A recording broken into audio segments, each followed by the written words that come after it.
Good evening, everyone, and welcome to the September 22nd, 2022 meeting of Cohasset Conservation Commission. I'm Chris McFarland, Chairman of the Conservation Commission. We'll be running tonight's meeting to implement the Massachusetts and Cohasset Wetland Protection Acts and the Cohasset Stormwater Management Regulations. We're operating tonight's meeting via the Zoom platform. At the start of each hearing, Charlotte will elevate applicants to participate. Members of the public wishing to comment should write their names and address along with comments into the chat box to be read into the record. If you don't include your name and address, you will not be recognized.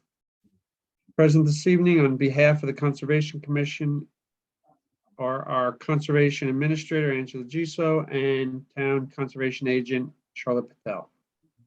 I'll now take a roll call of Conservation Commissioners. Please respond by repeating your name and saying present. Tom Bell. Tom Bell, present. Eric Eisenhower. Eric Eisenhower, present. Kathy Berrigan. Kathy Berrigan, present. Chris McIntyre. Chris McIntyre, present. Chris McFarland, present. Tonight we have a quorum of 5 commissioners. And we'll be taking votes via roll call with each commissioner answering yay, nay, or abstain. Our first order of business this evening is liaison assignments. There are 4 organizations in town which we typically have a liaison. If at all possible, you attend their monthly meetings, and if they need some assistance, you can certainly give it to them. So the first one, I'm going to, I believe, Tom, you've been 1 or 2 of these.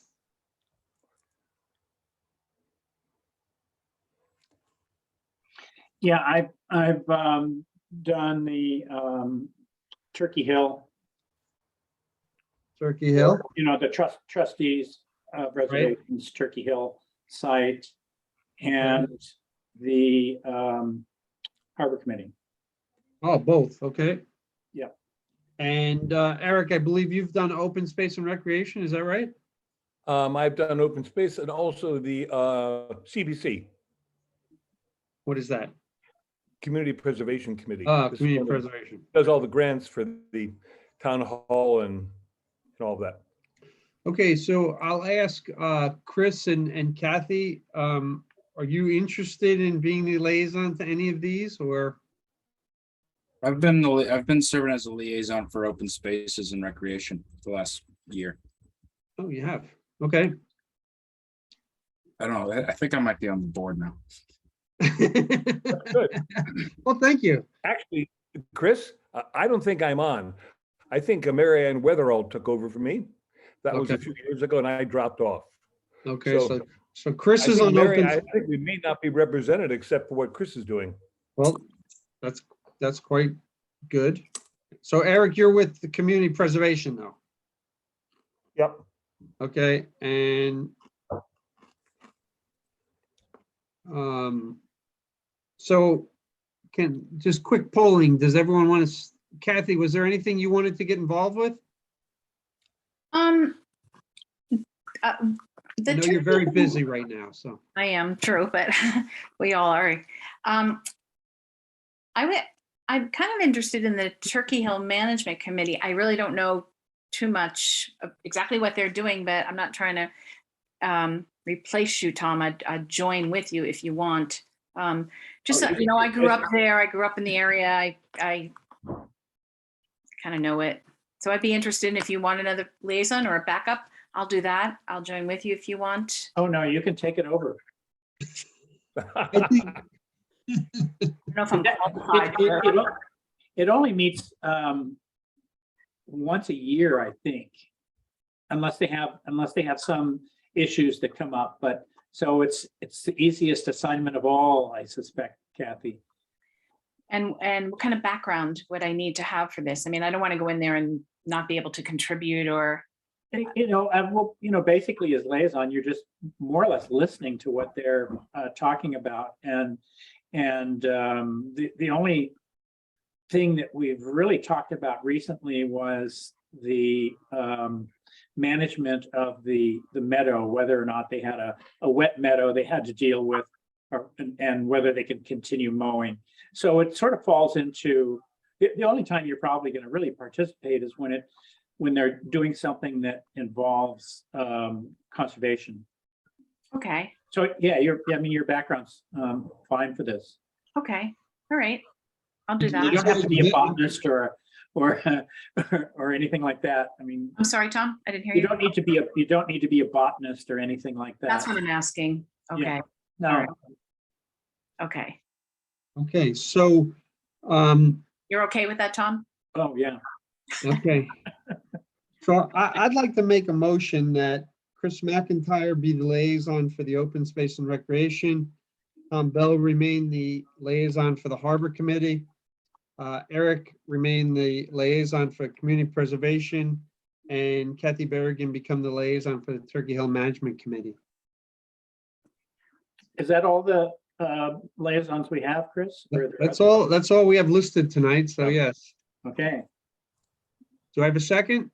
second, Second, Okay, having a motion and a second for liaison appointments, take a roll call vote. Tom Bell, Tom Bell, Eric Eisenhower, Eric Eisenhower, aye. Kathy Berrigan, Kathy Berrigan, aye. Chris McFarland, Chris McIntyre, Chris McIntyre, aye.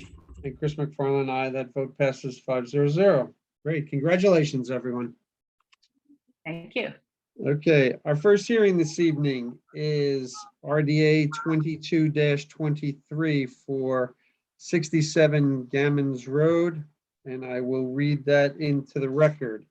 In accordance with Massachusetts General Laws, Chapter 131, Section 40, the Cohasset Wetlands Bylaw and the Cohasset Stormwater Bylaw, the Cohasset Conservation Commission will hold a public hearing on Thursday, September 22nd, 2022 at 6:30 p.m. via remote participation on a Zoom platform for a request of determination of applicability 22-23 for Diane Cornett to remove a dead tree in the 100-foot buffer zone at 67 Gammons Road.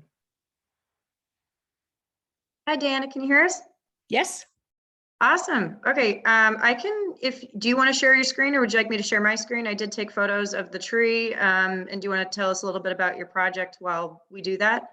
it's simply that this tree is very dead and actually dropped a branch on one of our cars in July. And it was clear at that point that it should be taken down. But it is within the area that needs your approval.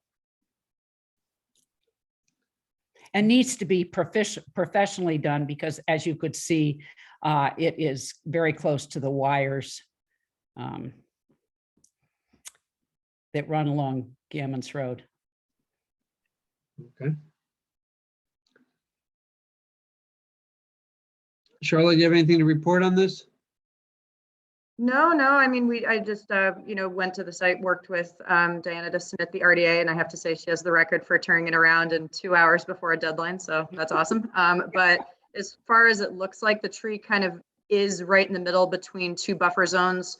One on, her side with, the water, and then the other side would be the salt marsh. So it kind of is smack dab in the middle between those two 100-foot buffer zones on Gammons Road. Commissioners, any questions on this? Yes, do you have any plans to replace the tree? No, not at this point. A lot of these are volunteers that started themselves over the years. And it has been getting bigger and bigger since we've been here since 1994. Charlotte, can you identify the tree, please? Are you able to do that? I think it's a pig nut Believe- hickory. That's what it looks like based on the bark, but I have to admit, I normally go by leaves and this one doesn't have any. But it doesn't look like a Norway maple. It does appear to be native. I was thinking hickory or possibly oak, but it doesn't have the bark of an oak. So that's my guess. Tell me, the photograph we're looking at, when was that taken, Charlotte? Tuesday, today, Tuesday. or sorry, this week, excuse me. Okay, which means that it's probably dead because it should be in, in full Yeah. leaf right now, right? Exactly, yeah. Okay. I think we can assume it's probably got a pretty close to its mortal end, all right?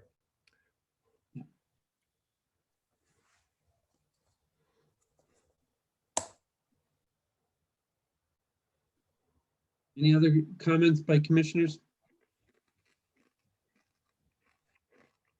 I'll entertain a motion. Come on. Eric Eisenhower makes motion. We proceed with the removal of the tree at, what is it, 67 Gammons Road as proposed. So that would be a -2 determination. Do I have a second? Second. Having a motion and a second to issue a -2 determination for RDA 22-23 at 67 Gammons Road. We'll take a roll call vote. Tom Bell, Tom Bell, aye. Eric Eisenhower, Eric Eisenhower, aye. Kathy Berrigan, Kathy Berrigan, aye. Chris McIntyre, Chris McIntyre, aye. and Chris McFarland, aye. That vote passes 500. Thank you very much. Thank you. Thank you, Dana. Okay. Our next hearing this evening is RDA 22-22 for 68 Nichols Road, which is a deck upgrade. I'll read it into the public record. In accordance with Massachusetts General Laws, Chapter 131, Section 40, the Cohasset Wetlands Bylaw and the Cohasset Stormwater Bylaw, the Cohasset Conservation Commission will hold a public hearing on Thursday, September 22nd, 2022 at 6:30 p.m. via remote participation on a Zoom platform for a request for determination of applicability 22-22 for Stephen Braun to upgrade the existing deck at 68 Nichols Road. Hi, Tom. Hi, how are you? Hi, good. How's it going? Sorry, Tom, can you state your name and affiliation for the record? So my name's Tom Sullivan. I'm a general contractor representing Stephen. Okay. Okay, great. Do you want to share your screen, Tom, or do you want me to share mine? I have the RDA. Yeah, I mean that's fine. Okay. I'll probably screw it up. It took me a minute to figure out how to get on here, so.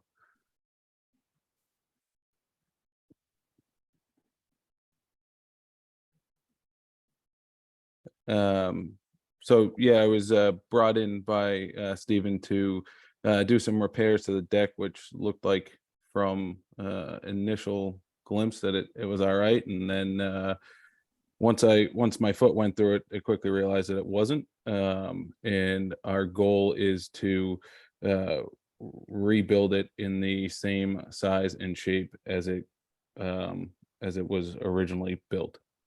That is the shape of it with the rough sizes from the believe the listing realtor when it was done. I'm not 100% sure if it's in or out of which buffer, but you can kind of tell from some of the pictures it's definitely higher, well above sea level, but as far as being in or out of the buffer, I can't confirm that. But the intent would be to rebuild it exactly like you see in these pictures here.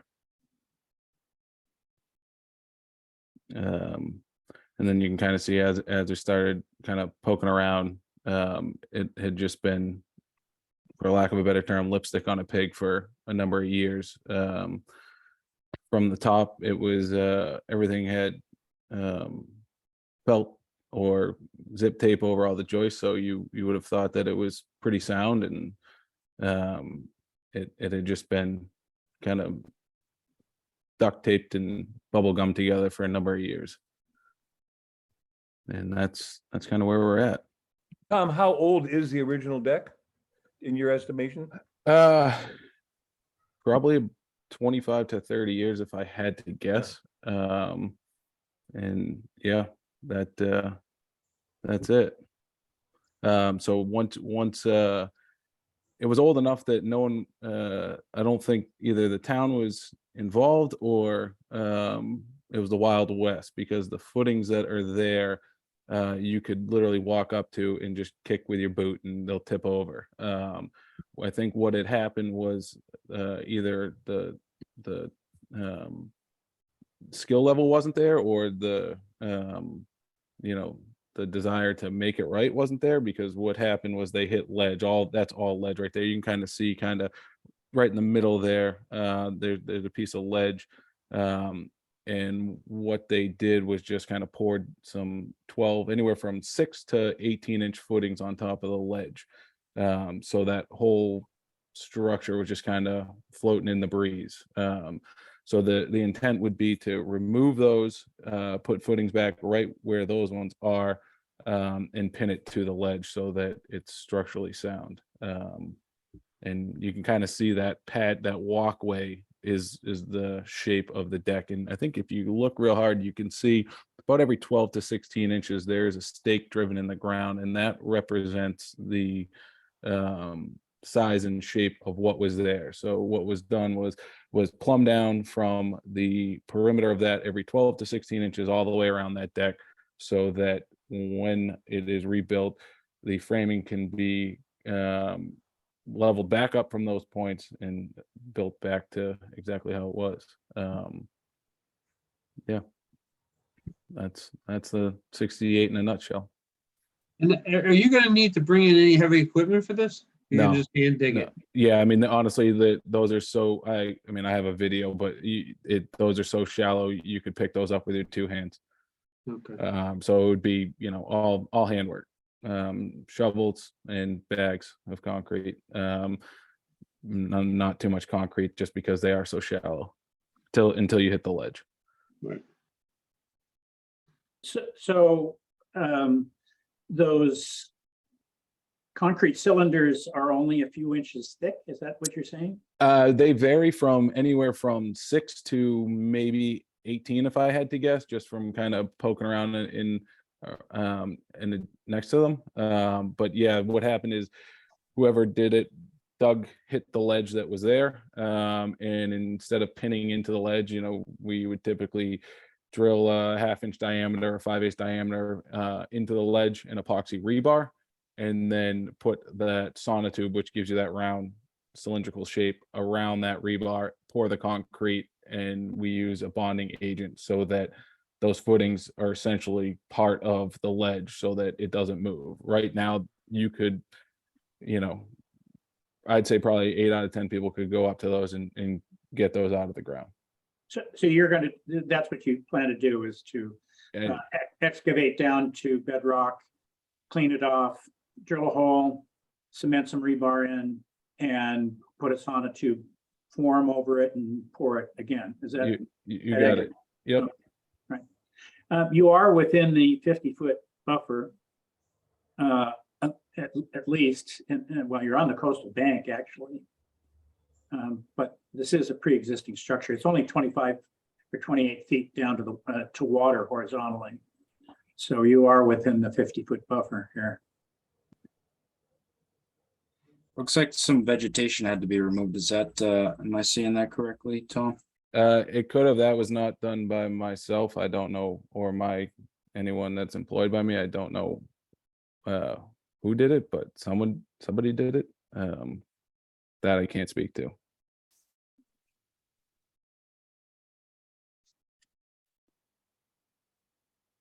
I think it's safe to We'll say, let Tom, Charlotte that- follow up on that. Yeah, Tom, the only way we allow this type of project to take place, Tom, is if it's a pre-existing area that's already been disturbed. And I think this pretty much meets the mold for that, right? That you're going in and you're not going to be digging any virgin holes or expanding what you had before. And you're really making good on something that it's already been disturbed, 25, 30 years ago. So I think our hesitation about allowing work in the 50, as long as you stay and don't create a mess and you stay within the boundaries there with your shovels and equipment, I don't have any opposition to this. Sure. Tom, are those pavers and cobbles going to be removed for your project? Nope, they don't need to be at all. That all can stay right there.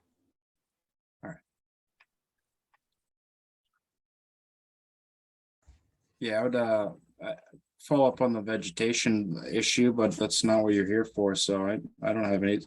My only concern would be if you're going to be generating any, silt or anything to have some sort of Silt sock. controls. But looks like those pavers and cobbles are more or less retaining that. So. If we did want them to put in a silt sock or erosion control barrier, we can issue that as a condition if we wanted. It's close enough to the water, so that I think that'd be a good idea. Great. Yeah. You okay with that? Hey, Yeah. oh, yeah, I mean, that's the least of the battle over there, yeah. Okay. It's, Any other comments? No comment. I see nothing from the public, so I'm going to close the public hearing and make a motion to issue a -3 determination with the condition that a erosion barrier / silt sock is put in place to keep any siltation from moving down the slope. Do I have a second? Second, Having a motion and a second to issue a -3 determination for RDA 22-22 at 68 Nichols Road. We'll take a roll call vote. Tom Bell, Tom Bell, aye. Eric Eisenhower, Eric Eisner, aye. Kathy Berrigan, Kathy Berrigan, aye. Chris McIntyre, Chris McIntyre, aye. Chris McFarland, aye. That vote passes 5-0. I guess I have to issue I guess we have to do a variance. Yeah, it wasn't originally requested because we thought we were in the 100, but good catch, Tom, on the 50, especially with the coastal bank. So we probably should grant a variance here. Okay, then I make a motion to issue a variance to work within the buffer zone at 68 Nichols Road solely for the purpose of rebuilding the deck. Do I have a second? Second, Second, Having a motion and a second to issue a variance for work on the deck at 68 Nichols Road. We'll take a roll call vote. Tom Bell, Tom Bell, aye. Eric Eisenhower, Eric Eisner, aye. Kathy Berrigan, Kathy Berrigan, aye. Chris McIntyre, Chris McIntyre, aye. and Chris McFarland, aye. That vote passes 5-0. Tom, you're set to go. awesome, thank you, Good luck. thanks, Tom? thank you. Okay, our next hearing this evening is an RDA 22-20 for 10 Parker Avenue. It's a fence and a deck, and I need to read it into the record. In accordance with Massachusetts General Law, Chapter 131, Section 40, the Cohasset Wetlands Bylaw and the Cohasset Stormwater Bylaw, the Cohasset Conservation Commission will hold a public hearing on Thursday, September 22nd, 2022 at 6:30 p.m. via remote participation on the Zoom platform for a request for determination of applicability 22-20 for Samuel Chamberlain to install vinyl fencing and add a porch and outdoor shower within. It says within two, but shower within the buffer zone for property at 10 Parker Avenue. Okay. Hi, Brandon. Hi, Sam. Evening, how you doing? Brendan Sullivan with Merrill Associates, here with the applicant as well as the owner, Sam Chamberlain. So yeah, we're proposing to see if I can get my screen going here. How come I don't see it?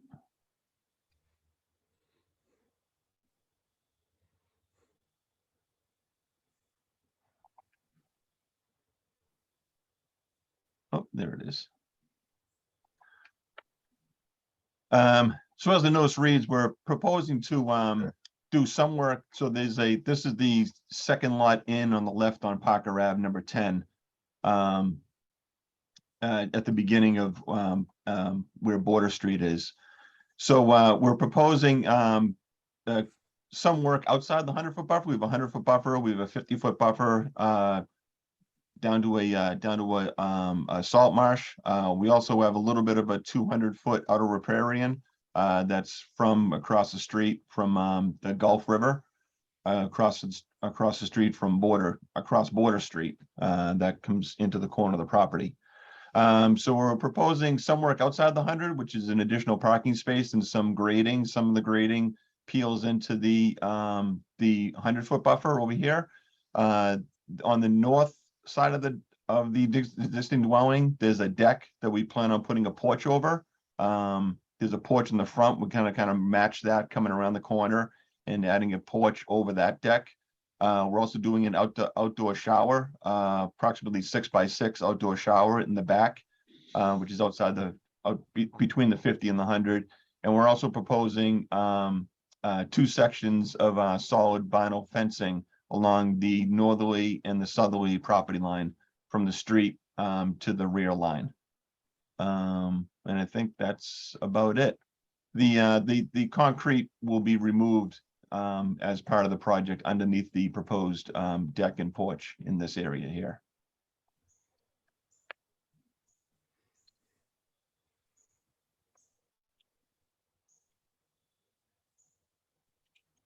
Brendan, what is the dotted black line that goes across the plot at the lower end of the? That's the floodplain. Elevation 10 is a flood zone here. AE elevation 10. Most of this, there is a tree line shown here. Most of this, I'd call it lawn, but it's mostly overgrown, unkept lawn, let's say. That's great. That's great. It's good for the animals. Good wildlife habitat. Yeah. Tell me, when you put your fence in, will you be taking any trees down or doing any clearing or pruning? I mean, probably some pruning, obviously, just to get the fence in, but we don't plan on taking down any major trees for that. No, there won't be a major tree removal. Just want to add for the commission's clarification. We had previously discussed this property a couple months ago with a show cause hearing for removal vegetation in the buffer zones.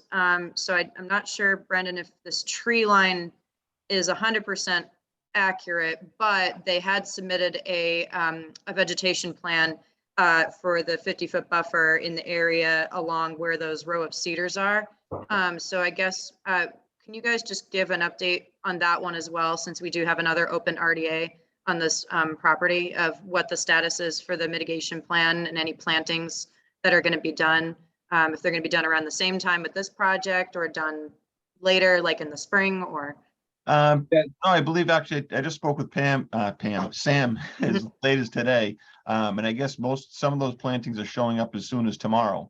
Oh, okay. They'll be here tomorrow. So that will actually happen prior to the porch work. The porch work, if it gets approved, maybe is a couple weeks out. Okay. No, that's good. That's a good update. And then my second question, just so that the commission is aware, is last time we went, to the site, we'd seen some stumps in this area, we're in that wooded area in the 50-foot buffer. They have since been taken out. We did allow for the stumps to be taken out to a certain point, just grinded down to the bottom.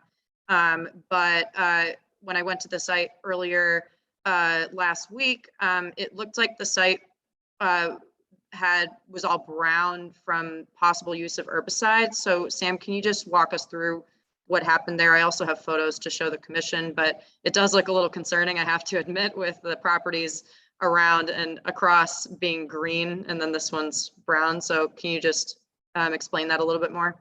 Yeah, I mean, at the end of the day, Do you have a photograph, Charlotte, of what you're I talking do, about? yeah. I can share those just so that people see what I'm talking about. yeah, so once the vegetation plan was approved, I basically just cleaned up all the weeds and everything in the yard. And as they've popped up this summer, I've just kept everything clean.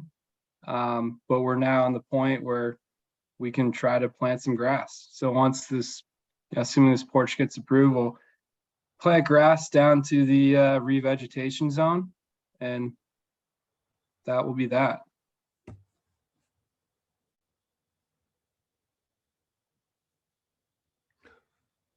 Mr. Well, Chamberlain, it certainly has the appearance that an herbicide has been applied. So when I would say, so that area right there, if you go back one, Yep. Charlotte, Mhm. that area right there, why that looks desolate was, I don't know when, but probably like 10 years ago, someone did a bunch of clearing. And if you actually look at pictures from the revegetation plan, there used to be tons of shrub or like old brush just stacked there.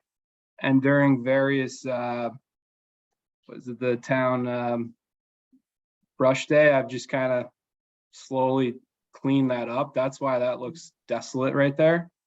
But with all the little stuff that's popped up over the past month, that's where I have used this water, vinegar, and a salt solution. I literally found it on the Mass Invasive Plants website. That's just to keep things clean prior to planting the grass. And it's just been so dry that we haven't been able to do it right now. Mr. Chamberlain, Yes. whether you make the herbicide yourself with items from your kitchen and your refrigerator, or whether you buy it, doesn't make any difference to our regulations. We don't allow the spraying to kill, widespread spraying to clear cut any land that's within the 50 and 100-foot area, as far as I'm concerned. The rule does not say it has to be synthetic and made by DuPont. The rule says you will not apply any herbicide, whether you make it yourself or not. So I'm quite upset with this. We don't allow that sort of activity to take place in our wetland. But I'd like to hear what other commissioners have to say. Well, I guess, yeah, nothing has been killed other than just little stuff sprouting up. And again, I've just been waiting to plant grass. So it's not like I went in and clear cutted stuff, but I understand you how. applied an herbicide and it doesn't, the regulations don't specify that you can use herbicide on little stuff, but not big stuff. Basically, on this site, you cannot use herbicides, pesticides, or fertilizer ever. Yeah, I'm aware. I hope you understand that. I mean, I know you've just moved here, and you need to recognize that you're adjacent to a salt marsh here. Yeah. And these things are prohibited. And I agree with Mr. Eisenhower entirely. Doesn't matter whether you mix it up in your kitchen or you buy it at the hardware store. So Yes, you're sir. in violation of the rules. You should have come to us.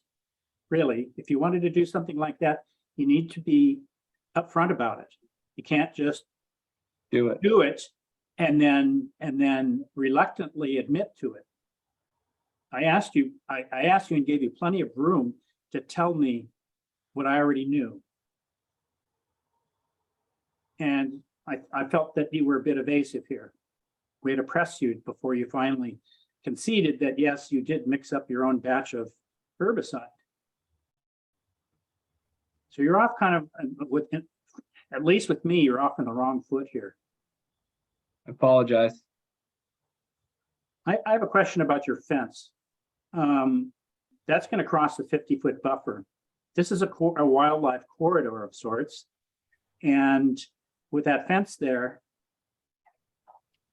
I can't imagine how at least larger wildlife is going to get along this corridor.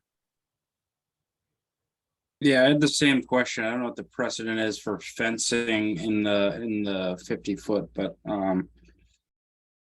that was a concern of mine as well for that reason, Tom. Yeah, there was no fence before, so there's No.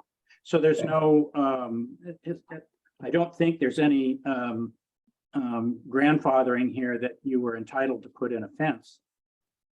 Yeah, and if that's something that, like I've talked about with Brian prior, if it's something that is gonna hang up the porch, that's something we're more than comfortable removing. It was just, it was based on my understanding if you know, with this application, we just do a list of things we may do. And, but if that's a concern, we'll be happy to remove that from this application. Yeah, and Sam, I had talked to Brennan about this to submit a variance request as well, since the proposed fencing does cross the 50. So we do have a variance request for this RDA. Also, I think we did clarify on the site plan that there will be some degree of separation between the ground and where the bottom of the fence would be. I've talked to DEP about fencing within the last couple months. Fences are normally considered a minor activity in the Wetlands Protection Act. However, obviously acknowledging that our bylaws are stricter than that with a 50-foot no disturb. But typically DEP recommends for fencing, as long as it's not an impediment to wildlife passage, it's normally considered minor. So the general guidance that I received from DEP is that there should be at least 6 inches between the bottom of the fence and the ground to allow for small wildlife, and or the fence shouldn't be more than 2 or 3 feet in height, which we know most fences are not, and or separations, along the fence, that it's not a continuous border blocking wildlife from going, through, around, under, or over the fences. So we do have to kind of consider that with proposed fences. But again, our bylaws are stricter where we do have that no disturb for 50-foot buffer. Charlotte, when it comes down to the question of disturbing the wildlife habitat and the movement of animals, I think we need to have a drawing of the fence. Okay. All right. Yep. We need to have a plan. We need to have the drawing. I have a fence around mine. It's not in that kind of an area. It's a kind of a picket fence. It's 4 feet tall. All right. And any animal trying to get over that's going to risk something, probably get over in the end, but it's not going to be easy. And it's very possible to put in simple fences that would be very inhibit the movement of wildlife. Yes, Brendan, did we specify the type of fence that would be installed on the plan, or?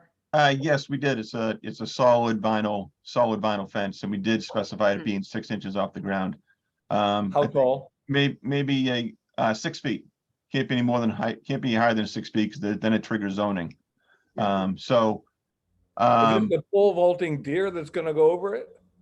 I don't think a deer would make it over. Yeah. So again, that's No. where if it's an issue, we're more than happy to just I take mean, that off and- or maybe a happy medium would be to peel it back so it's not in the 50-foot buffer nor the 200-foot outer riparian of the riverfront across the street. Okay. If that would satisfy the board, we could. I think we could do that. 'Cause I think the more important part is trying to maybe get some privacy, because the lot is so narrow. Those lots are narrow up there. Trying to get some privacy up towards the street and the house. So maybe if we were to peel it back so that there's no fence in the 50-foot buffer or the 200-foot outer riparian for the riverfront. Brendan, a much more elegant way to give a family privacy is to put in some junipers and some large conifers and to put shrubs in there that are much more suitable for the 50 and 100-foot than a plastic fence, whether it be 4 feet or 5 feet tall or whatever. You can get the privacy, like most people in town, just by putting in what I would call natural shrubs and things like that. Yeah, I agree with that, but there's also, once again, these lots are so narrow up there. They only have, I can't share my screen. It's something's, but the lots are narrow in this area. So there's, so if you put in a juniper on your property, you only have 8 or 9 feet to the property line. So you put a tree there, once it fully gets grown, the base of it could be 8 or 9 feet. So now it's up against the house.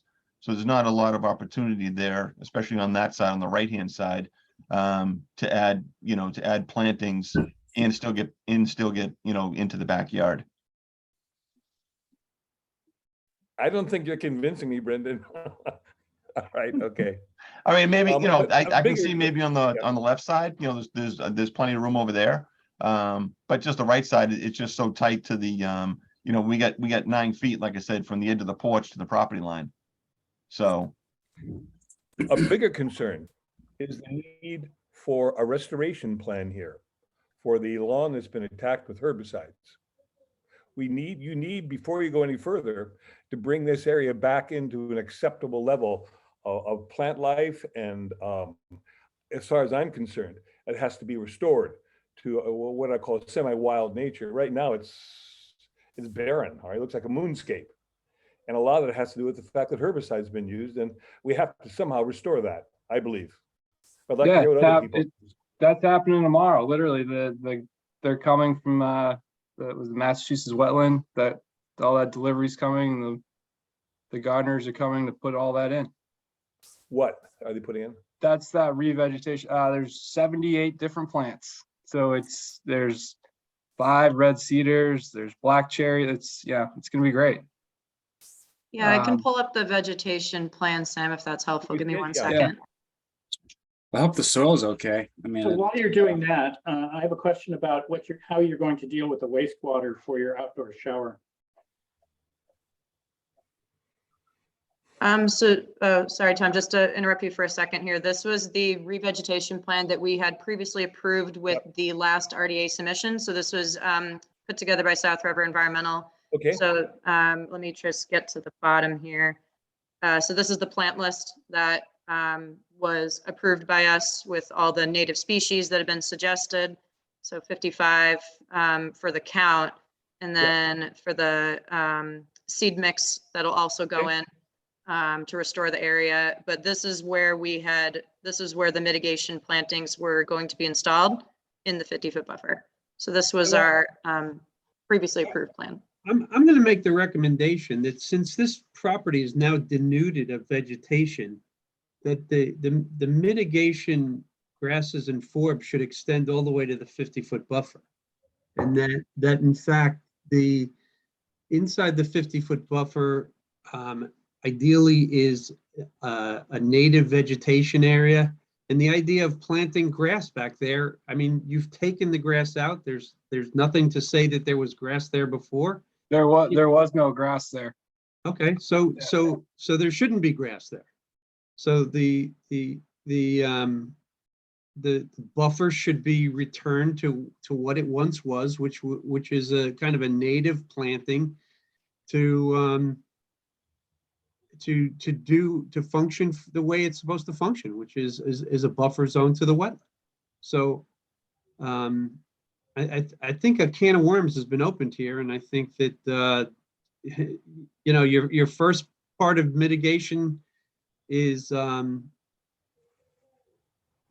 was certainly acceptable, but now the violation has expanded itself, and so that's of great concern, and I think that we have to look at this in more So, detail. I think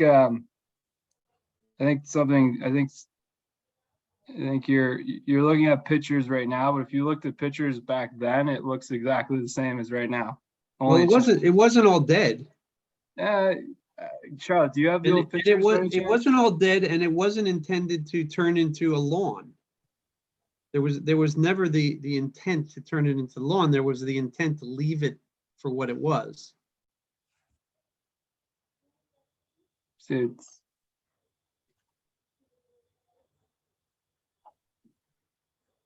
mean, there's lawn there, but it's also clearly a different time of year. Yeah. you can see the It's in the grass winter. clumps. Yeah. In the winter.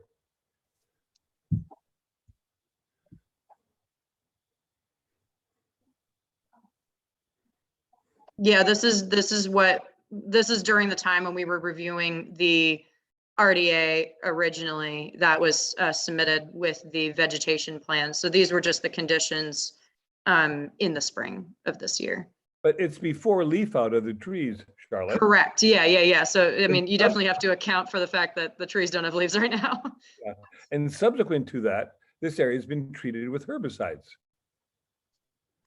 of some nature. I can't say how much, but we know it has taken place. It's killed off a lot that was there, so.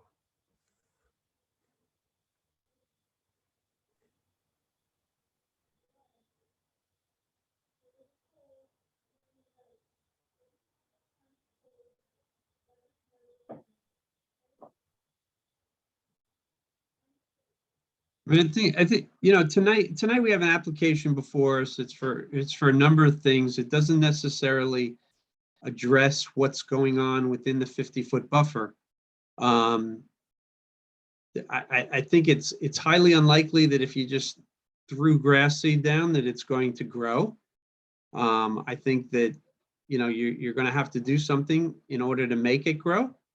And quite frankly, we don't want you to do anything to make it grow because the 50-foot buffer should kind of be in no disturb zone.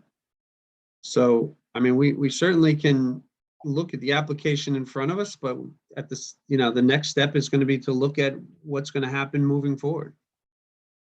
I mean, I think looking at this picture right here, that's the backyard. That, to me, I know might be in the winter time. I mean, looks like some ground cover, ivy off to the left-hand side, to the right-hand side. To me, that's all lawn. It's not shrubs. It's not, something that an herbicide killed or anything. And that's what would have been there. And that's all in the 50-foot buffer. Because the 50-foot buffer is about 10 feet off the back of the house. And where the trees you see in the foreground, in the background, are the trees that are on the plan that are probably within 10 or 15 feet of the salt marsh in the back. So, I mean, that's a lawn area there. The 50-foot buffer is literally, right about where that stump is, so when I originally said the backyard was overgrowth, it's not like there were, you had to wade through there to get through the brush and briars to get back to the salt marsh. This is, I mean, yeah, it's not an unkept, it's not a kept lawn like the lawn next door that's green and plush, which probably goes right down to the salt marsh. This is an unkept lawn, probably hasn't been mowed in 20 years, but nor is it either, is it quote unquote, I know I don't want to say it's not habitat, but there's not critters crawling in between, a shrub line there. To me, anyway, that's what I see.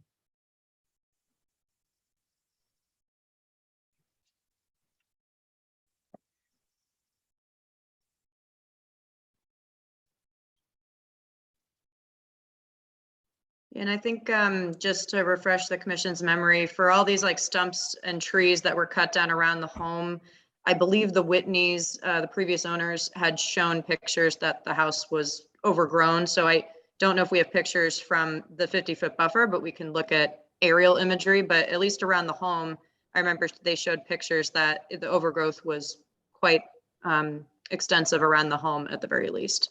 But not so sure about the yard, but from the stumps, you can see where a lot of plantings and shrubs were at least immediately around the home, and it had become overgrown.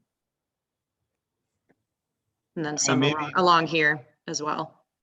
Maybe something along a happy medium, I don't know if Sam would be amenable to it, would be to maybe, do the planting he's proposing, as well as the wildlife seed mix in between, and then maybe extend that out to approximately where the flood zone is, which is basically the 25-foot buffer. Yeah, when I was talking to the person checking in with the plants, I was asking him about grass seed, and there's a one of their mixes where it's a native grass, but it's essentially you don't cut it. It's I'm blanking on the name, but it's it's like a New England conservation seed mix. It's in the revegetation plan. So that would that'd be a nice complement to all the shrubs and the American beach grass that we're getting, and then bring that up to that floodplain. I think that'd look nice, and it'd be a nice sustainable fix. And that would, I mean, just look at the area, it's almost going to be double in the size of what was, within that green shaded area where the plants and the where the revegetation was going to be. And I would suggest you disclose the, what you applied to the soil, and have your whoever's planting, make sure that the soil is like is gonna sustain whatever they plant at this point. It's pretty for this time of year, it's awfully desolate. I don't know how much of your vinegar solution you applied, but it was back in May, but I've just been keeping it up in anticipation of planting it all. I've just tried to keep it clean, so when we got to this time of year, it was ready to go. So I just like a nightly hobby. I've been going out there and keeping it clean. And your herbicide was a mixture of vinegar and salt? Yeah, I literally got it from the Mass invasive plant website, just like how to prepare your planting ground. I didn't know. Yeah, that's the kind of thing you put on your cobbled driveway to kill the weeds. All right. Probably more dangerous to the soil. All right. It's not the vinegar, but the salt you're adding. The salt is certainly toxic. above a certain level. The vinegar itself will biodegrade, all right, once Yeah. the plant's died, but that will disappear. The salt will take a long time to go away if you put substantial quantities on, so. And I wasn't, it was once, it wasn't much, just the recommended thing on the site.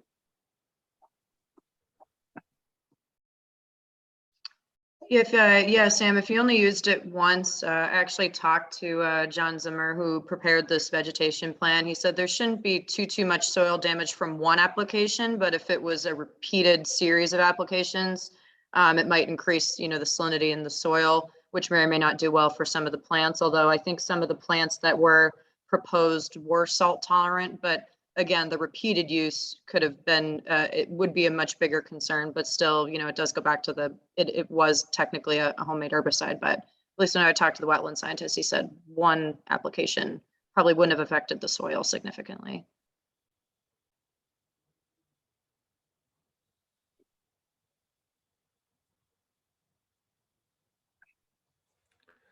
Okay. Any other comments? Yeah, I have one further question. Mr. Chamberlain, looking at Yes. the map we have in front of us, Yes, I know you have a lot of plants going in. Yeah. Forgetting about that, what area of this map will be covered with your New England mixture? Because it's a mixture of wildflowers, switchgrasses. There's a lot of good stuff in there, all right? yeah. If you could just describe how much of that area you're going to cover and how much you'll leave for lawn or what you plan on doing? Yeah, I was just gonna, so I have, I measured the square footage and I talked to the person there at the Massachusetts Wetland. I forget the name of the company, I apologize. And yeah, I ordered enough for, I think it's 2,000 square feet. So yeah, that's how much is coming tomorrow. So yeah, I could definitely bring it up to that floodplain level, I think it's called. But I'd also be interested to do that other grass that, I was talking about where it's, again, I'm blanking on the name, but it's, it's a up to 12-inch grass. It said it takes about 2 seasons to fully come in, but that'd be a nice buffer, literally transition down to everything else. To answer your first question, I was just going to have grass go down to that revegetation zone. That was the initial Could you intent. put the map back up, please? Yeah. So when you're in the yard, you'll notice, but the reason there's that bump out, so that basically is a depression in the ground. So I was just going to go down to that last, part of the slope where it really flattens out. And then right along that line is a bunch of ledge sticking out. So like, I just knew grass isn't going to really grow there anyways. So.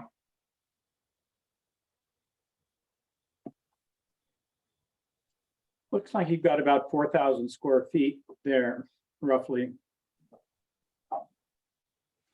If you went floodplain down? Oh, actually, your lot's what, 3,000 and 9,000. It's about a quarter of it. Quarter of it, yeah. Yeah, maybe 2,500, 3,000 square feet. If we're talking about the FEMA floodplain line. Yeah.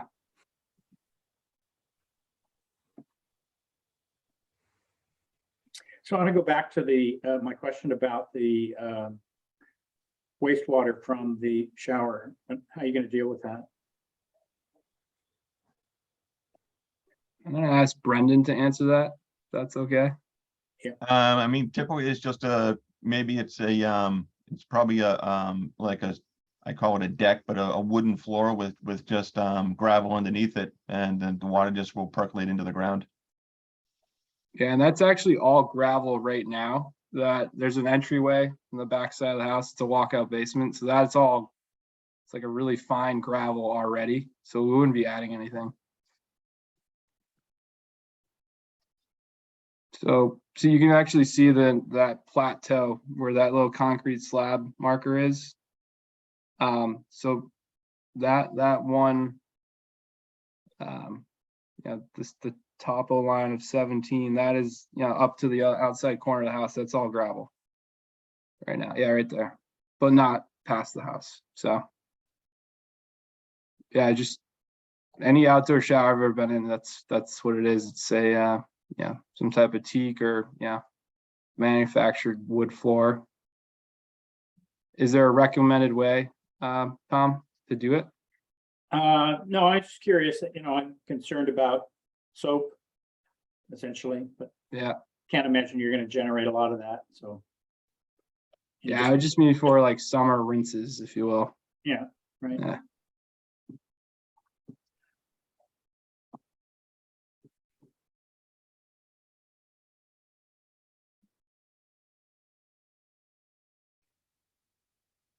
Any other questions or concerns? I'm a bit uncertain where we go from here, Chris, because, we have the RDA that was approved before for the planting. Plants are arriving, all right? I think he's got the best of intentions with his New England seed mix. And if that's successful, I think that would be very attractive and very natural and very consistent with what we're trying to achieve. The problem along the way is that this area's been treated with herbicides, all right?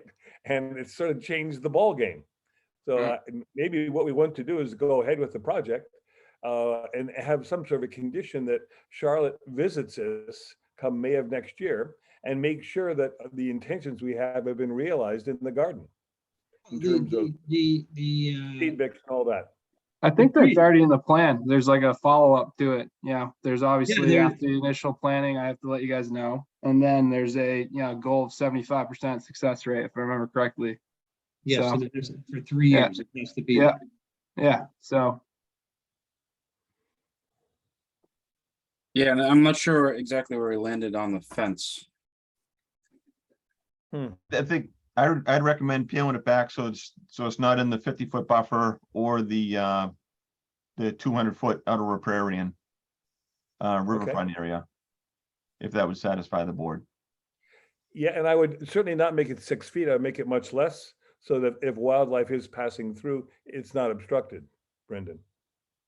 Well, Eric, if there's a 50-foot space there Yeah. in a Okay. backyard, that should be sufficient. Okay, you're right. I'd be okay with that. Okay, that's all right. As long as nothing's point. happening there in the buffer, I think that's certainly sufficient for wildlife passage.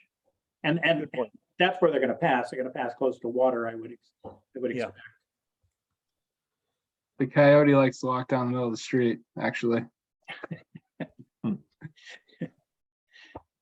Coyotes are everywhere. I live on the town common. And I see one every 2 days. Yeah, walking I've seen them there too. walking Leaving, across the town going to common. work in the morning, they're always just crossing the street right in front of the church. So I'm ready to make a motion, but I am going to give a little bit of a warning ahead of time. Okay, And that is that, but by putting down an herbicide, you basically eradicated any previous lawn that's there. And in so doing, you kind of eradicate your rights to mow that area because it is the 50-foot buffer. Now, I think that the commission has kind of agreed to the idea that the conservation seed mix would be extended up to the floodplain line, which still gives you a little bit of a backyard that can be mowed or used for play or whatever. But I think as part of this condition, the conservation seed mix has got to come up to the floodplain. I think that John Zimmer's got to stake that so that we know where it is. I mean, he's coming out for the planting anyway, so I think he needs to stake it. And I think that for 3 years that has to be maintained, and we have to know that at least there's some buffer there. So I'm going to close the public hearing. I'm going to make a motion to issue a -3 determination for RDA 22-20 with the following conditions. Condition number 1 is that the fences will not extend into either the 50-foot buffer or into the riverfront area. So they are limited to the area outside of those. and that the wildflower seed mix that's proposed for the previous, was that an NOI or an RDA? Charlotte? It was an RDA. Let me just Okay, get the so- number so the real quick. previous, for the wildflower seed mix specified for the previous RDA shall It was be, RDA 22-08, sorry. okay, shall be used and to extend the area of conservation seed mix up to the line of the floodplain. And we're asking that John Zimmer, when he's on the site for the other, he actually stakes that. Maybe put some markers flush with the ground or something that can actually last for 3 years. And so we know that that seed mix can be monitored, that it's going to actually grow to that area and not be mowed during you know, in the future. Do I have a second? I'll second that. Okay, having a motion and a second to issue a -3 determination for RDA 22-20 with conditions. We'll take a roll call vote. Tom Bell, Tom Bell, aye. Eric Eisenhower, Eric Eisner, aye. Kathy Berrigan, Kathy Berrigan, aye. Chris McIntyre, Chris McIntyre, aye. Chris McFarland, aye. That vote passes 5-0. Charlotte, do I have to issue another variance to work for that Oh. the additional seed area? Yes, sorry. I thought originally because we got rid of the fences, but yes, for the conservation seed mix being extended, yeah. Okay. I thought we didn't have to do the variance for an RDA. Am I wrong?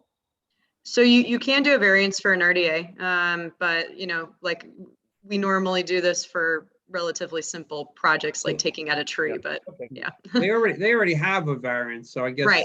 Okay. They did for the last RDA, so, Okay, we'll let it go. okay, All right, thank you. Thank you. Thank you, appreciate it. guys. Okay, our next hearing this evening is NOI 22-31. This was continued from September the 8th. This is a septic upgrade at 438 Beechwood Road. Sorry, give me 1 second. I'm looking for, here we go. And Charlotte, why was this continued? So originally, I'm promoting Rob Carlson from Grady Consulting, but originally they just needed some more time to work on some of the revised documents. Okay, so we haven't seen this yet. We just continued No, it. no, We and a opened butters it and also, continued it. correct, Okay. yes, we haven't seen this one yet. A butters also had to be notified properly in time as well. All right, thank you.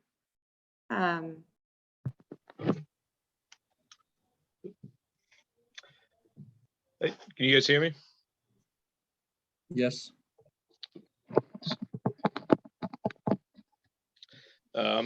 So my name is Rob Carlazon. I'm from Grady Consulting.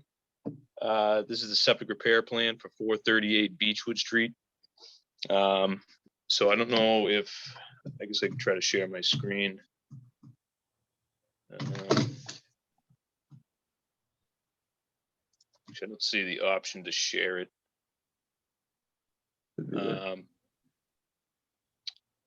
Charlotte, is it possible? You should, yeah, you should be able to share your screen. Okay, At the bottom. I don't see it. Oh, you know why? Oh, can you accept me on my my other computer? Yes. Yes. Should be the same. Yep, Yep. I thought I did see you twice on there. Sorry about that. it's okay. Let's see, share, and we're gonna go.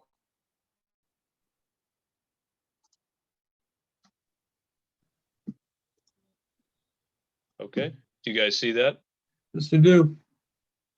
Okay.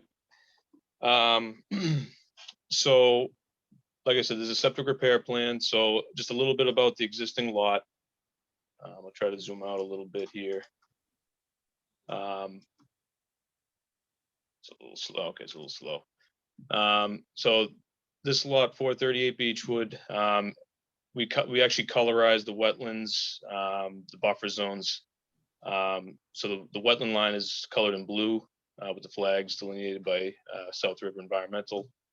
And you can see the orange dash line on the left side of the property. That's the 100-foot buffer zone. So basically the entire property is within the 100-foot buffer zone. So obviously there's an existing dwelling on site. There's an existing. Would you mind zooming in? I can't see like anything. It's very busy this plan.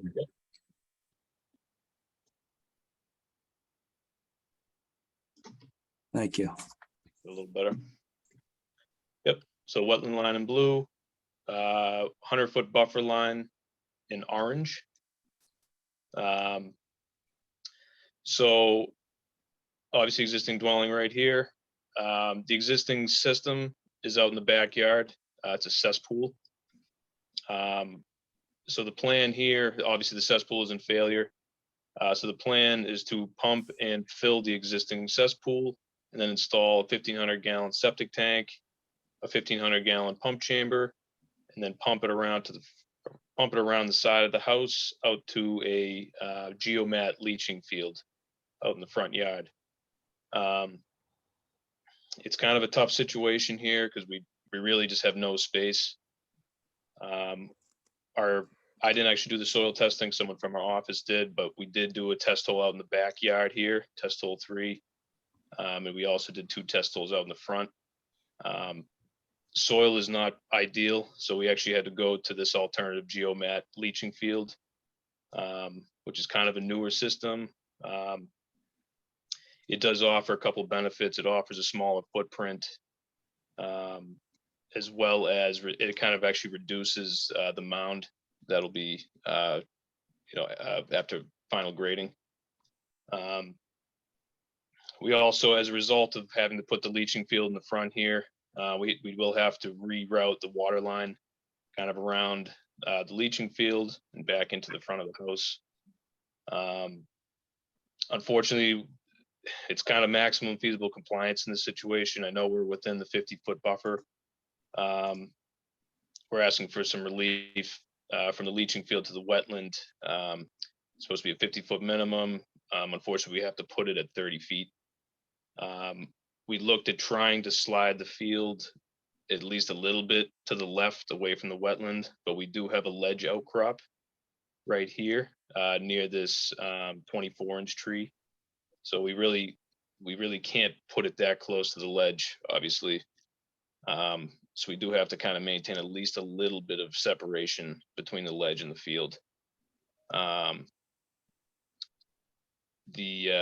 That existing 24-inch tree, we're going to try to keep it, but it's going to come down to once the contractor gets started. If there's roots within 5 feet of the leaching field, we will have to cut the tree down, just for the functionality of the system. We do have a proposed silt sock shown in red. Kind of follow the mouse there. It just sort of outlines, obviously, the limit of work. Unfortunately, yes, again, it's only 9 feet from a wetland. There is an existing gravel driveway coming up here. So that'll be access for heavy equipment and machinery to at least access the backyard, because there's not really going to be access on the left side of the house because it's very narrow and it's also vegetated, as well as with the ledge and the 24-inch tree. So like I said, it's kind of the best we can do. It's a tough situation. I think that's kind of the main points there, I think. So I don't know if you guys have any questions. So I'm trying to make out trees. How many trees would you potentially have to cut down within the buffer zones if they're inside your 5 feet and the roots are within 5 feet? What was it?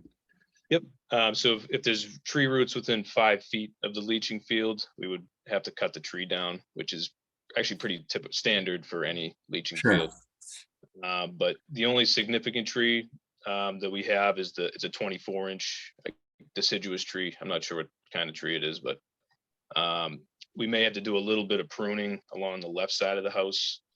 I didn't actually do the field survey, so I'm not sure if there's any significant trees, but we would have most likely located them survey wise. So I assume it's minor, pruning and like brush clearing to Rob, allow I can also show pictures if that's helpful. I don't believe there were trees along that left side of the property, but if I'm remembering correctly, there may be a smaller tree behind the larger 24-inch tree, but I have to double check my photos. Okay. Did you want me to share those or? Yeah, before you do, Charlotte, can you zoom out for a minute? Yep. And do you, when you look up 438 Beechwood, first of all, Beechwood Road doesn't come up at all. This is Beechwood Street, correct? Street. Yep. But when you look, can you zoom out even further? I'd like to know where this property actually is, because it doesn't show up on the map as where it is. So that is the location. So what is the wetland? I think it's just is it a board? I believe it's a BBW. It's the BBW. Yep. And is Beechwood Street planned north or planned south? It's probably a little confusing. It's actually you can see the north arrow. So we are flipped around. Yeah, but okay, so Beechwood Street is planned south. It's at the bottom of the page. Correct. Yep. And are there two houses on this lot? Not that I'm aware of, no.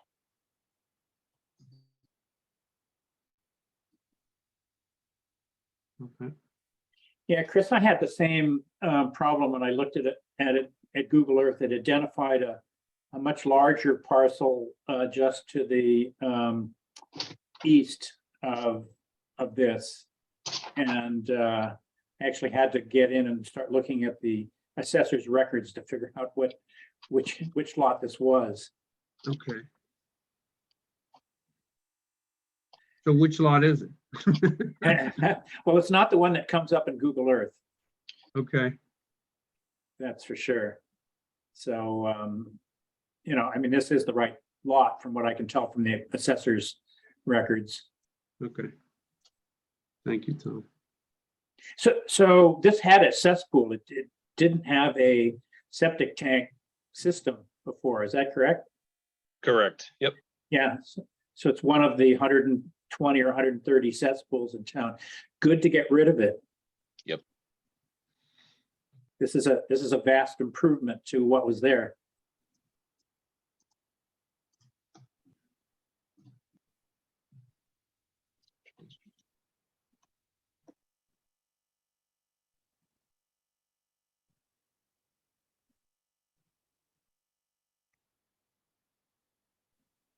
So it looks like the heavy equipment's going to have to go basically through the 50-foot, operate in the 50-foot buffer just to fill that old cesspool and rearrange the rest of the equipment there. Is that right? Correct. Yep. Yeah. And this is sort of a flat area, but there is this wetland right, planned north here. It's actually east, I think. And so, your erosion barriers are going to be pretty critical here, particularly since you're dealing with an old cesspool. So I would imagine, Charlotte, our conditions here would be fairly strict, the boilerplate ones, sufficiently strict to keep the risks low from contaminating the wetland here for this messy but delicate operation. Yeah, if we wanted to condition the order to have any, additional erosion controls, maintenance, any type of, precedent that we want to set for monitoring the barrier. I think we did put in basic erosion control maintenance notes, Rob, on the site plan, if I'm not mistaken. Yeah, we did want it to, so we can definitely be stricter with modifying that general guidance. I think that the main thing is that it's inspected frequently. Mhm. Right. The plan for the silt barrier is probably sufficient, but only if they don't run over it with their trucks and stuff like Right. we've seen in town recently. So, I mean, this would be my biggest concern is that sediment would enter the wetland, and also some sediment that might have been exposed to sewage sludge for how many decades or whatever. So do you guys have a plan for how you're going to remove the contents of the old cesspool? Typically it's a pump truck comes in to pump out the, whatever's in the cesspool. Is that cesspool a concrete structure? I'm not sure. Typically obviously, they're usually the concrete block cesspools are the Right. most common. So as far as I know, I would guess that's what it's made of. Yeah. But you're not going to remove that, right? Correct. Nope, just pump and then fill it. And what are you going to fill it with? Typically it's, like clean sand or clean fill. But that it's, if you guys want to specify that, that's fine. And in one of the conditions, usually it's clean fill or clean sand. I'm confused because I don't even see a wetland. I'm looking at Mass Mapper right now, and I see one across the street. Yeah, But- they don't have all of them, Chris. They just have the big ones, the obvious ones. So a lot of the ones that are smaller, or for one reason or another, escape the state. The state wetlands map is not terribly reliable. Got it. So We when see a was lot that of them. left? They're new to me, they're not on the map.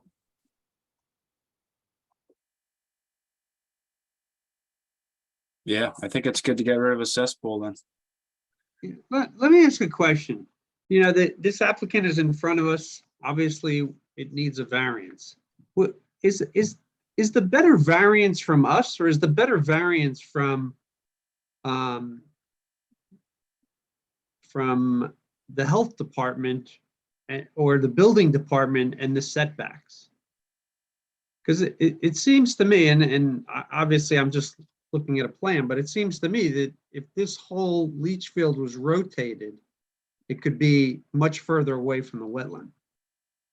And someone's kind of giving a variance here, and I'm wondering why it's us.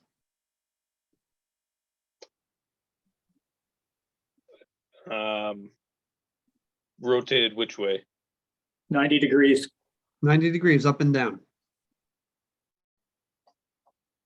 We right up against the foundation and right up against the property line. So it might fit, but it would not. We'd also have to ask for Board of Health setback variances for the foundation and the property line. You could also angle Well, it. you have 90. how wide is it right now? What's the dimension of it side to side? It's 42 feet long and 23 feet wide. So, but you have nearly 40 feet between the 50-foot buffer and the property line. So you could actually make it shorter and wider potentially.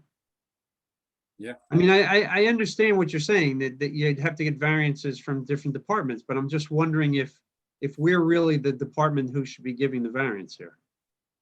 Does it have to be a rectangle? I mean, you could fit it in there a million ways if it has to be that space, that size. Right. So if we make this shorter, we're still, let's see.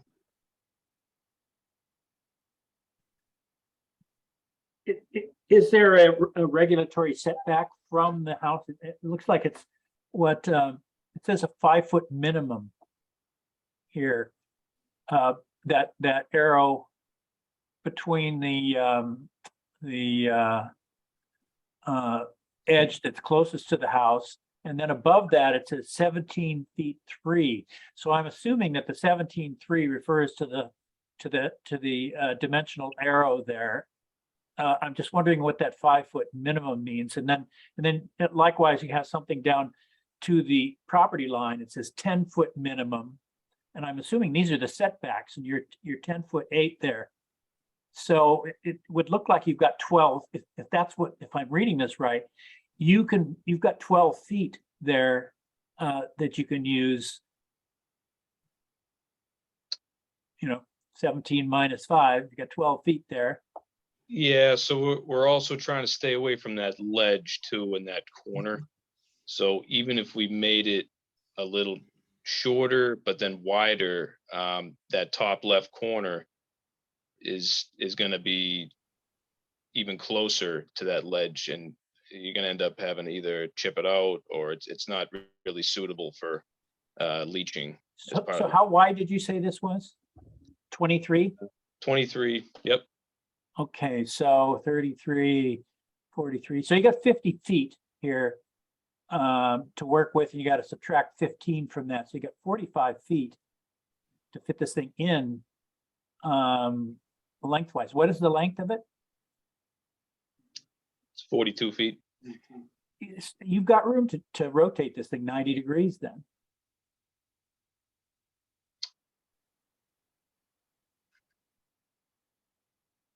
I mean, technically, we'd be asking for more Board of Health local upgrades as well. So it's kind of. What do you mean by that? Well, we'd have to get relief on the front property line on Beechwood Street, and we'd also probably have to get relief to the foundation as well. Well, okay, let's go back to what you have on your plan here. You say it looks like there's a 10-foot minimum setback between the front property line and this leach field. And then it says 5-foot minimum. So is that the setback from the foundation? Yes. Okay, so you've got enough room to rotate at 90 degrees.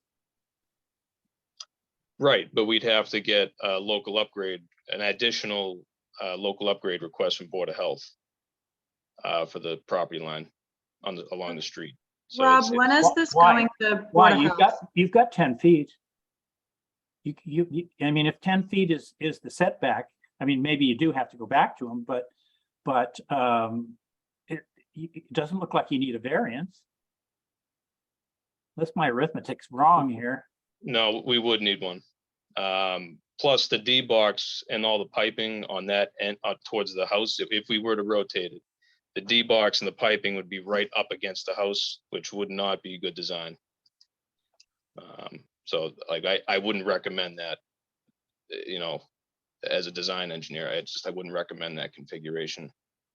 Rob, when's this going to Board of Health? I think it's soon, right? Yep, next week, I think, either Tuesday or Thursday. Okay. Yeah, I believe it's next Tuesday. I mean, if it can't get out of the buffer zone completely, I think there are options to reshape this or to reconfigure or re-angle it to minimize it at least. I mean, I think I don't think that's a stretch to say, even if it's not a completely out of the buffer zone. I think there's got to be you have space there, and as Tom's saying, you can probably get the whole thing out.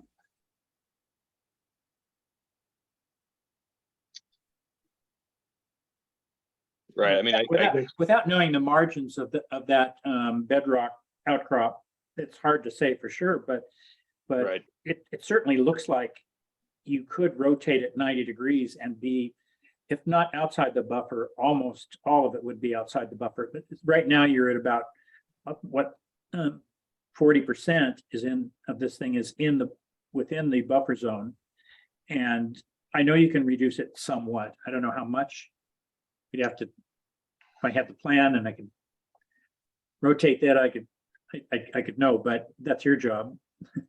Yeah, I guess the message to you is figure out how to fit it in here without and minimizing the space that's taken up in the buffer. Yeah, or show us why it can't, you know, Yeah. like, give us a better explanation of why it can't be done. Our job is to protect the wetlands and the buffer zones, and I think there's a question here about whether or not we have to have it in this configuration. So I think we need to answer that before we approve anything. I mean, I could send just like a red line plot showing what it would look like rotated. I mean, just with like a setback, like I believe this is the best configuration, and I had our review engineer also look at it. I mean, we as a septic design, we believe this is the best possible design. Show us an alternative. I could show you. If you consider the fact that you're in the wetland buffer, then it's not necessarily the best design. Right, given The best design would find some solution that addresses all the issues, not just how easy it is to construct or any of that stuff. Right, and I guess the other thing too, we're dealing with that ledge outcrop, so you know, we don't want to go anywhere near there if possible, and we're already, even if we rotated it 90 degrees, we're going to have to make it shorter and fatter, the system, and we're going to be kind of right back to something similar to where we are. Well, I don't know that I agree with that. I'm looking at what you've got there on the left side of your septic field, and if it's clear there, if it's clear of bedrock there, then why can't the long side be there? Does it have to be a rectangle? I mean, Sounds to me like you need to map out that bedrock, and if that's really the issue, and show us that where it can fit and how it can fit. even if you minimize it, does it have to be a rectangle? I don't know how this system works, but does it have to be a right angled rectangle? Yeah, this particular system, yes. I know some systems you can kind of you can do some funky stuff, but this one's kind of meant to lay in a rectangular shape. The other thing too, we have to reroute the water line as well, regardless of how we do this. So we do have to go pretty close to the wetland regardless of where the leaching field is. So, well, if you rotate it, you're not going to have to reroute your water line necessarily. yes, I don't see where the water line is now. I just see where you're proposing to move it. So I don't see. Water gates right here, and then Yeah. the water service comes in straight into the house right here, Okay. right in the middle of everything. So if you rotate it 90 degrees, you're going to have to put in less new water line, that's for sure. Probably about the same. We'd also have to sleeve the water line because the leaching field would be right up against the property line. And we have to maintain a 10-foot setback to water lines from a leaching field. So that's kind of creating more work, and it's kind of, in our opinion, it was kind of unnecessary.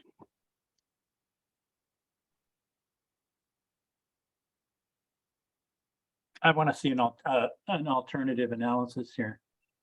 Not a third-party analysis. I want you to go back to your drawing board here and see how you might fit this in another way, so that you are, first of all, doing less digging for your water line in the buffer. And also, you've got as much of your leach field out of the buffer as possible. You may not be able to get it all out, but you could probably get some of it out.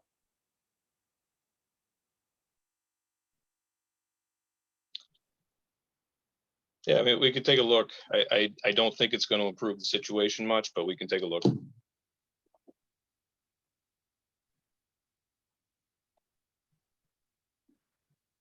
Where were your test pits dug currently? There's two in the front, test hole 1 and Oh. test 2. And then we also just tried one out in the back, test hole 3. Okay. Did you hit any rock at all in test hole 1? Yes, pretty shallow. We had refusal at 54 inches. And is this a built-up system or is this flush?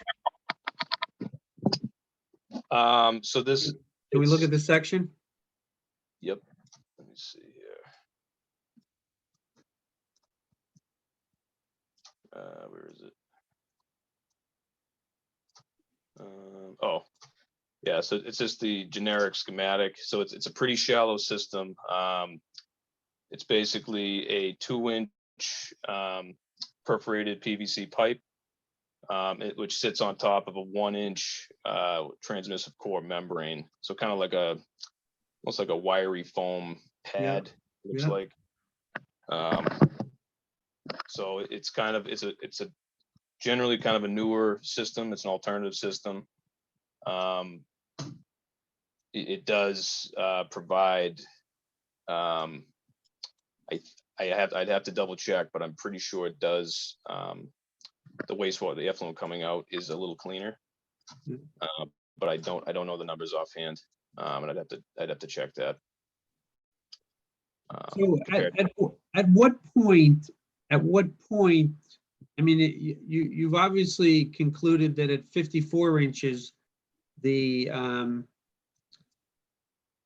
ledge doesn't impact the system. At what point does it impact the system?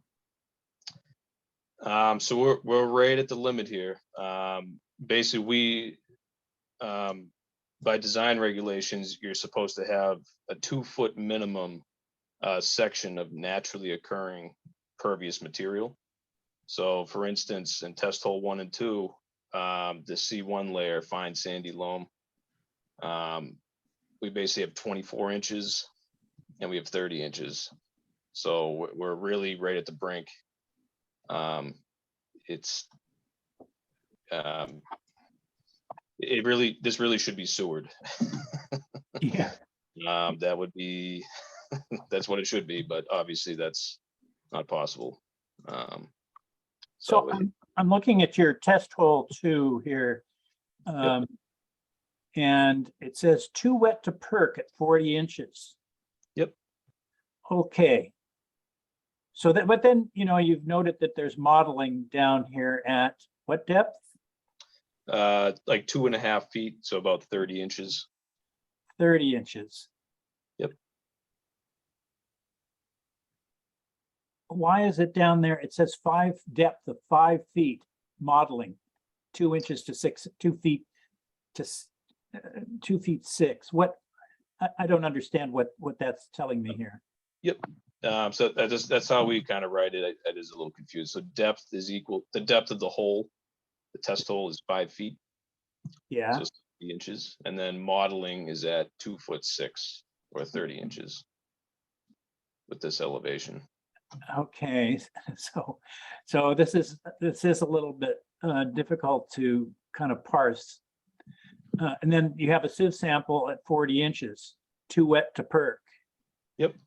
So that's obviously at least close to your seasonal water table. But you're above that for this your modeled zone. Is that right? Yes, modeling is at this elevation 9570 or at a depth Okay. of 30 inches. Yep. All right. It's a little confusing when it's written at the bottom down there. It looks like it's at 93.2 is where you're seeing modeling. Gotcha. So you've got to be 2 feet above that 30 inches, right? 24 inches above your water table for the bottom of of this geomat leaching system. Isn't that correct? Correct.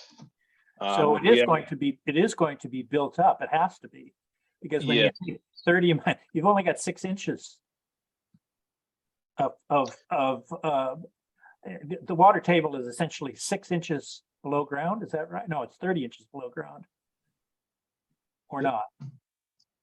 You're right, the high groundwater table is at a depth of 30 inches below ground, below the surface. Okay, all right. So that means you've got 6 inches essentially. And this thing has to be covered by how much? How thick is it and how much does it need to be covered by? Could you go back to the cross section of the, It's 3 inches with 6 inches on top. okay, so you've got 1 inch of your transmissive core. So it's 25 inches there plus 6.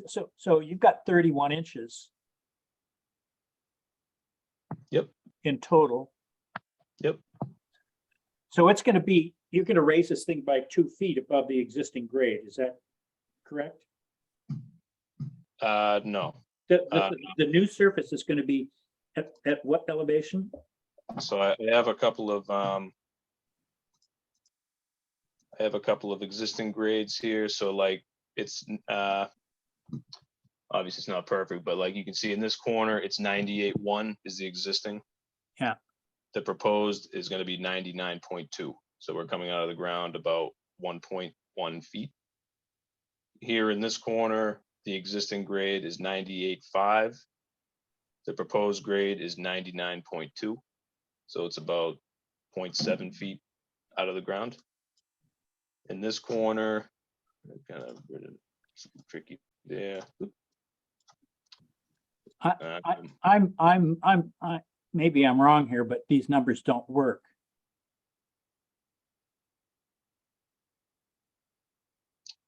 You've only got 6 inches to play with between, you've got to have 2 feet, right? Of clearance between groundwater and the bottom of this thing. Right. So that takes you to whatever these elevations are, you subtract 6 inches from them. And then you need another 2 feet to fit the thing in. And you're only leaving a foot, in some cases 0.7 feet. It would be helpful to have a cross section here, you know.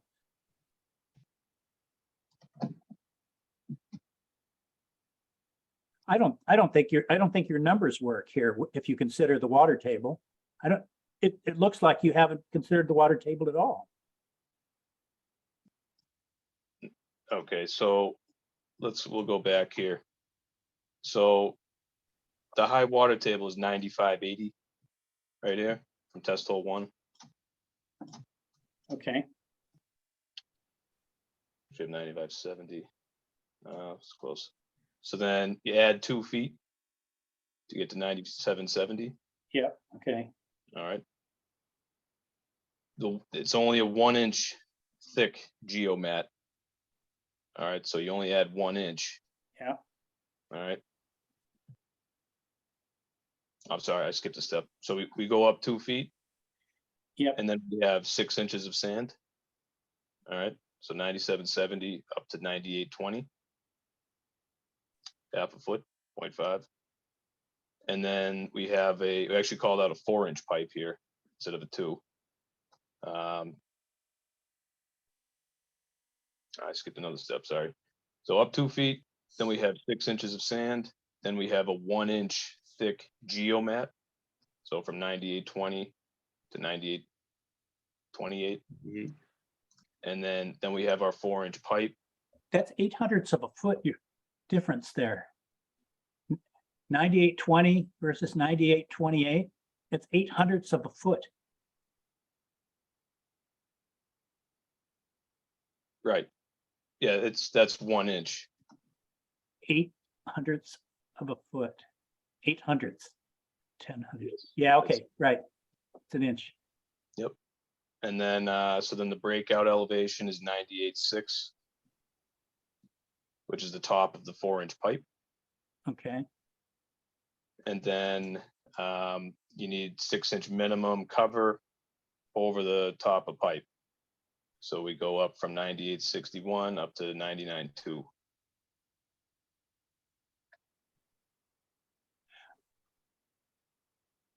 so here's what I guess I didn't understand. What's the current elevation there? What's the surface elevation? Before you do any of this stuff. That's what I'm missing, I guess. Existing. 90, okay, Sorry, let me zoom in here. yeah. 98.1. I was looking at the 99.2 as Yep. you were talking about, okay, so it's going to raise the elevation there by a foot. 98.3 versus 99.5. Okay, We have it slightly pitched, just so, obviously like rainwater drains off of the leaching field and away from the system. Yeah. Not by much, but just a little bit. Yeah, 98.3 versus 99.2.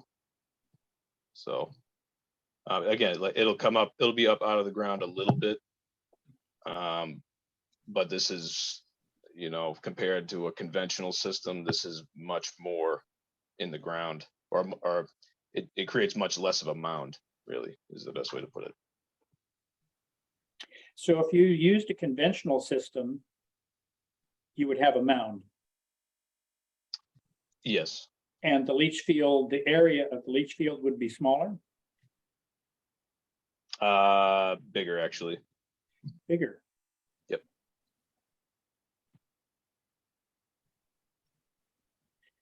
That's kind of one of the good things about this particular system. That's one of the main draws that we use it for in this kind of a situation. Okay. Well, again, I think it can be rotated, or I think you at least should demonstrate why it can't be. So rotate it, show it, show it to us. Okay, yep. I'll take a look at it, see if there's anything we can tighten up there. As far as I know, I think this is the best way, but I'll take a look for sure. Okay. Charlotte, is this something you can talk to the Board of Health about as far as Yeah, I can do that. Because I'm curious myself of, they have certain setbacks and requirements themselves, in terms of they may have to grant variances in certain situations. They also do have some sort of variance potential for the distance next to wetlands as well. So I'm happy to talk to the Board of Health director and see what kind of requirements they would look at for their permit, since they're going before the this project's going before Board of Health, I believe, next Tuesday. Okay. That'd be great. Yeah. I'd like to then continue this hearing. 2 weeks from tonight is October the 6th. Is that correct? No. Is it the 6th, Charlotte? Sorry. It should be. Hold on. Yes. Yes, October Thursday, 6th. October 6th. Yeah. Okay, so I'd like to continue this till October the 6th. Rob, is that okay with you? Yep, that's fine. Okay, very good. Then we will continue NOI 22-31 until till October the 6th. Thank you. Good, thank you. Our next hearing tonight is NOI 22-32, 91 Atlantic Avenue, new garage and deck replacement. I'll read it into the record. In accordance with Massachusetts General Law, Chapter 131, Section 40, the Cohasset Wetlands Bylaw and the Cohasset Stormwater Bylaw, the Cohasset Conservation Commission will hold a public hearing on Thursday, September 22nd, 2022 at 6:30 p.m. via remote participation on Zoom platform for notice of intent 22-32 from Hollis Hunterwell to construct a garage with patio removal and deck replacement at 91 Atlantic Avenue. Good evening, members of the commission. Brad Holmes from ECR here on behalf of Hollis Honeywell for the notice of intent at 91 Atlantic Avenue. Brendan Sullivan, a professional engineer, is here as well. I think, yeah, thank you for promoting Hollis as well. We've submitted a notice of intent application for improvements to the existing residence and property at 91 Atlantic Ave. I'll share my screen if I can. I'll pull up the site plan.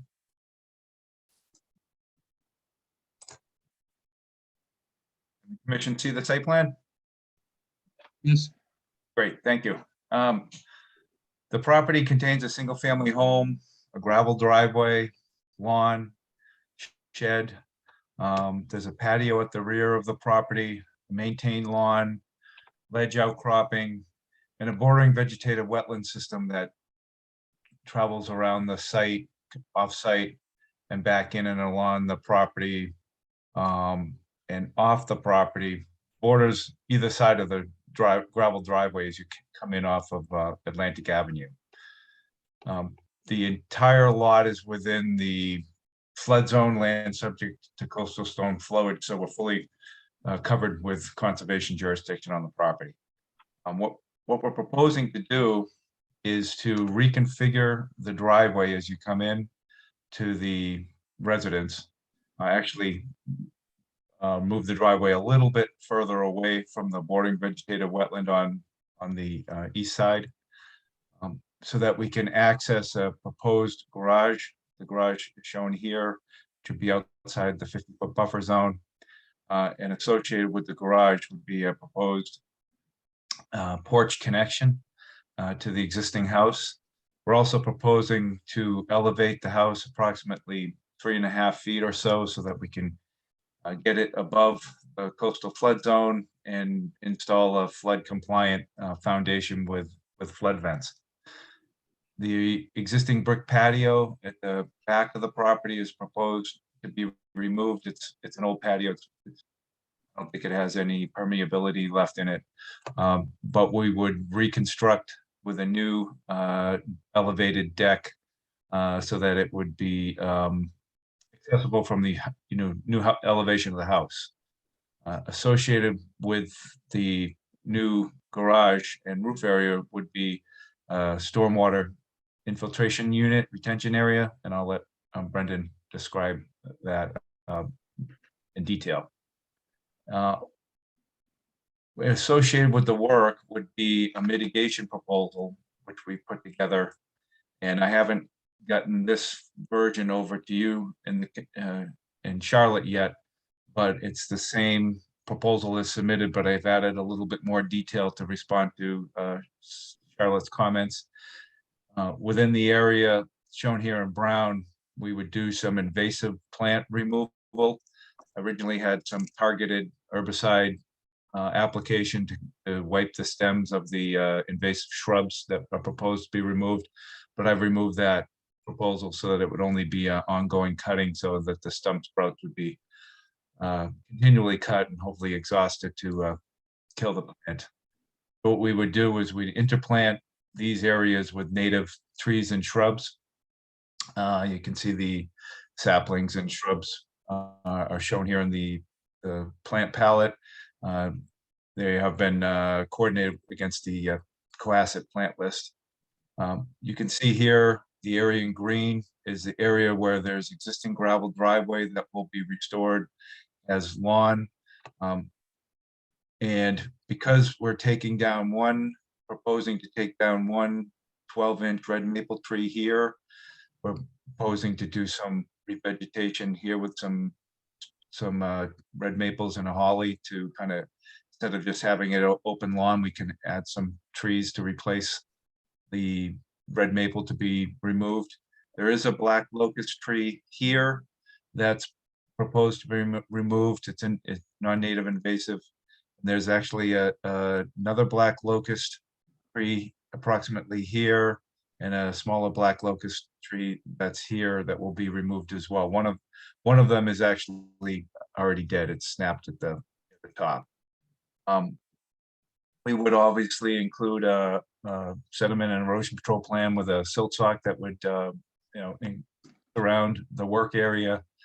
And overall, I think it's a good project in the sense that, yes, we do have a, proposed garage with structure on the site, but we're taking a property that was developed in the 1930s and bringing it into compliance and getting the house above the flood zone, and removing invasive and interplanting with natives. And actually, even though it's somewhat minor, we are moving the driveway a little bit further away from the wetland the best that we can.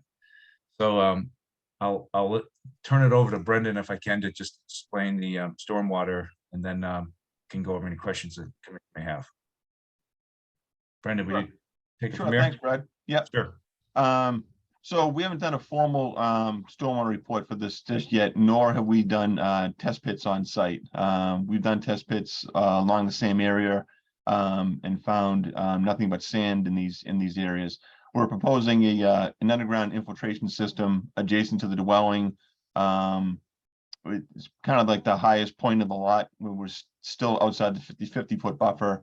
We're only increasing impervious by just over about 650 square feet in the entire lot. So I don't expect that the stormwater infiltration will be all that large. So I think the size I have shown here should take care of it. We're not proposing any new pavement. So we're all maintaining the same gravel drive that's more or less there today.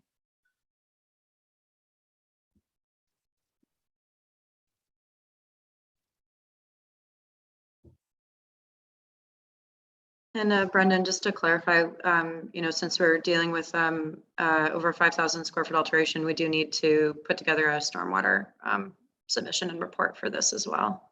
Yes. Yep. We're probably I think the disturbance is about 6,500. So we're just over that administrative review threshold. So yeah, there will be a formal stormwater review. So this is adjacent to the outlet to Treats Pond, correct? Yes, it's kind of in the rear ocean side of this, and there is a pipe that's not shown on the plan crosses the gravel drive as you enter the driveway that connects the two wetlands on either side. There's similar pipes up and down, heading I guess north on Atlantic Ave. All those driveways have that flooding concern, and the pipes that go under the driveway that feed into Treats Pond, which is, as you're looking at the plan, over on the other side of that way on the right-hand side. So this yard and basement flood a couple of times a year? I don't believe there's a full basement in there. I think it's just a crawl space. It's a mismatch of cinder block and like red brick foundation. I don't think there's a full basement there, nor will there be for this one. There'll be flood vents, obviously, in the new foundation, and flood vents in the garage as well. So you're raising the house, is that? Yes, the first floor is about elevation 11.2, so we're just over the floodplain. FEMA requires in an AE zone flood elevation +1, so requires it to be elevation 12. We're going up to 14.5. So that'll allow us to get some utilities and some duct work underneath above the floodplain.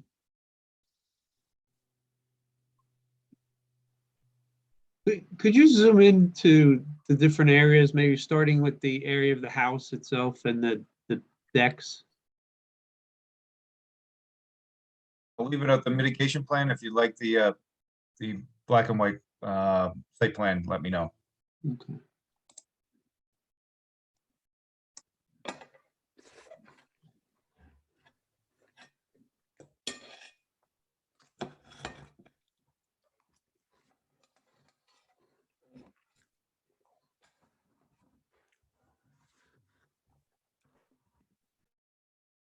So the brick patio is being removed, but the semicircular wood deck is, and then is that continued down the side of the house, or?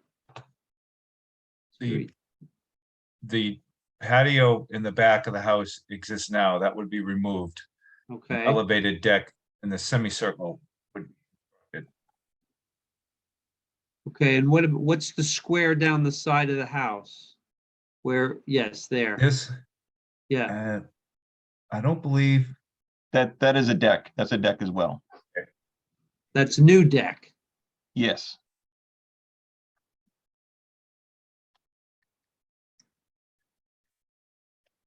some of And the do, problems. do we have, do you have any kind of plans for of those decks? How it comes to the ground, what we're looking at there? They're gonna be post to the ground. We did file with ZBA for work in the floodplain. There'll be sonotube post to the ground. They will only be in the back, I know in the back area, under the brick patio, there'll be just posts. But that semicircular area is gonna be cantilevered over the lawn area. And it will be, its elevation will be roughly 15 feet or so, 14.5 or. Yeah, probably, I mean, maybe there's a step outside the house, but yeah, 14.5. The existing grade back there, as you can see, is about elevation 10. Yeah. The flood zone, like I said, is elevation 11 out there, so the whole site falls within the floodplain. And then, so it comes around the house and it ends with the roof of the garage, or is there a second floor on that walkway? In that garage? So there is a connection porch from the garage to the house that Brad's Okay. highlighting there. So that's a roofed porch area that connects, you know, coming from the garage, going to the main dwelling.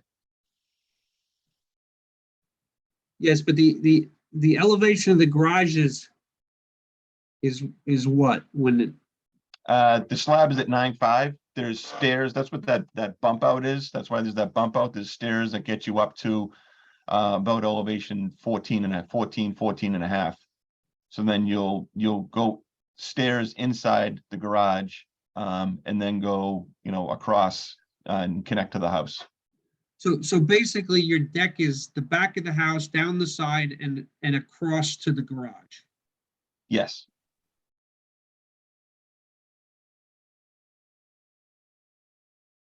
The And major- Brendan, the deck is all elevated Yes.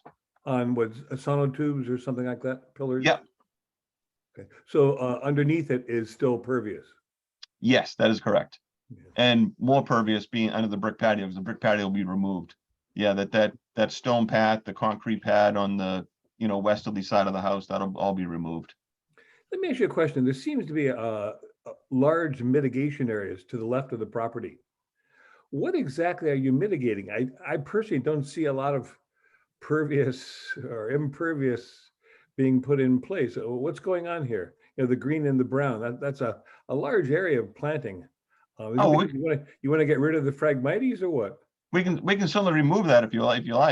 Yeah, but what's the purpose of it? from a Sure, I design can viewpoint? explain. It's not, it's an area now that's vegetated. It's not wetland in the sense it's a buffer zone area, but it's mixed with native and invasive. What I'm proposing is just the ability to remove the invasive honeysuckle shrubs and some of the other non-natives in there and just continue to plant in that region with natives.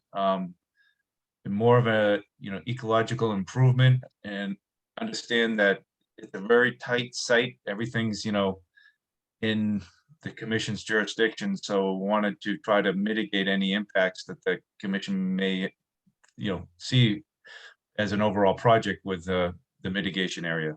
So this is a general purpose mitigation for disturbance of a 50 and 100-foot areas.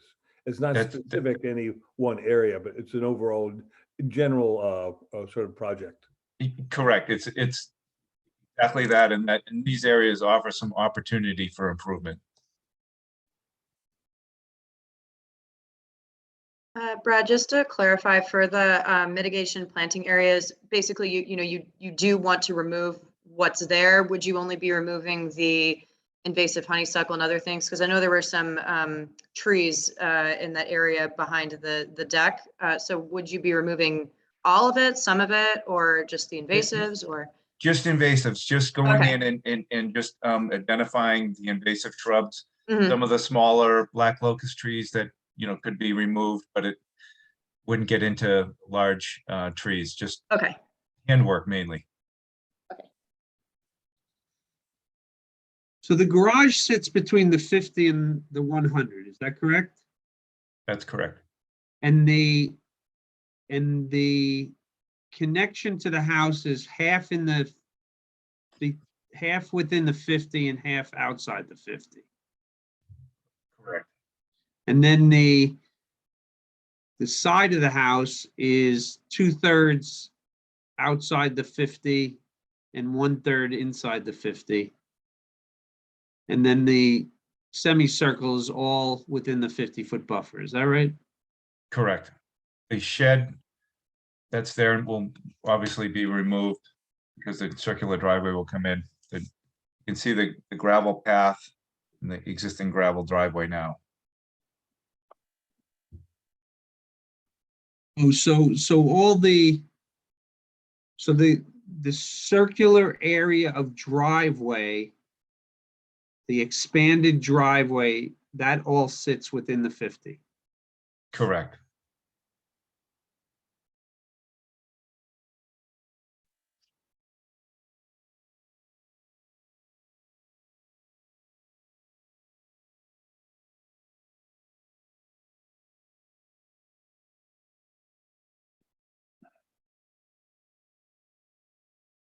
As you can see, some of that area is already gravel and shed and it's all, the rest of it's lawn.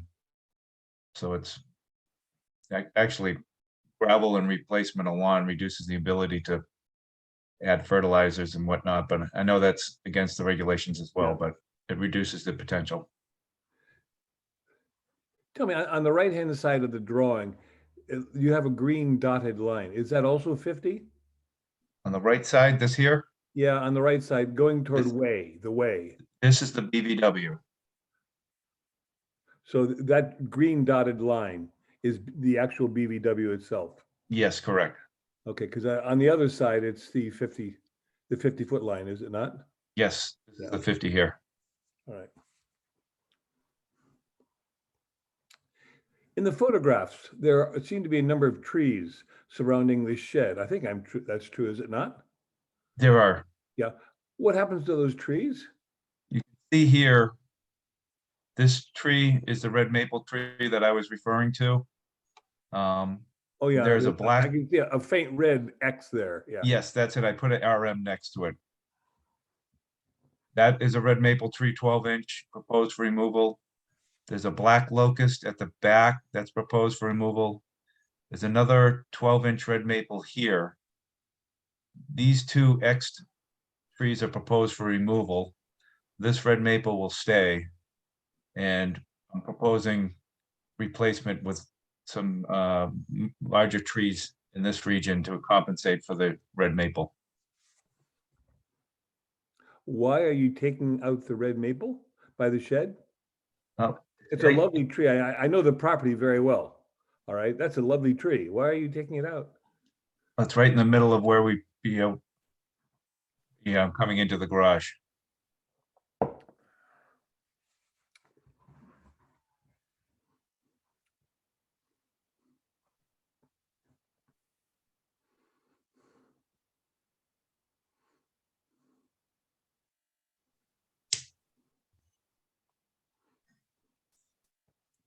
So I have two concerns. I mean, I know it's just deck and it's mostly elevated and it doesn't have a lot of impact on the ground plane. Assuming that it's built with just individual columns. I think it would be worthwhile seeing what the overall plan is. The stairs aren't going to come down to dirt. There's going to be some kind of a landing or whatever at the bottom. I think we should see that. I also have a concern just with the gravel drive. I know that I don't know off the top of my head what the coefficient or whatever you call it is being used for gravel, but I know over time it ends up just being compacted and you know, it would certainly be better if that were a area that we knew would infiltrate, you know, for a lifetime instead of, you know, just gravel that eventually gets compacted. Those are my concerns. So. Well, if you wanted to make it a condition that the gravel drive is indeed, you know, maybe not gravel, more of a crushed stone, you know, the crushed stone will last longer and the water, it doesn't get as compacted. I mean, I know what you're saying is that, you know, if you just do gravel, you just throw down some typical gravel, some bank run gravel, yeah, it's going to compact over time and become hard as a rock. But if we, you know, if we used a crushed stone driveway, maybe that would help the infiltration in the subbase, water infiltrating in the subbase better. Well, or if you had an engineered permeable solution there, that would even be better. You know, an actual base and then a grid or something that kept it from compacting over time, that would even be better. Okay, yeah, we can introduce that as part of the stormwater permit. You know, Brendan, you talk about maybe the gravel you're putting down or will be better. I think we need better than a maybe when it comes down to the, you know, the permeability. I think we need a defined engineering defined solution because the property right now has almost no permeability. All right. And I think Chris is exactly right. All right. We need something that is going to be able to relieve the water in the center of the property better than certainly it is right now or has been in the past. Okay, yeah, like I said, we can certainly look at that for the stormwater application. I imagine the groundwater is pretty shallow here. Like seasonal high might be pretty close to the surface. Yeah, and that's why I do have the, you know, the infiltration proposed just about almost the highest point on the lot. You know, it's above elevation 9. You know, I could put it maybe around the back of the house, but then now it's in the 50-foot buffer. I was trying to, you know, get the best of both worlds there. But we'll know a little more once we start digging some test pits out there. Well, you almost don't have to do it. You just look at the elevation of the when the treat's pond is full. Your water table is going to be at the same elevation, more or less. Right, right. Well, hopefully that's gone down with the new pipe in there, right? So. Yeah, I wonder how that's performing. I mean, it's been a drought, so it really hasn't been tested yet. Well, would have got tested today. Yeah, maybe. So the infiltration chamber is just for the garage, is that correct? Well, I mean, being so distant from the garage, we'll probably tie in the roof leaders from the house, would be my guess. That'd be the easiest. It's close enough to the house. Oh, so you're saying that that you only need to pick up a certain amount, so the easier thing is to pick up the house than to pick up the garage. Is that it? Yeah, that's probably about it. Because like I said, we're higher in elevation over there, and it would just, I think it just make better sense. All that runoff anyway does kind of go down towards the garage and down towards the that wetland by the entrance of the driveway. And then under that pipe in the driveway, and then heads over towards Treats Pond. Okay. Brendan, Brad, my major concern here is the kind of work that's rather ill-defined you intend to do in the brown areas. I know there's a lot of vegetative growth there. It looks to me like you're going to clear it out and it's going to look really nice. Have you actually labeled and counted the plants and the trees and identified the trees that are there and are going to stay? Haven't labeled and counted the vegetation, but what I have done is put together a step-by-step task so that those items that you're referring to are covered in the step, so that, you know, everything would be flagged by a botanist prior to any work, and then the cutting would begin. So it's not, as I said, it's a mixed area. It's not intent to do any clear cutting in any means. It's meant to just supplement the area. And in the lower box that I'm looking at on the left side of my screen, those are the plants you intend to add, or those are the plants that are there now, or what are those? I can't read. These, I can't sure, read these the are, writing. these are the plants proposed to interplant within the brown area. So 15 saplings overall and 33 shrubs. I'm not good at math tonight, but it sounds to me like if you're putting that much in the way of shrubs in, you're taking a heck of a lot out. Are you not making to make space for them? There I don't isn't, use as the word clear cut. well, you're looking at shrubs at approximately 15 feet. Oh, sorry, I'm sorry, saplings at the area is calculated so that the saplings would be about 15 feet on center and shrubs would be about 10 feet on center. The area is, as I said, is somewhat open. There's honeysuckle, there's some, I believe there's some multiflora rose mixed in there as well, and black locust. So it's not, but I wouldn't say it's infested. There's other native vegetation in there. So it's a supplemental Okay. proposal. Yeah. The property to the left, I assume, has a lot of invasives and what I would call wild growth to it. The property to the left of the screen I'm looking at. Mhm.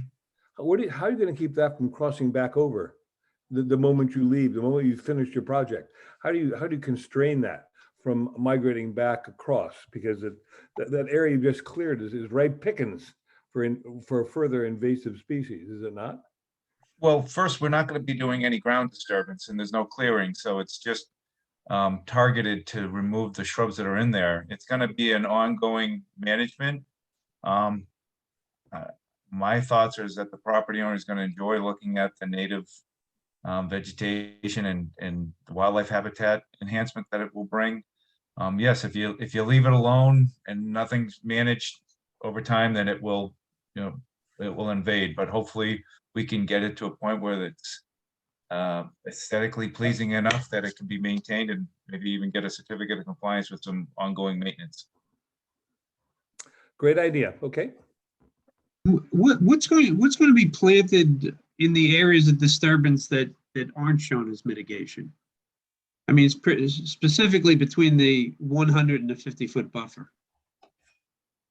I don't think the only other areas disturbance that I see on the plan is this area, because this is gravel to be removed. So that would be loamed and seeded.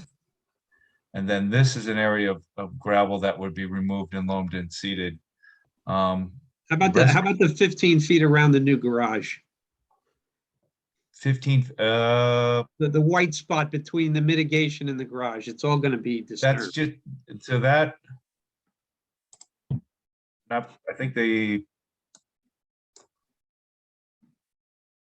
nothing, the existing area here is, we're not proposing to clear. I mean, But it it could will just be loamed and seeded if there's any disturbed area and do a wildlife seed mix there. I can specify that. Yeah, okay. That's what I wanted to hear.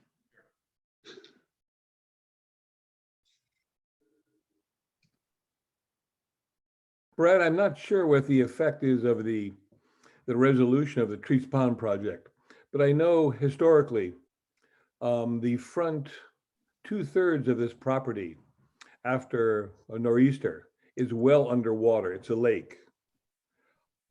Is that going to continue? And is that going to, are you doing anything to avoid that or to make it less detrimental to the property? As far as when you say the front half, the side of I'm talking the lower portion of what we're looking at here. Where lower you have portion, the this, in circular this driveway. manner. Yeah, that area of between the words around lot 2 going all the way back to the new garage, that traditionally is underwater after a big storm. There's nothing that we're proposing that would be any different to that. Other than elevating the house above the flood zone, if it were to get that area and have some more, storage capacity on the lot, but there's nothing else. We're not proposing to change any of the grades in that region that would have any impact. Okay, let me ask you, you've obviously, you've followed the Treats Pond project and the canalization that's taken place. What will be the effect of that project on the flooding of this property from the new garage down to Atlantic Avenue? I honestly haven't been involved in the Treat Pond project to be able to be a good answer on that, but Yeah.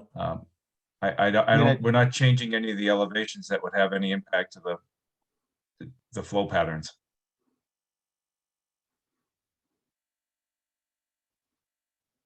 I think, Eric, I mean, obviously the whole intent of the new pipe for Trees Pond was to help it drain during, you know, a larger event like today, you know? Yep. So my guess is that the flooding should be less,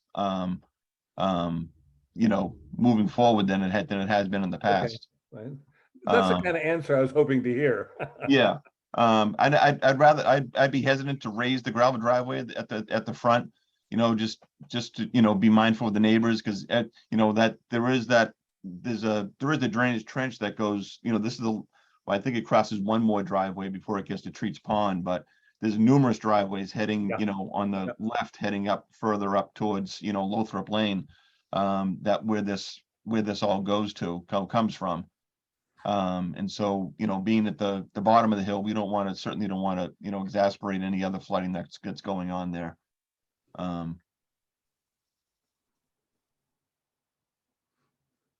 Because the flooding on the property is actually of two natures.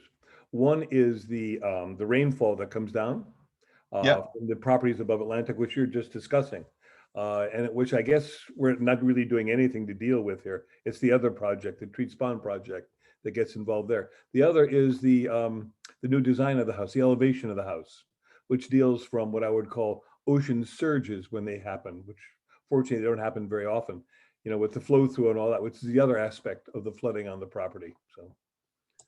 Right, and that, you know, as Brad said, the raising the house and putting flood vents in will certainly help the situation, because there's a solid foundation there now, so.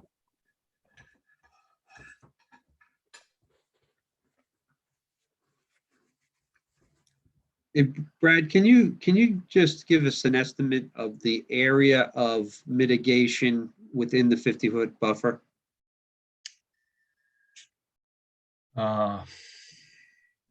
You know, is it 25 by 60? You know, I don't know, just maybe Right. when, Yeah, you wouldn't be that far off with 25 feet by 60 feet this way. There really isn't in the 50-foot buffer. We would have some area in here, you know, proposed within the 50-foot. It's just interplanting and that native and the invasives that we discussed. I can get you a calculation. I'm not that good about just rifling square footages off my head. So Charlotte, do we have a limit on that?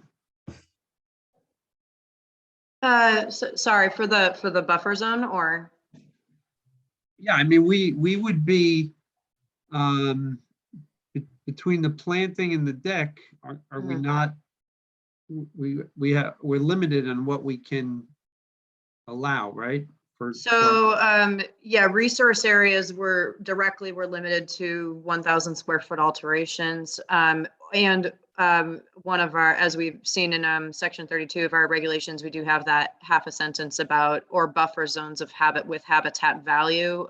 Historically, we have interpreted that as more undeveloped sites rather than developed ones. But it doesn't clarify much more in the regulations. It just says or buffer zones of habitat value.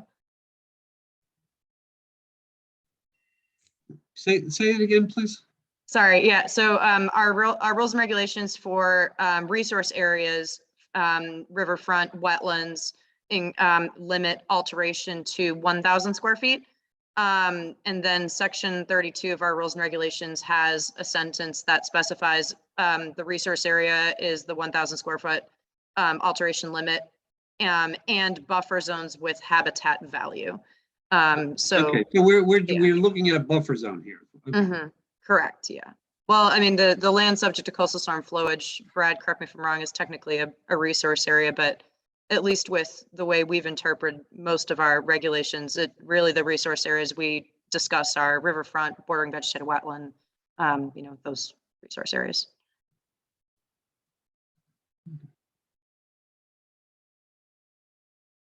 All right. Any other thoughts? Comments?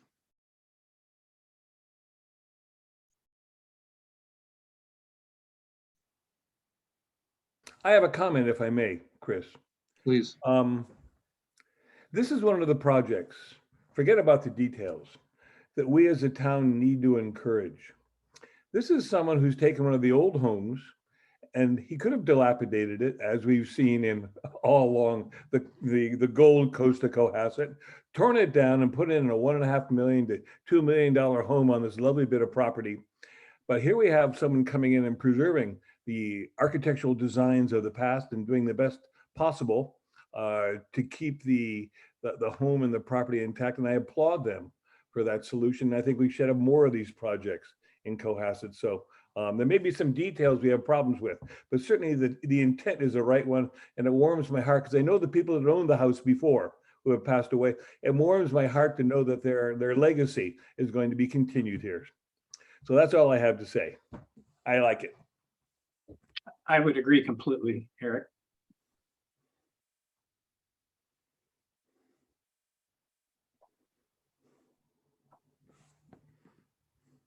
Well, I'm just going to make some comments and let commissioners respond.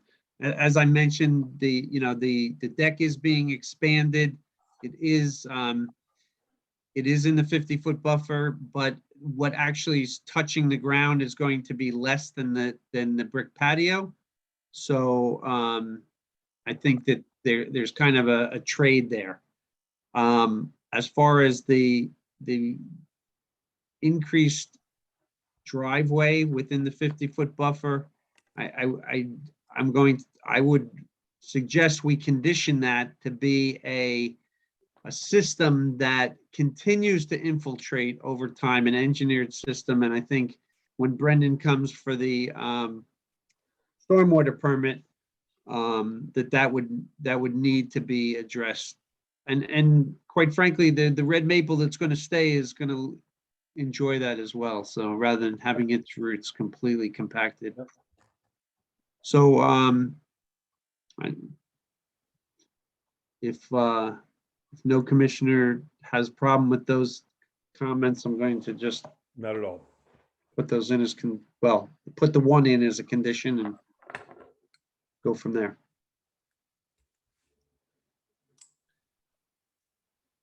Okay, so having no complaints. But I guess there's one more thing that we haven't Yep. talked about, and that's construction staging, where that's going to happen, how it's going to happen. Yep. Because obviously to lift the house is going to require a fair amount of heavy equipment at some point, and so we just want to be sure that we have a good clean out, washout area.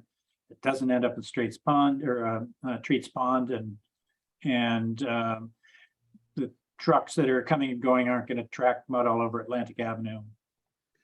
Do we have anything on the construction, the other plan that shows silt containment and wheel wash and that kind of thing? No, Washout for concrete trucks, all that kind of great stuff. as I said, we haven't prepared a stormwater permit plan for as of just yet, but we can certainly, as we always do, is implement those onto the plan. A tracking pad by the entrance. We can specify some areas for construction staging and washing out and whatnot. My guess is that the house will be lifted first, and then they'll move to construct the garage after the fact and kind of work their way, from the house back out of the lot. And most of the construction staging would probably be in the circular area, where the driveway would be relocated in that area there. Maybe along that right side, it might make sense, maybe double up that siltation barrier there, because it is so close to the gravel drive. We could certainly put that, double up that as well. Did you say you're going to work with the existing foundation? I think there was a comment that there's a sound foundation under it now. So you're not going to put in a new foundation? No. We are putting in a new foundation. The existing foundation is not sound. That's Okay. it's Okay. it's kind of crumbling away. So Yeah, okay. yeah, there'll be a new foundation. And it's going to be perimeter concrete, or Yes. you Yep. put it on piles or what? No, solid. We're proposing a solid concrete wall at this point, with flood vents.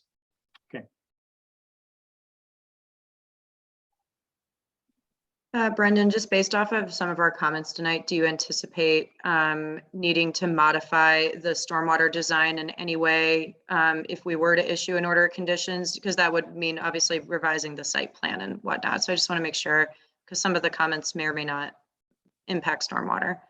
Yeah, no, I mean, I think if the board wanted to, or the commission wanted to issue an order of conditions tonight, I think, you know, we can move forward with the stormwater permit, moving forward, and we could, if there's any major changes, certainly we can come back and we'll be back in front of you anyway, but, Right.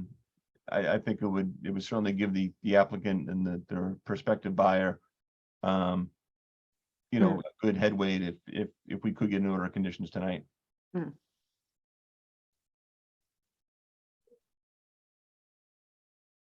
Thank you. So, Well, with respect to that, we don't have any test pits or a plan or anything about the stormwater. no, we're not issuing a stormwater tonight. Yeah, that's what I thought, but so Yeah.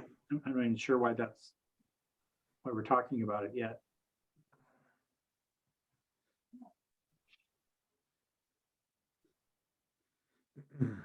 So, I'm sorry, if you wanted to issue an order of conditions, obviously would be contingent upon a stormwater permit approval.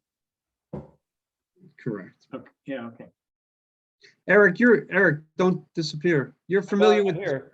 you're familiar with this property. The area between the silt sock and the house, the new deck, all that, is that all lawn right now? Pretty much. As best, well, you say it's lawn, it's a lot of driveway, which is, I believe it's cracked shell. And there's lawn, but you know, it's underwater a good part of the time, Chris. So What about towards the top of the page?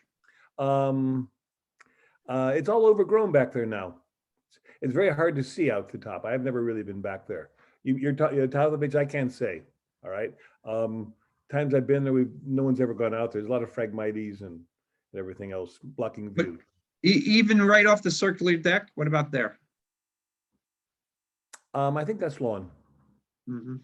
I believe that's lawn. The low point is by the driveway, the front of the driveway, Chris, as you come in off Atlantic Avenue. Yeah. And then it kind of builds up toward the area in the back. I can say that if you look at the northern portion, my bordering vegetated wetland line actually included some soil, hydric soils in there. So Yeah, actually, there's a little bit of lawn before you get to a kind of a field layer, so you could see the staining in the lawn. That's why I located the wetland up here because of the hydric soils and staining. But this area from the rock ledge to the house is lawn. okay. The reason I ask is obviously, I mean, this is a major piece of construction here to raise this house. And my guess is that the majority of the area between the house and the silt sock is going to be disturbed. Yeah. And so my question is, it's in the 50-foot buffer, should it go back to being lawn again? Good point.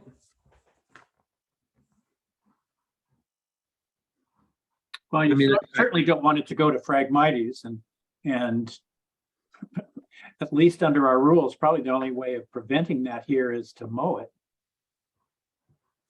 Yeah. Right. I think the reality, Chris, if you look at the property, is that there's a bit of lawn off the circular deck. That's Yep. probably about the only lawn around the house for them to go out and have a cookout or whatever it may be if they don't do it on the deck. They wouldn't do it in the soggy bit between the new garage and Atlantic Avenue. Right.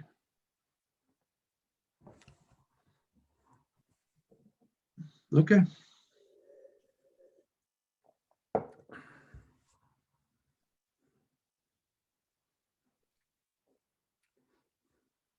Well, if there's no more comments, I'll make a motion. Hey, yeah. Chris McFarland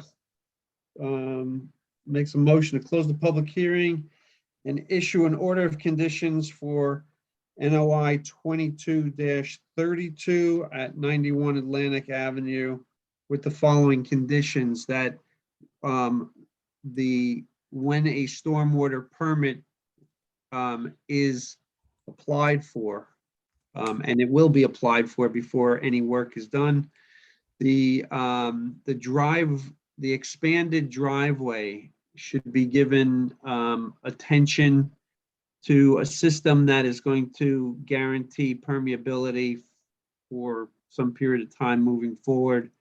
So the note that's on here to be gravel drive will most likely have to be modified. As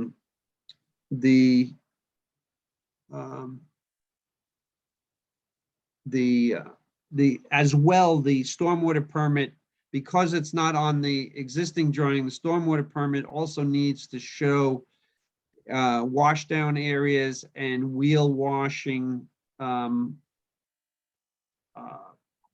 facility for trucks entering the site, as well as any kind of staging, etc.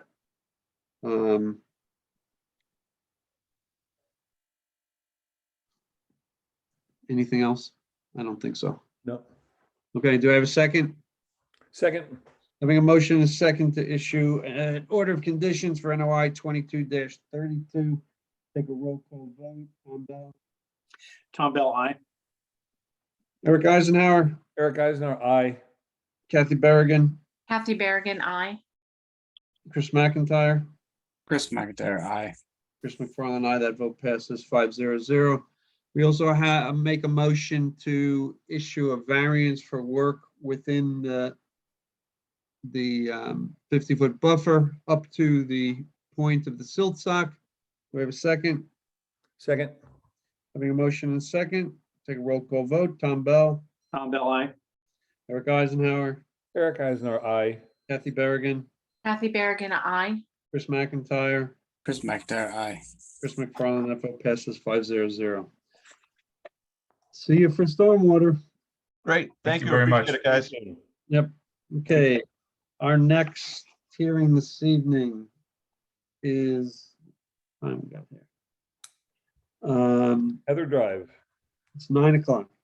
Yes, it is an amended NOI 22-24 for 32 Heather Drive. I'll read it into the record. In accordance with Massachusetts General Law, Chapter 131, Section 40, Cohasset Wetland Bylaw and the Cohasset Stormwater Bylaw, the Cohasset Conservation Commission will hold a public hearing on Thursday, September 22nd, 2022 at 6:30 p.m. via remote participation on a Zoom platform for amended notice of intent 22-24 to extend a portion of the deck within the 50-foot buffer at 32 Heather Drive for Richard Carroll.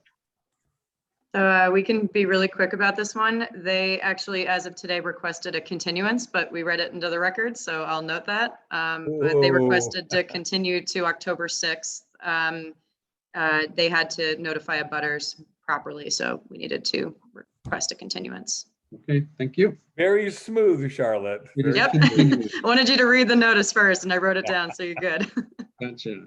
Okay, the next hearing this evening is an ANRAD 22-29 for 1 Chief Justice Cushing Highway. Continued from September 8th, 2022.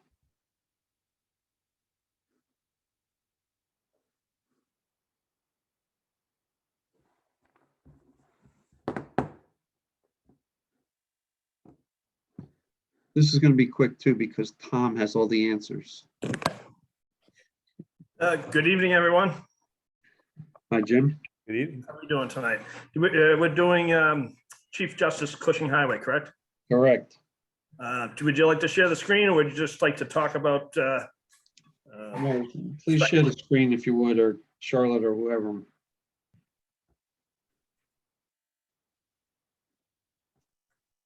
Hang on. Edit.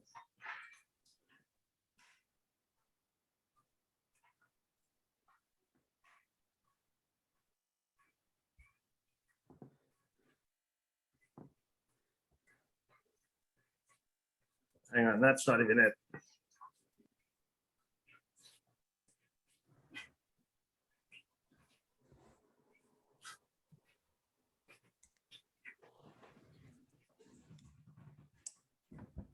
There we go.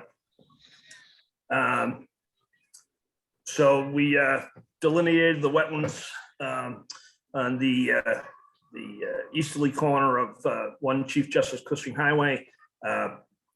We had a scheduled site walk, which I could not attend. I apologize for that. But it's my understanding that there were no revisions to flag, so this plan is exactly the same as originally reviewed when it was meeting was open. So I would open up to questions at this point if you have any. All of mine were answered at the site visit. Excuse me? Any All of my concerns, questions were Tom? answered at the site visit, but I just say that we had the site visit to compare this site to the adjacent property where we did find a wet meadow on Cohasset Conservation Trust land, and the same conditions do not exist here. Excellent to hear. I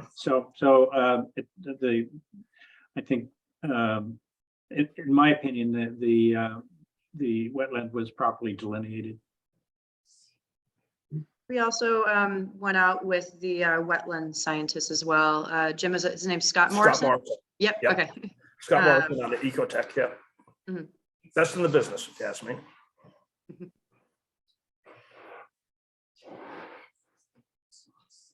Any other comments, concerns? Nope. No, So Charlotte, do we, what do we do with an ANRAD? Are we issuing, do we just approve? Do we issue an order of conditions? What do we do? Yeah, great question. So it's is technically considered an order of resource area delineation. I'm just going to pull up the 80 North Main Street one. But I believe we would vote on whether or not we believe the delineation is accurate. So let me just pull up the choices real quick on the form. So the order of resource area delineation would be that we would check off either accurate, modified, or inaccurate. Okay.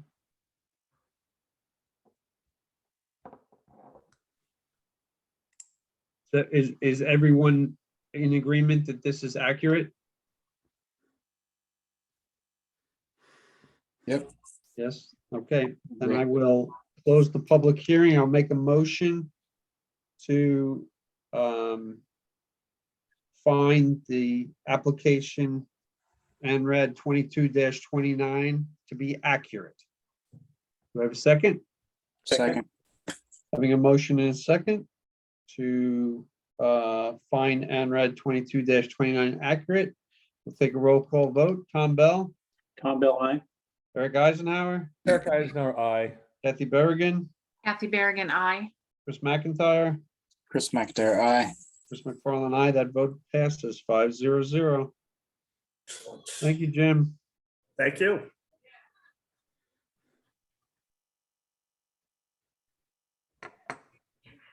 Okay, our next hearing this evening is NOI 22-12 and stormwater permit 22-08, 221 Hull Street, which was continued from September the 8th. Right. Good evening, Jim Burke again with to Selberg Sala. The issue that we had to continue last time was to get some additional soil tests for the revised stormwater management system. I got out there Monday, and I apologize, I was off last week, and so it took where are you? One slide. We did there it is. And I'll go to sheet 4. The revisions are on sheet 1 and sheet 4 of the plan set. The new test pit's right here. Yep. We've got down in the soil log is right here on the plan. Test pit 4, and we got down to 86 inches. We didn't, it wasn't refusal quite, it was getting tight, certainly. A tight, silty, sandy till, angular rock, was not surprised. So, but I can show you where that exists on the next sheet, as far as in comparison to where the soil tests were. So everyone see that sheet? Yes. You need to zoom in. Yeah. So in addition to that, prior to the soil testing, we did go out and GPS the locations of the, that's the foundation that was, the excavation for the, you know, the footing that was previously done by the contractor. So we did nip that corner, and actually that was the deepest part of for that leaching. So we get depth here. This is the test pit that we did just do down to 86 inches, and then we did we have the previous 2 test pits over in the corner. So I think from the revisions and discussions that we talked about last week, we can go over that. We, you know, from the and I wish Pat was here because this is really his design. He did a great job of saving the trees, you know, eliminating any sort of tree clearing in the 200-foot buffer. The driveway that comes up, that obviously doesn't change, but the only alteration that we've done is in that grass area. This existing tree line remains the same. So, you know, I just popped a hole in that and right in that grass area and it got down 7 feet and, you know, to see if we can get this thing in there. So I think we're in really good shape, you know, when compared to where we started. So I would open it up to you guys if you have any questions. And the only question I have, and this I should have brought this up last meeting and I didn't. Is there any wiggle room in the design of the rain garden? Yeah, of course. You know, I was looking at that when I was out there doing the test pit, to tell you the truth. As this tree line shoots up this slope, there's actually it's right in here, that ledge outcrop right here. Yep. So the gradient goes up. I mean, you could actually theoretically almost minimize the depth, bring a berm right across and tie it into the other side and minimize the excavation even more. And that's the funny thing about, you know, plans and construction. You don't necessarily always know what you're going to run into. And that's why I guess they call it a plan. But, you know, to answer your question quickly, there's always an answer. There's always a different answer. The reason I ask is we know those trees are probably, you know, the canopy on those trees are 2x, 3 times as big as what's shown on the plan. Mhm. Means the root system sticking out that far too. You know, if we really want those trees to live, I mean, I think the upper one says 43 inches or something. Maybe I'm just imagining that. Maybe it's just it might be just a symbol. I know this tree here, because I was digging right next to it, is probably an 18. Okay. To tell you the truth, this one. So my point being that as much room as we can give those roots, so that we're not just tearing up all the roots of the trees, we should give them. And if that means, you know, adding 4 feet down on that area where you suggested there might be a little room, then I would highly recommend that, so that the trees do have the best chance of actually surviving. If you cut, I mean, the way I don't know what scale you're at right now, but I'm guessing you're within, you know, 6 or 8 feet of the trunk. You know, that's going to stress those trees terribly. So I understood, and that 35 I think is grade, to tell you the truth, going around that 34 going around the tree here is great. You know, this one's dead, by the way. I mean, Yeah. the woodpeckers, I'm sure love it, but you know, and I think it's situations like that. I have no problems with an order of conditions of actually, you know, going up there and making an assessment with Charlotte and maybe, you know, like I say, underlying conditions, you never know what you're going to run into. Yep. Okay. Especially, you know, in a site like this. So I hear what you're saying about maybe putting a pocket and having, you know, to minimize the excavation, like maybe around this tree and extend this one out a little bit further. And like, I get what you're saying. So if, you know, a site inspection, that's the first thing that's going to be built, to tell you the truth, is that rain garden. In my opinion, just given accessibility to the site. So I would think if you guys want to work out some sort of inspection protocol as an order of conditions, that you maybe, you know, do an inspection of excavation of the rain garden prior to placement of sand, and, you know, something like that to keep. Well, even I think what I'd like to do is I'd like to just make an order of condition that says that at the either at the pre-construction meeting or prior to digging, that it gets laid out on the ground, and Charlotte and myself will come out and take a look and just make sure we feel comfortable. And if there's the opportunity to, if we feel that there's a need to give it a little more, you know, room around the trees, then we make an infield adjustment. No problem. I think that's a smart thing to do. Okay, great. So Jim, you sort of alluded to maybe closing that gap from the southwest corner to that bedrock exposure, and you can see that the contours are, you know, pointing uphill here, so that's obviously where your drainage is, and you could gain some area there. That might be advantageous.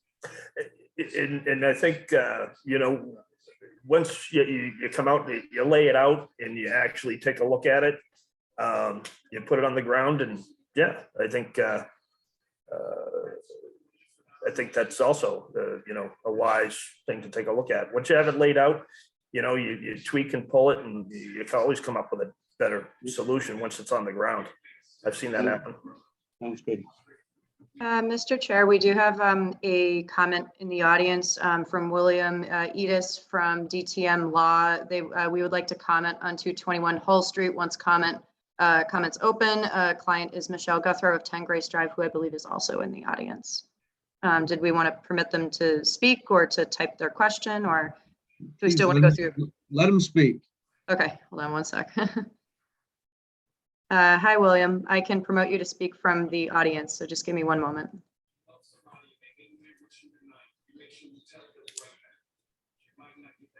Hi, William. Can you hear us? I can hear you just fine. Can you hear me? Yes. Okay. I suppose my camera doesn't appear to have turned on. I'll rectify that later. Good evening. I'm Will Eads from Drone Tochio Morgan, representing Michelle Guthrow of 10 Grace Drive, who is also present. We just wanted to comment briefly on this NOI and stormwater permit. We do not oppose it. However, we've been working with the owner for some ancillary property issues that don't fall under Concom jurisdiction. However, the NOI plan, we note, misses some, doesn't include some items that we wanted to mention. There's a large fireplace installation located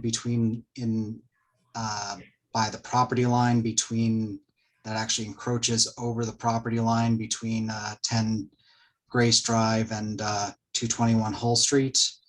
And there's also existing utilities that serve 10 Grace Drive that run under the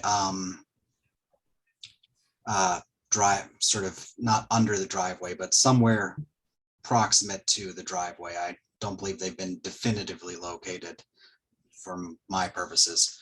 And just generally, I guess we have some concerns about the stormwater permit and just ensuring that it does not increase surface water dispersal onto 10 Grace Drive. We note the numbers are very similar for the pre and post construction numbers. And I guess, sorry, not I guess.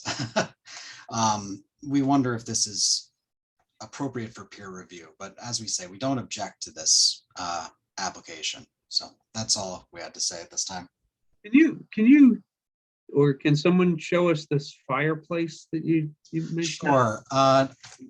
Jim was focusing on it. See the ledge between the two houses or the proposed Yes. house? Yeah. Fireplace is located, I believe, between those two. In here? I believe that is approximately where it is located. Michelle is here. She could speak to it more accurately, but that's where I was.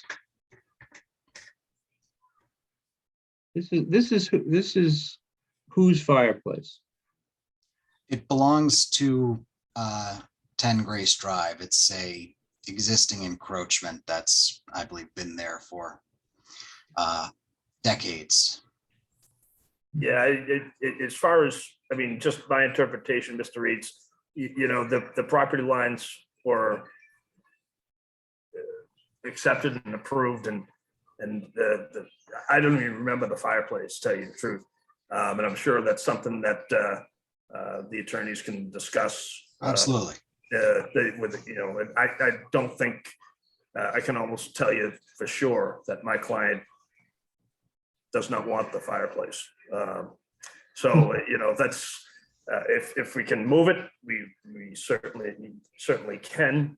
There's also, well, again, you know, the first conversations I had originally was changing the property lines.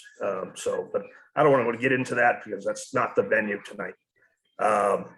And as far as the utilities go, you know, our intent from day one was to maintain the existing sewer, maintain the existing water that service 10 Grace Road. Also, there's the drainage outfall. We're maintaining that. There was a request to make sure that that was shown on the plans. That was a revision we made. I think we've made a pretty good effort to make sure that 10 Grace Road is protected. And as far as the watershed goes and drainage, we're pretty much at the peak. Everything is going to go towards Hull Street into that rain garden. The driveway itself is going to continue down to, you know, where it goes now with a filter strip. And you know, I think the design itself, I think, is well protected, and I'll certainly sit down with you and Mr. Phelan and discuss those particulars. But like I say, I like the design. It's come a long way since the day one, and I think the concerns of protecting 10 Grace Drive was always considered. Thank you. So as mentioned, I mean, neither the utilities nor the fireplace are under conservation purview. We have looked at the stormwater. The numbers do show either a stability or decrease in post-construction. That's what our bylaws call for, and unless there's a commissioner who feels strongly that this needs a additional review, I think we could probably move ahead with this.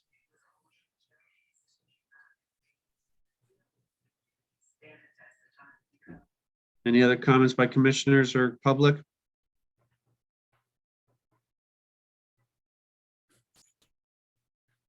Okay, without any other comments, I would like to start with the NOI and issue an order of conditions for NOI 22-12 with the special order that prior to the digging of the rain garden, that the applicant will notify Charlotte, the conservation agent, and set a time for us to, for Charlotte and any commissioner who's interested to go out to the site, see the layout of the rain garden and to offer suggestions as to how we best protect the trees that are in that area by possibly adjusting the boundaries of the rain garden on site.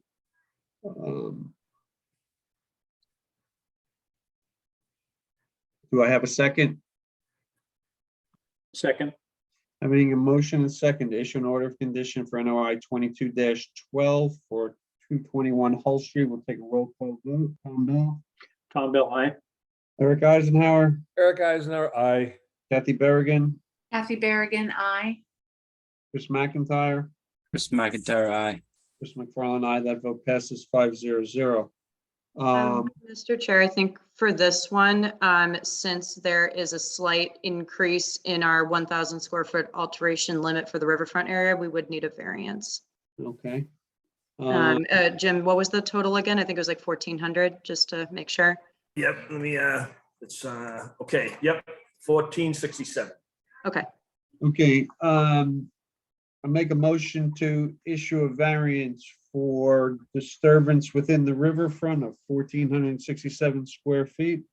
Do I have a second? Second. Having a motion and second, we'll take roll call. Tom Bell. Tom Bell, aye. Eric Eisenhower. Eric Eisner, aye. Kathy Berrigan. Kathy Berrigan, aye. Chris McIntyre. Chris McIntyre, aye. Chris McFarland, aye. That vote passes 5-0. And make a motion to issue a stormwater permit 22-08 at 221 Hull Street. With the same order of, with the same condition as that mentioned in the NOI, to have a pre-construction meeting about the rain garden. Do I have a second? Second. Having a motion and a second to issue stormwater permit 22-08. Take a roll call. Tom Bell. Tom Bell, aye. Eric Eisenhower. Eric Eisner, aye. Kathy Berrigan. Kathy Berrigan, aye. Chris McIntyre. Chris McIntyre, aye. And Chris McFarland, aye. That vote passes 5-0. Thank you very much. Excellent. It was a fun one. Yeah. Take care, guys. Always fun. Always fun. Okay. Next hearing this evening, Piece of cake. stormwater permit 22-16 for 46 Black Rock Road. This was continued from September the 8th. Sorry, give me 1 second. So I'm promoting Pat Brennan from Emory Engineering, who did our peer review. And then I see Paul Harrison in the audience for 46 Black Rock Road as the applicant, and then Joe Webby from Webby Engineering, who's the applicant's engineer.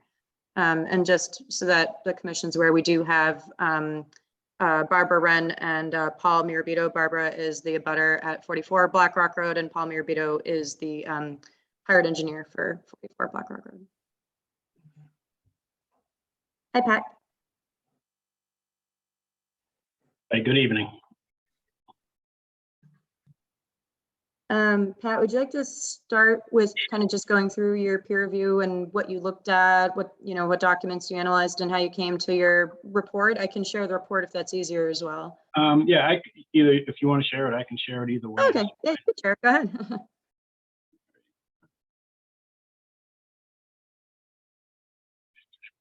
And sorry, I think I also see Tiffany Harrison in the audience. So sorry, Tiffany, I'm promoting you.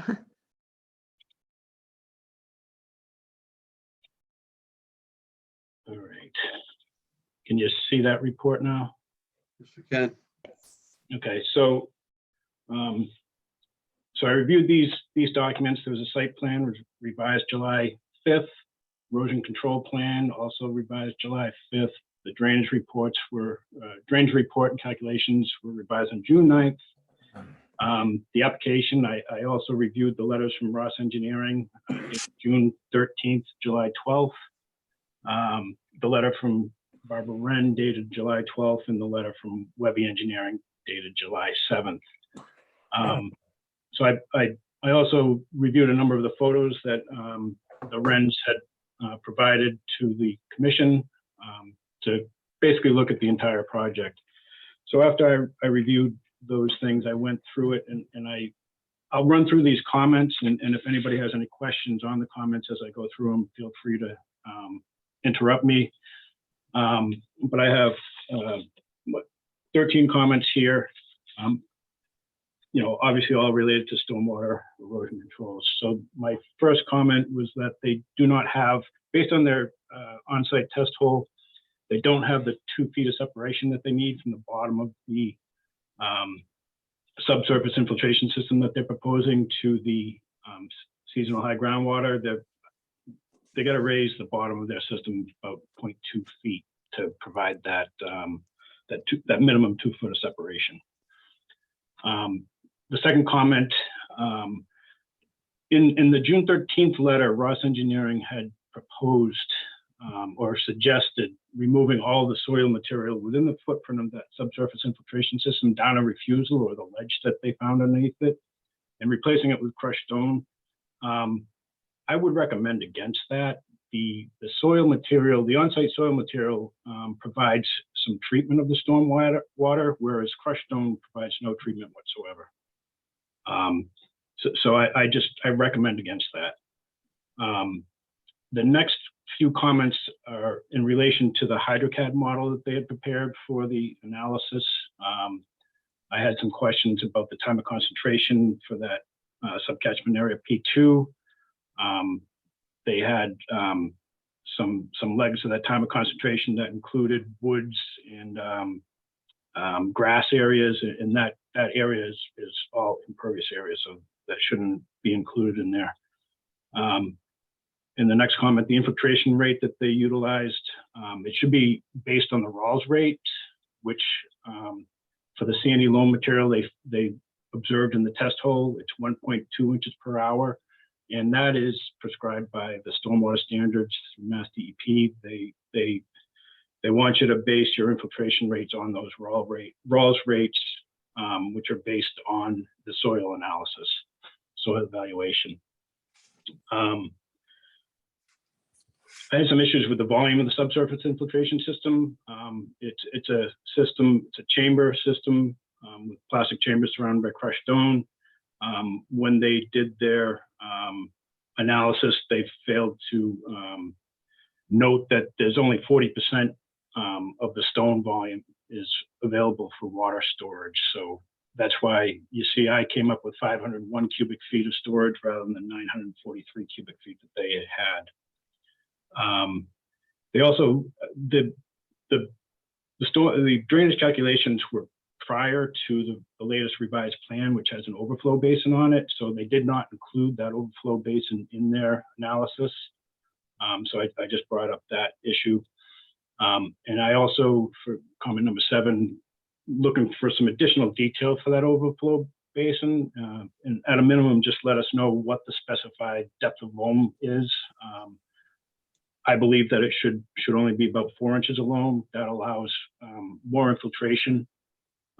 Once you start getting to 6, 8, 12 inches of loam, that really doesn't allow the water to infiltrate that well. The soil's too tight at that point. So 4 inches is, it slows it down enough so it treats the storm water, but it doesn't slow it down so much that it won't drain. They had a total suspended solids calculation in there, and they took some credit for street sweeping, which, if you look at the stormwater standards, you need to sweep monthly or weekly, or every other 2 weeks in order to get 10% total suspended solids removal credit, and that's highly unlikely to happen on a residential property.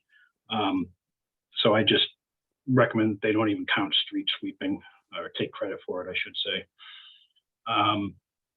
In order to provide the 80% TSS removal credit, I'd recommend that they, each row of their infiltration system, the chambers, they have install each of those as an isolator row, which is a pre-treatment BMP. And basically the difference between an isolator row and a regular row in these chamber systems is the isolator row. With the isolator row, you wrap the plastic chamber completely in filter fabric before you put any stone around it. So what it does is the bottom of the chamber, if you get sediment or anything that goes in there, it stays in the filter fabric. It does not get into the crushed stone underneath. So it's easier to, vac that out. So that's why I just recommend that they have each of those rows as an isolated row. It doesn't add cost really at all to the project, but it does provide that pre-treatment that we need. They have the discharge pipe from the subsurface infiltration system. They have it called out as both 4-inch and 6-inch PVC, so they need to clarify that. The operation and maintenance schedule, they should include some more detailed information on the actual inspection and maintenance tasks for the subsurface infiltration system, as well as the overflow basin. I believe they should include a construction sequence on the plans.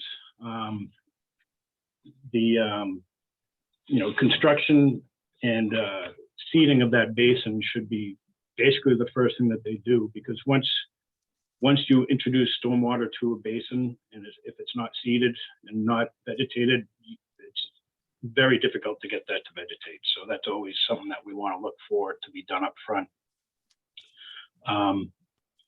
And then, so based on the existing proposed topography, when we looked at it, provided currently there's about 7,740 square feet of the backyard that is sloped toward the abutter at 44 Black Rock Road. In the developed condition, that should be reduced to about 1,620 square feet. However, in order to assure that on the proposed paved area that they have in front of the proposed garage or barn, I just recommend that they put some type of a small little berm, I call it a spill berm in the pavement. It's basically 4 inches wide, and it's just maybe an inch or 2, 3 inches high, just to keep any of the stormwater on that asphalt and directed to the catch basin that they have, or the trench drain. I forget exactly what it is they have there, the trench drain. And that will just ensure that nothing from that asphalt would be able to get onto or flow toward the butter's property. When I did this, because it's such a small HydroCAD model, what I did is the comments that I had, I actually prepared a HydroCAD model myself, took all of their input variables, made the revisions that I had recommended in my comments 3 through 6. And basically what you get for the drainage under existing conditions, these are your rates of runoff for the 3 storm events, the 210 and 100. These are your runoff volumes. And then the post-development, these would be your rates and these would be your volumes. So you see there's a reduction from the rates and the volumes from pre and post-development. What I did do is I included that analysis as an attachment to my letter, so that the commission has that. And I don't know if I can. I'm going to just try to share something else. So I'm going to stop the screen sharing and then share another thing, if I may. Good. So can you see what's up there now? That's Yes. Basically the plan. So that comment 13 that I had about the area. So this is, their plan. What I did is I just brought it into AutoCAD and as a backdrop, and I traced some things. So what I have here in red is what I base on existing conditions. This is pretty much the area that drains to the abutters over here at 44 in the existing conditions. And the green is what I anticipate would remain draining in that direction, provided they put that spill berm, like I mentioned, along the asphalt in this area here. So I just wanted to show you that, so graphically you see what I was talking about when I made that comment. So with that, I'd be happy to answer any questions that anyone may have. Thank you, Mr. Brennan. Excellent analysis. Anyone has any questions? Any commissioner has any questions?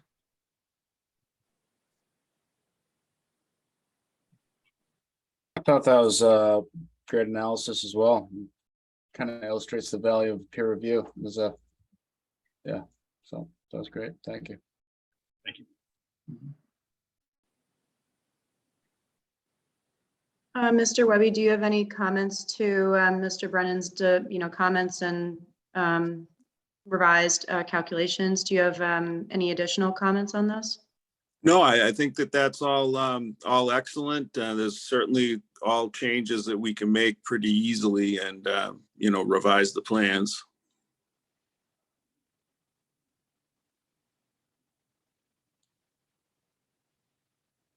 Mr. Chair, we do have someone raising their hand in the audience. Do you want to promote them to speak, or we also have actually two people, Paul Mirabito and Matthew Mitchell.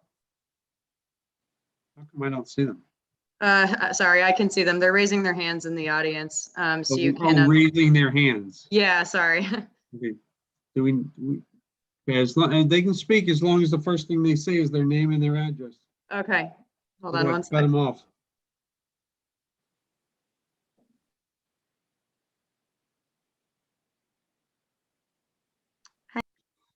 Can you please state your name and address for the record? You're muted.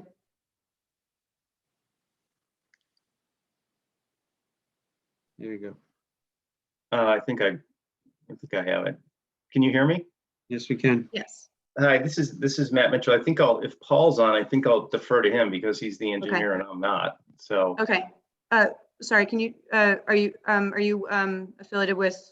I'm sorry. I'm with Orenberger, DeLisi, and Harris. I represent Kevin and Barbara Wren, who are the abutters at 44. Thank you. Hi, Paul. Can you hear us? Yes, can you hear me now? Yes. All right, thank you very much.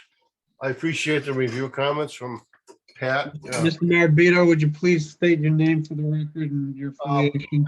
Paul Marabito from Ross Engineering Company in Norwell, representing the abutter Barbara Wren. I just like to make a few comments. I appreciate the review comments from Pat Brennan. I think most of them are on point. There's a couple questions I have. In the northeast corner of the site, there's 3 existing trees that are slated to be removed. There's also a symbol for a tree to the left of it. I don't know if that's existing or proposed. In addition, along the property line, you can see those small circles with a line between them. That's a silt sock. But if you look at the elevation of the land on the Wren property, it's elevation 82. And the grade up at the pavement on the applicant's property is 84.2. That's 2.2 feet higher in elevation. Their cross section, which is down below on the plan, shows that they're going to slope the land off toward the Wren property, but I don't know how they get to the Wren property and just leave the soil fill sticking up in the air. Their detail doesn't show that. Charlie, could you bring up a plan, please? Yeah, in the trees, yes. Those are very good trees. Mrs. Wren submitted a report from an arborist that she had done some time ago, and those are very good trees. We would like to see a well put around them if in fact the fill has to go up to them. But if they do a 3-to-1 slope off the driveway, they may not bring the fill anywhere near those trees. The other comment we have is that proposed emergency outfall basin, that's right next to a sewer manhole, and there's no test pit in the area. I believe the design engineer assumed that the soil in the proposed basin was the same soil that he found at test pit 1, which is to the left of it. There's really no verification of that. again, the main concern of the Wrens is that they don't have any water from this property going on to their property. I did see the green area that Patrick put up, showing the runoff area that would go to the Wrens. But I think that could be avoided with a short wall there, so the soil doesn't go onto their property. The plans don't indicate the limit of the grading. The other thing I'd like to point out, I did get an email, I think from Charlotte, wherein she had both red print and red print. And the red print were the comments from Pat, and the red print was some of the things that she had suggested. We would agree with item 2, that'd be a condition of approval. Also, item 4, item 5.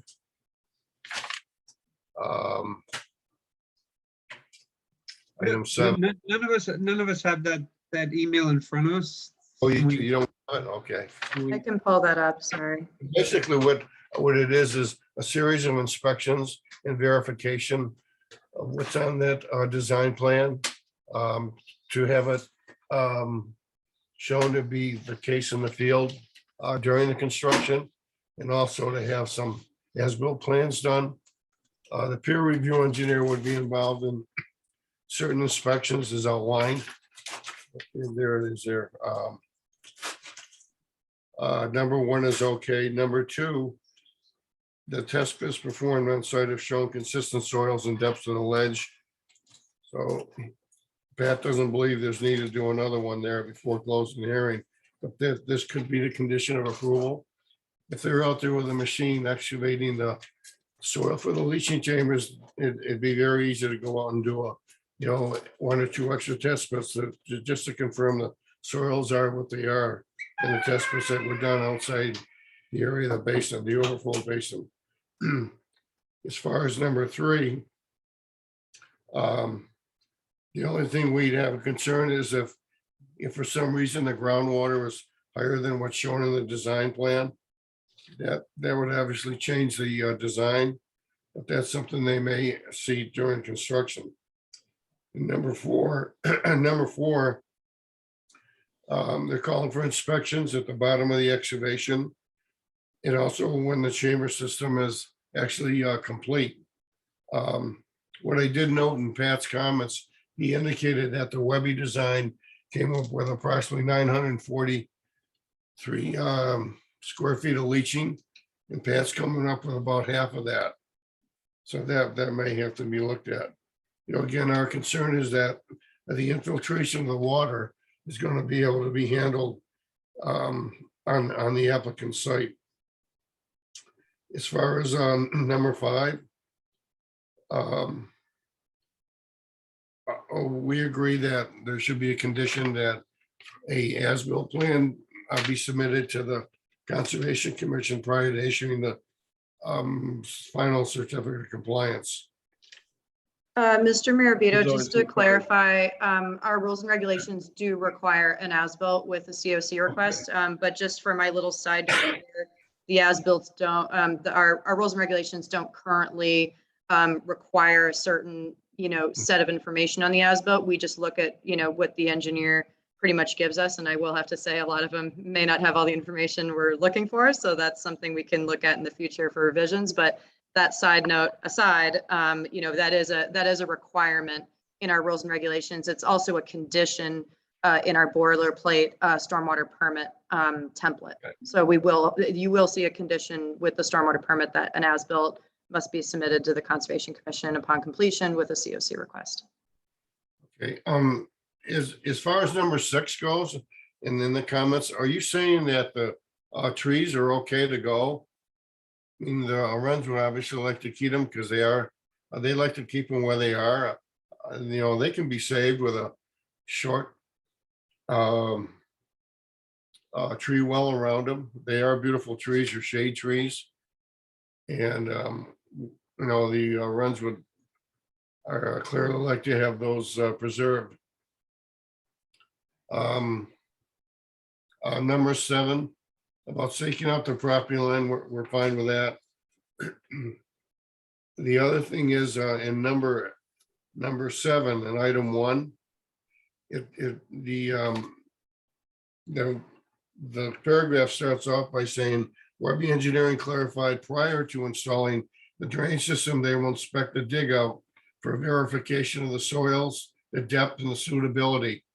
I'm assuming that would be inspected by your peer review engineer as well, simply to confirm that what was originally designed is consistent with what they find in the field. And they're indicating that they'd be happy to provide photographic evidence to Mrs. Run and Ross, which we would like to see done. As far as further down in number 1,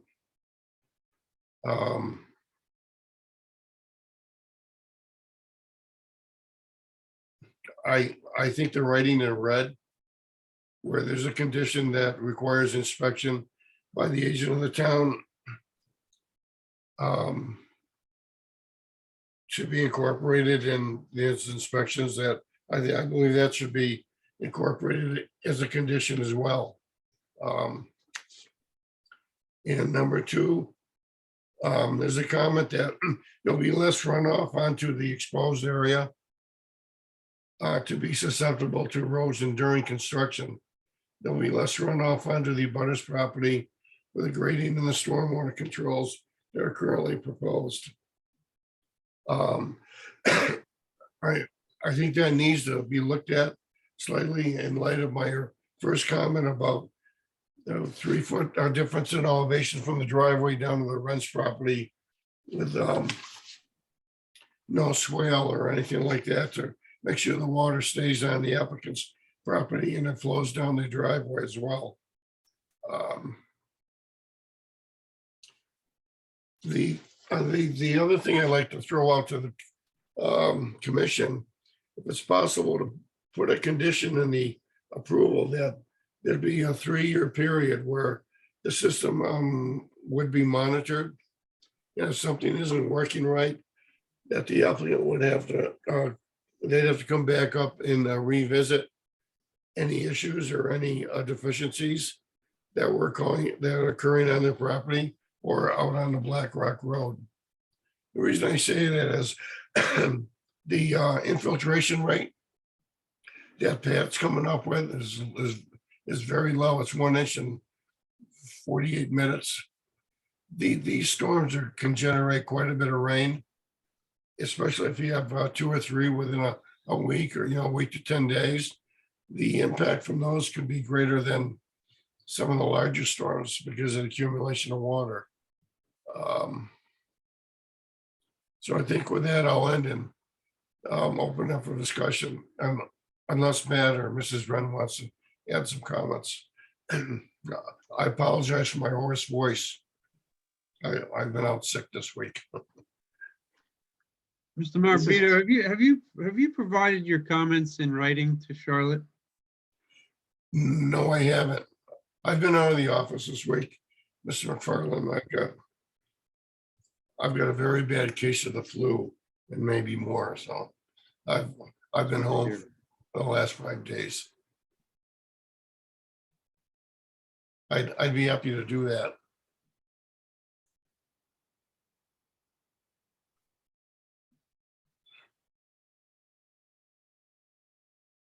Okay, I think it's critical.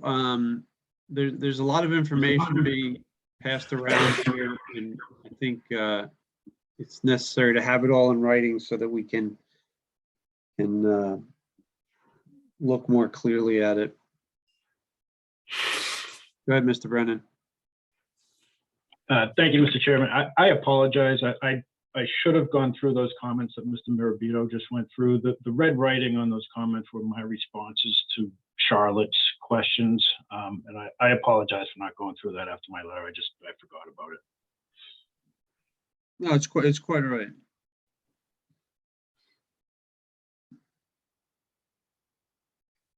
So I mean, I kind of feel like if there's going to be conditions for this. I think that I think Charlotte, you need to look at it. I think the commissioners need to look at it, and then we can hopefully wrap this up. Obviously, there are certain items here that are just not within our jurisdiction. You know, if the neighbor's concerned about the trees, that has to be something that they discuss with the homeowner and their engineer and make some decisions. What we're here to look at is the stormwater. A lot of information was passed around tonight. I personally think that, as much as I hate to do this, I personally feel that most of the commissioners would agree with me that it would take a little bit of time to actually look at all the comments and just make sure we're comfortable with everything. If But I'm only one. But I'm only one vote. So No, if you guys want to vote me out, go ahead. I agree, Chris. I mean, that there are major changes there in the stormwater calculation and the assumptions that were made. I think it's a good, there was a good point made that the overflow basin does not have a test pit in it. The comment by the engineer that, well, we've done a bunch of them and there hasn't been much change. We all know how how bedrock can outcrop, and you can walk a couple of feet and you might have 4 feet of soil. So conditions can change rapidly in this part of the world. So I'd be more comfortable if I had a chance to look at all of this instead of hearing it, just trying to make a decision after hearing everybody testify here. Really would like to take a longer look at it myself. Well, and it also sounded like there were some drawings to be updated as well and some reports. I think there's some good information here. I think everyone can agree that we, the commission could use time to look at all the comments, and the engineer can take the time to take Mr. Brennan's recommendations and update it all, and we can continue this one last time, hopefully one last time, and go from there.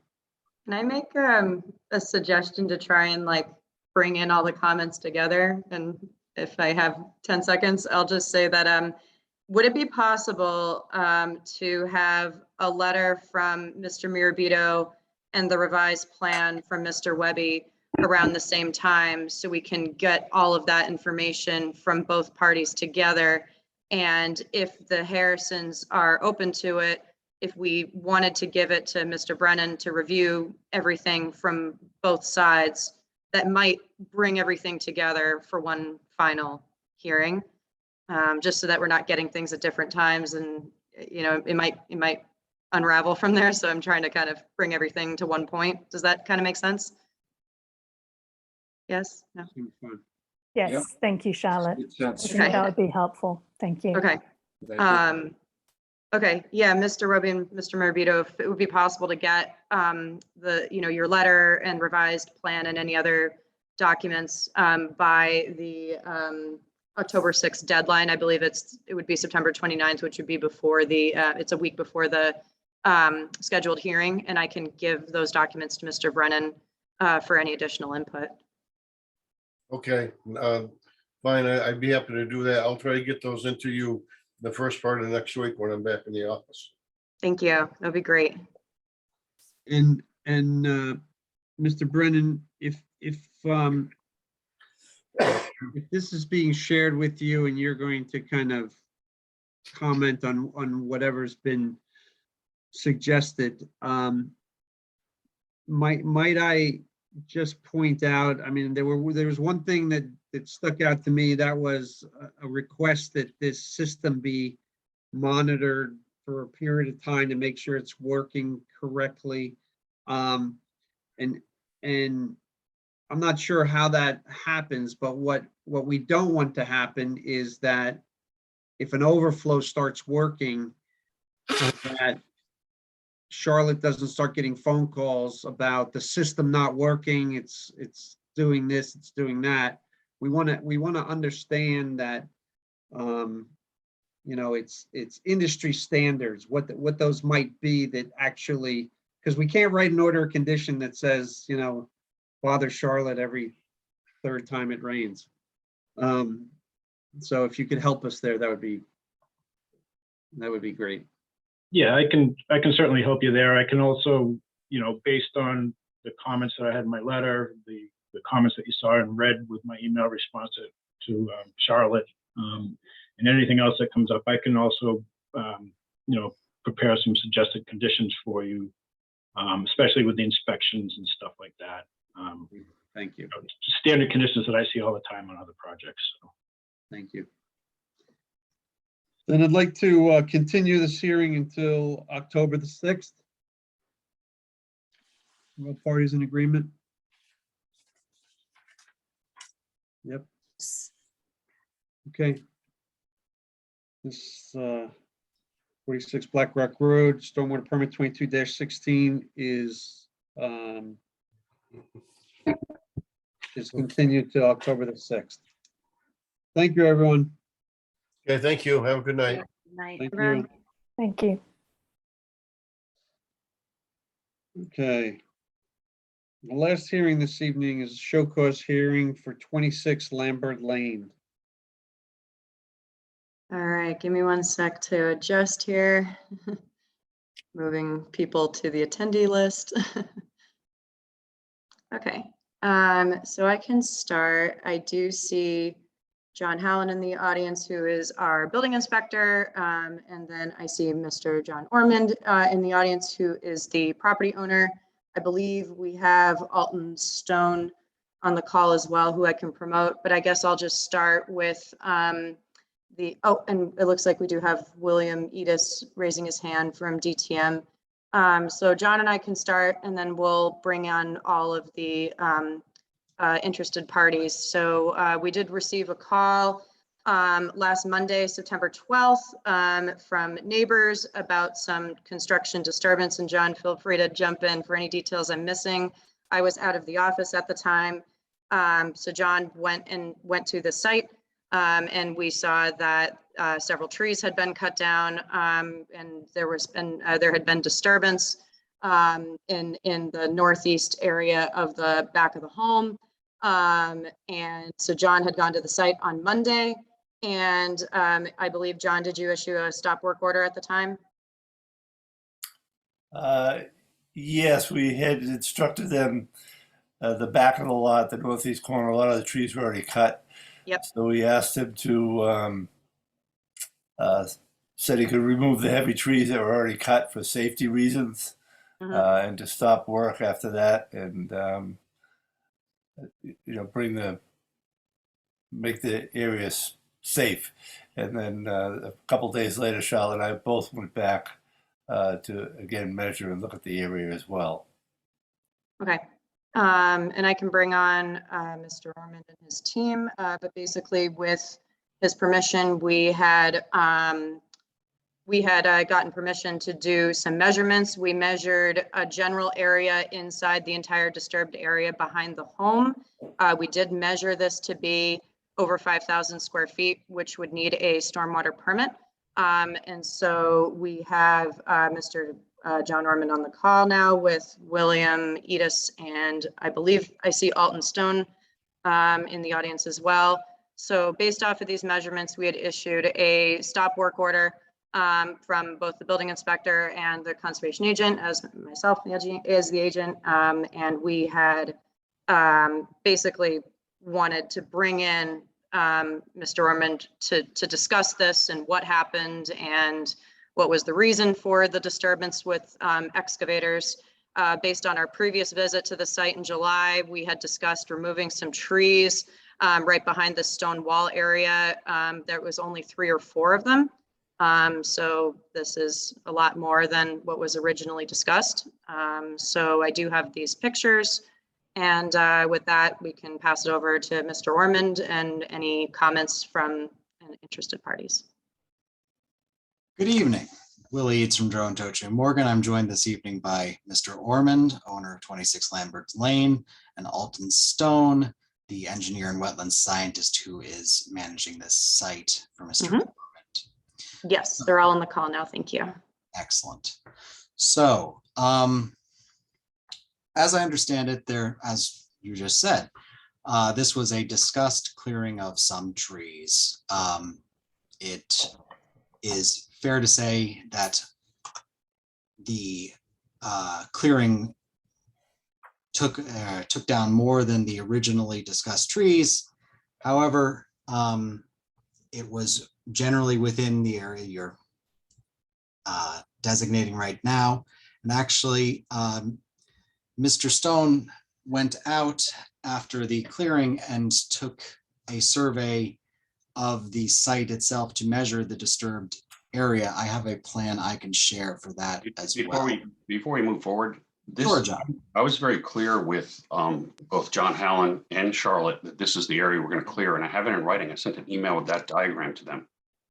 So it was pretty clear that it wasn't just 3 trees we're going to remove. We're removing an area of trees that were leaning down because there was a drought, and they were leaning over, and my kids play sports in that backyard, and I wanted to get those dangerous trees out of there. They were black locust trees. They have no real value, and the only way to get them out is to bulldoze them out, because if you cut them, they grow back. So that was the plan. So go ahead, William, thank you. Right. So as I mentioned, can I share a plan as well? Yes. Am I, okay. I can share screen. Oh, geez.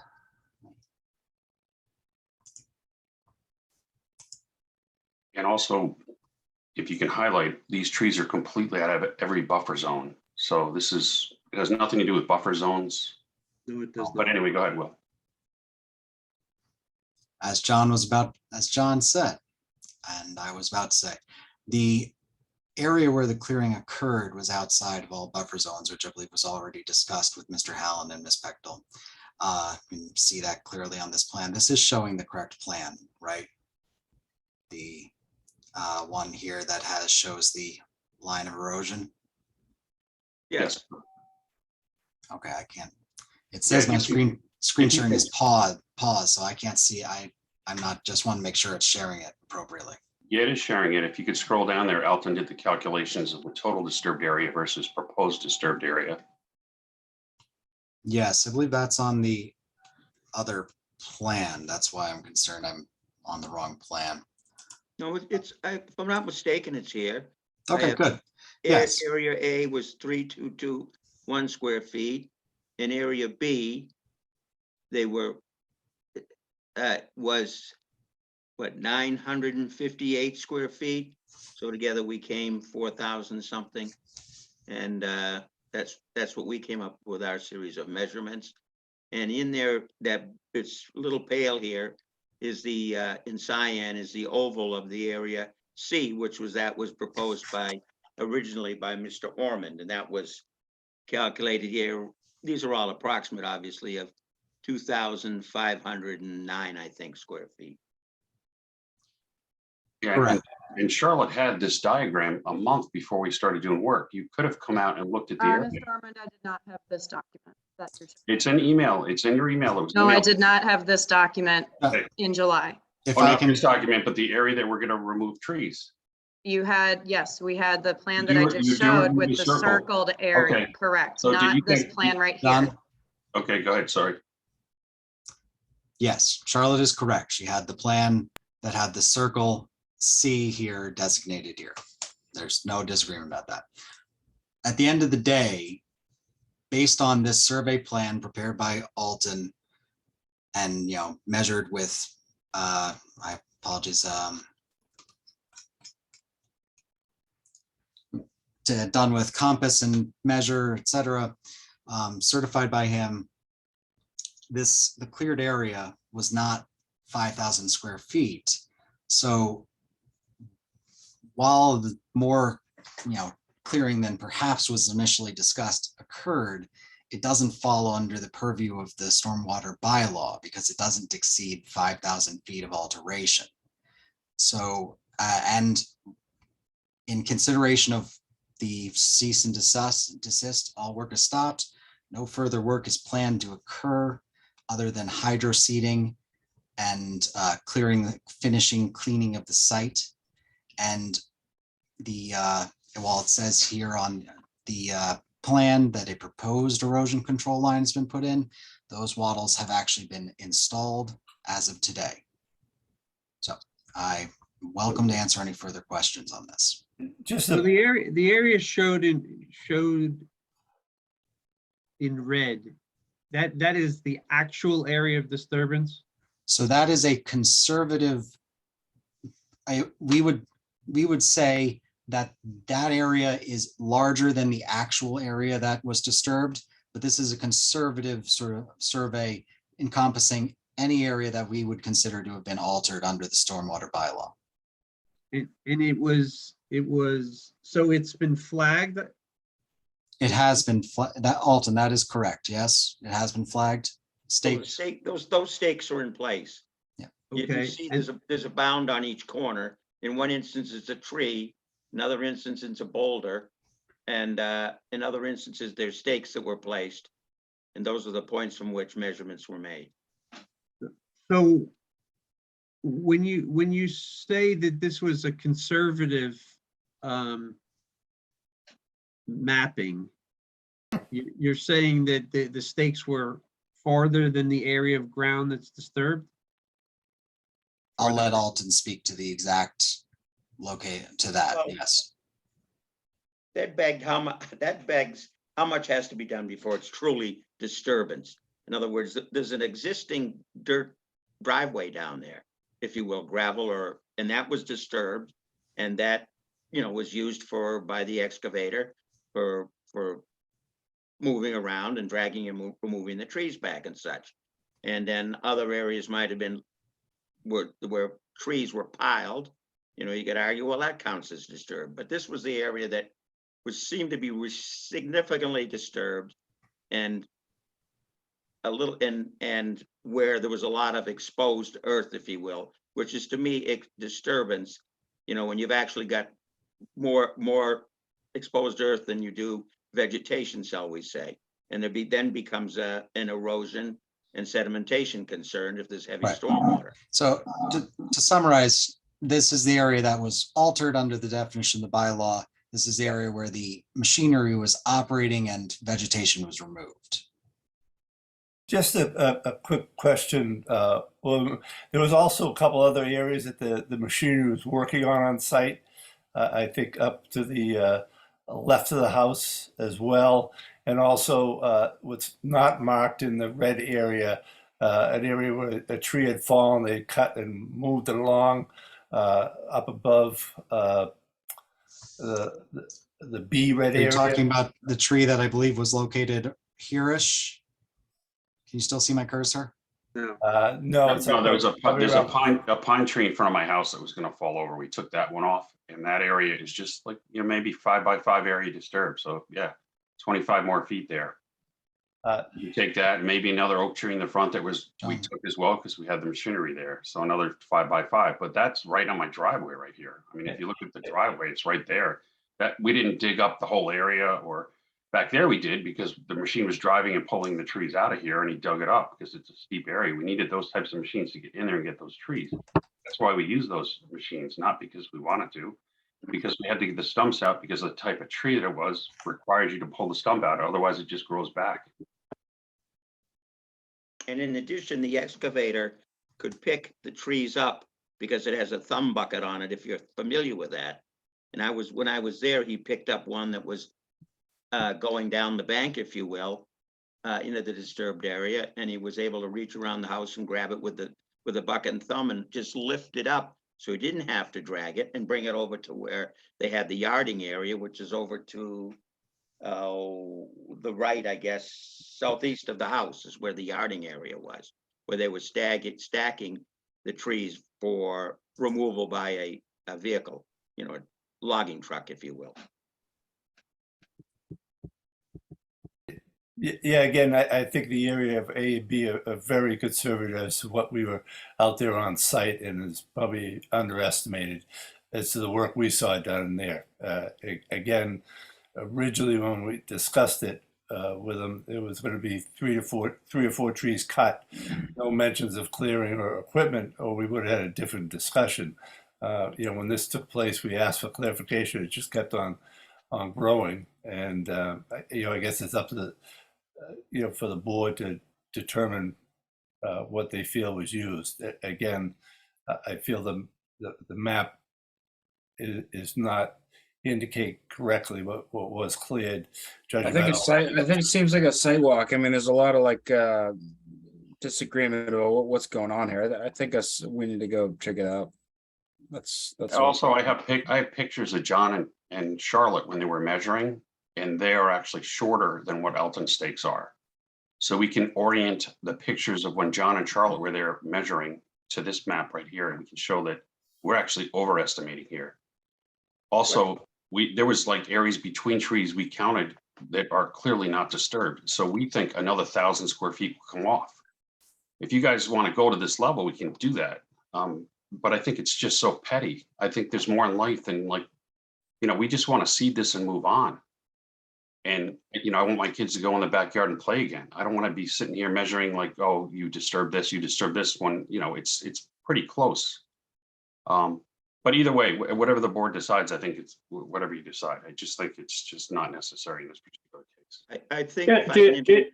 Are there pictures of this road or driveway that penetrates into the northern part of the lot? I'm looking at a satellite image and I don't see any evidence of a driveway or a road that goes past the house. Do you have photographic evidence that there was a road there? Yeah, I do actually. That's my basement. That's where we walk down to get to the basement, and like there's a little path. No, I'm talking about a roadway that was mentioned for skidding these logs out of there. Yeah, that's there. I have pictures of that. I can provide those. I don't care about after the fact. I want to see evidence that there was actually a road there prior to this. Okay, yeah. So we get a satellite view. I think Charlotte has access to that. Got one here. I don't see it. I can pull up the satellite views. I think you can see the gravel driveway. I've stopped sharing, I believe, so you should. Yeah, sorry, give me 1 second. And it looks like some of those logs were actually, oh yeah, sure enough. Okay. It looks like some of those logs were stacked in the riverfront area. Is that right? No, actually, they were on the border. The riverfront area, we were very clear to stay away from that, but that was already the disturbed riverfront area. It's basically my front lawn. And 1058 section 6 allows you to do maintenance on the riverfront area if it's already been disturbed, if the lot was established before 1995. So all of that work was completely allowed. But we didn't disturb that area in the front. We just staged the logs and we took them out of there. A couple of logs, a couple of trees. It was hard to get at those trees. They had big roots. They were big, tall trees. And we just, took them out and that's it. The point is, I have a question where this is actually going. We can debate how many square feet forever, but where's it actually going? Erosion control has been put in. Mr. Orman is going to restore with hydro seeding to at least temporarily cover up the exposed soil areas. And at some point in time, when we move forward to actually full, if it works out with the planning board and other groups, construction of homes here, we're going to be putting in driveways and roofs and retaining walls. We're going to have to come up with a real stormwater pollution prevention plan. We're going to have prevention plan for during construction and a long-term plan, obviously, as I overheard some of the previous applicants discussing. And that's something that's going to be a fairly substantial piece of work. One, to put that together, and two, to implement it. So if we've got the erosion control in that's going to take care of anything initially from what happened, and I believe it will. I mean, we're a long way from really getting anything to a wetland there across, grass lawn and such. I don't know what the point of going through all of this right now is. I mean, you can say, yes, it happened. No, it didn't happen. But to me, the thing is, it's more or less been taken care of. The objective of it is to make sure that we don't have siltation being, transported to in Portland wetland areas into the river. And Mr. Ormond is going to do his best to restore it, at least until full construction comes around, these areas by hydroseeding, which will again control erosion and or will mulch them. And to me, that stabilizes or takes care of the issue at the moment.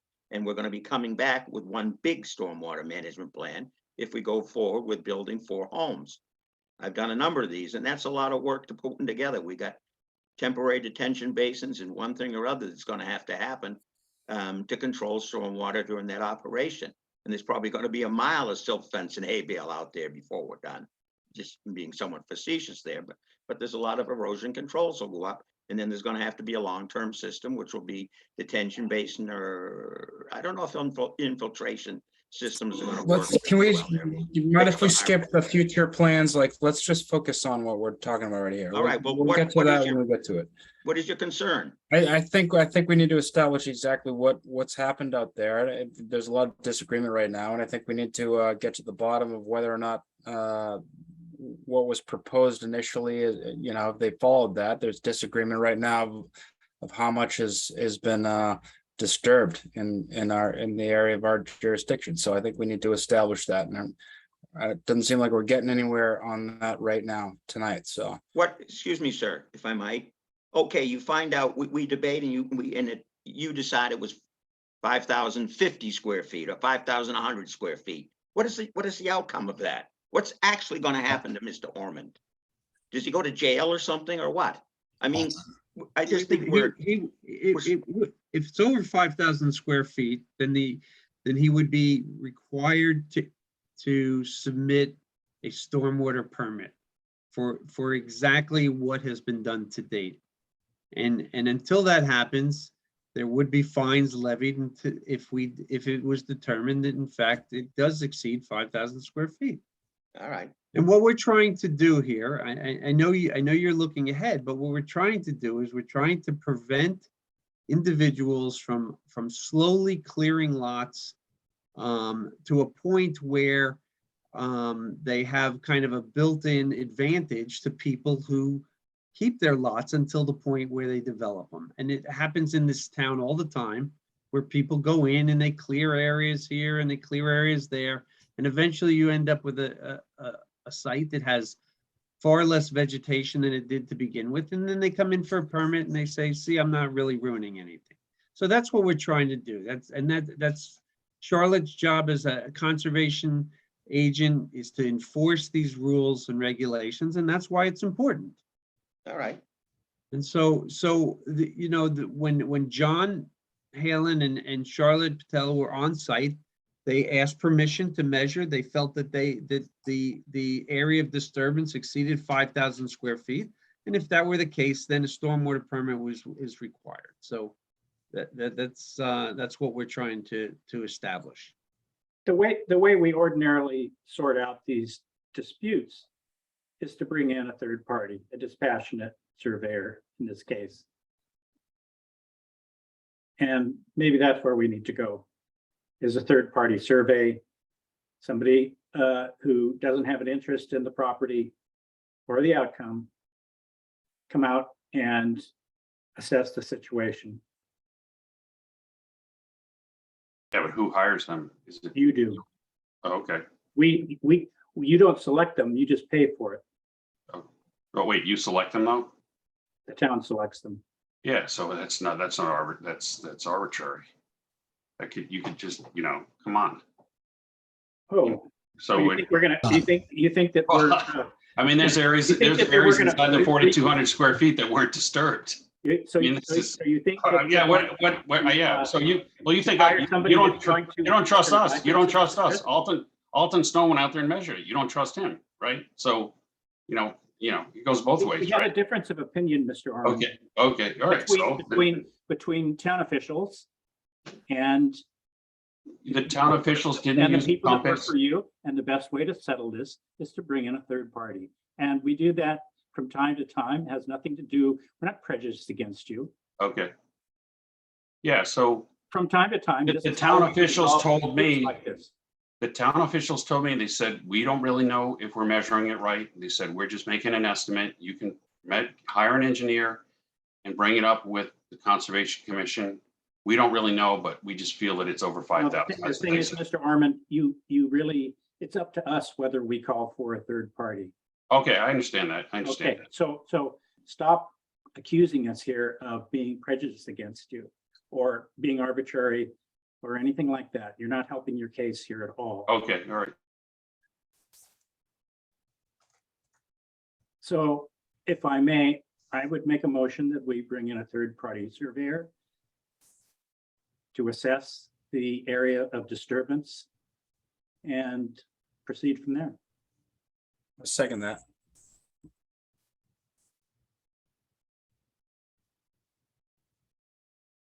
Go ahead. I did. That's Okay, the we have a motion, we have a motion, a second in front of us to have a third-party review of the area that is been staked out as disturbance. We'll take a roll call vote. Tom Bell. Mr. Chair, Oh, do we wait, want to, wait, before going on from there. oh, Well, we sorry, I can, was we can just, vote on the third-party review, but then we also have to determine, so there is a cease and desist in place, correct? correct, yes. And town council has recommended a enforcement order Mm-hmm. that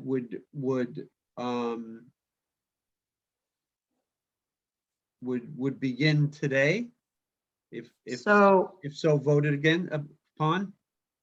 yeah, as it was Mhm. suggested, an enforcement order with a scope of what the commission would expect in order to either determine whether or not it was 5,000 square foot of alteration. And if that was the case where it was 5,000 square feet, would we want the stormwater permit to be submitted and when, and what would it entail? And then would we want any timelines involved with that? So the enforcement order could say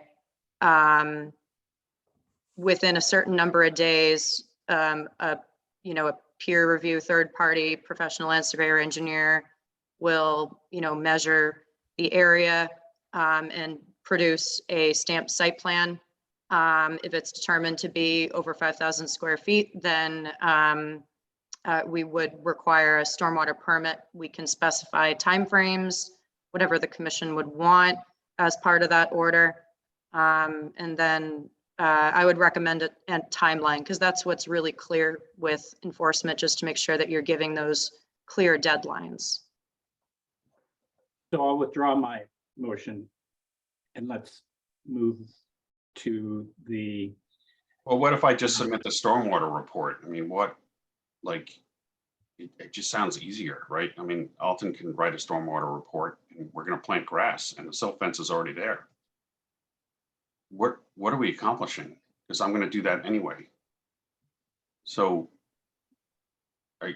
are you, how about if the board just votes that if I submit a stormwater report, we'll meet again in, I don't know, 2 or 4 weeks and we'll just go over it. I don't know what you would require on the stormwater report. We just plant grass there. That's it.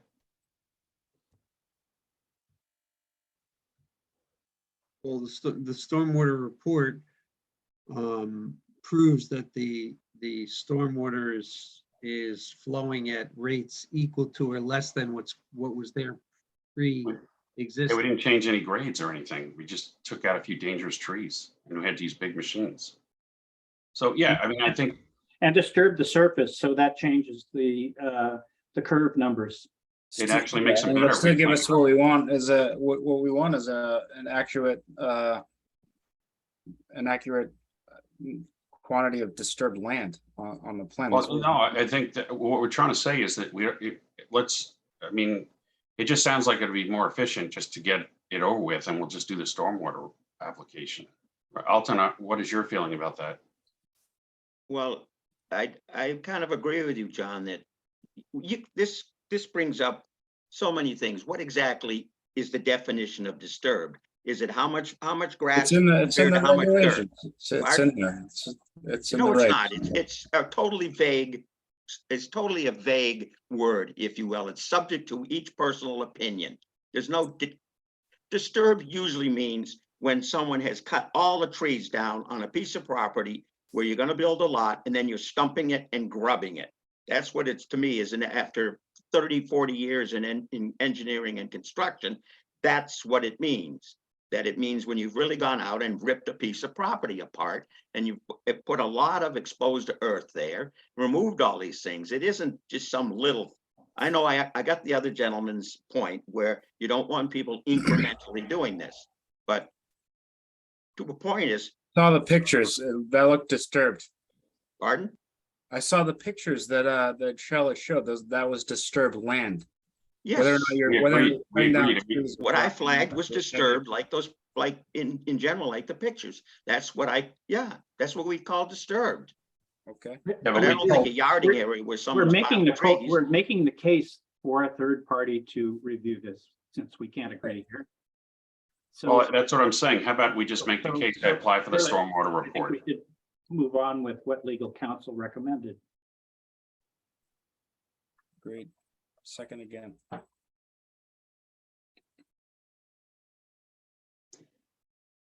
Yeah, but I feel that if we just apply for a stormwater report, then we don't have to measure it. How can you do a stormwater report if you haven't measured it properly? Well, we are going to measure it. So are you going to have a third party person have us measure it again, or?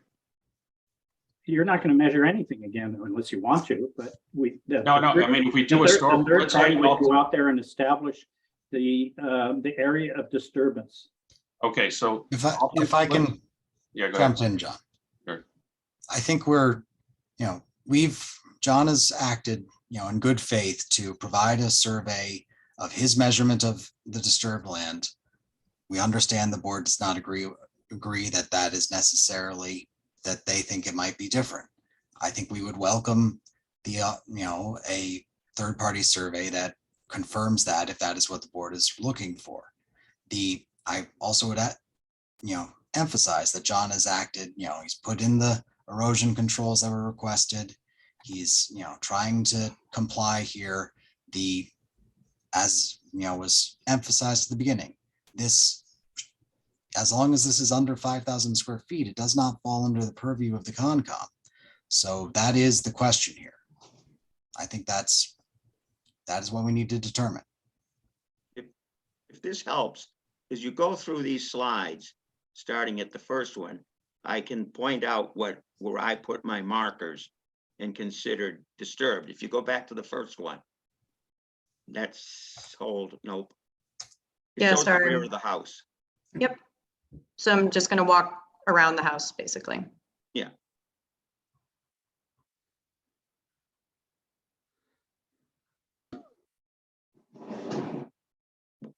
Where am I?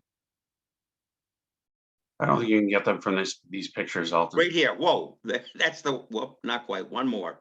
Go one more back. It shows just the back of John's house and where his driveway went down. And this whole area, the whole area you just saw on the previous slide, that was in our area, if I'm not mistaken. In this slide? Or Yes, I would say a good portion of it. this one? Yeah, right there. You can see Okay. that was all included, and it's just that big tree. We went from a stake that was off the corner of John's house, I think it was 30 or 32 feet off the corner of John's house, to that tree right there.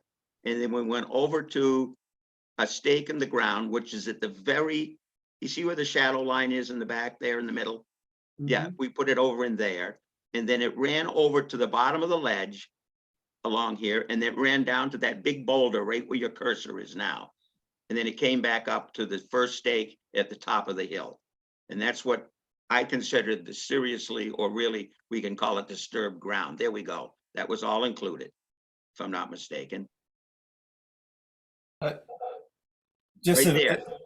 See, that's where we started. That's the back of your house, John. Yeah, the number you came up with, Alton, is what me, Cheryl, and John came up with. Charlotte and John came up with. We came up with 4,200, and then John said, "Hey, I'm going to call it 5,000, and then you can prove it to the Concom." I'm like, "What's that all about?"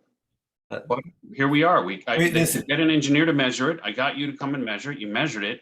We staked it. Why does it, and then now here we are arguing over like, we were gonna seed it. We're gonna like get all the branches out of there that week and we're gonna seed it and would be done with this project. Now it's like, it's just gonna drag on for a couple months. It's just Just not one fair. more Yeah.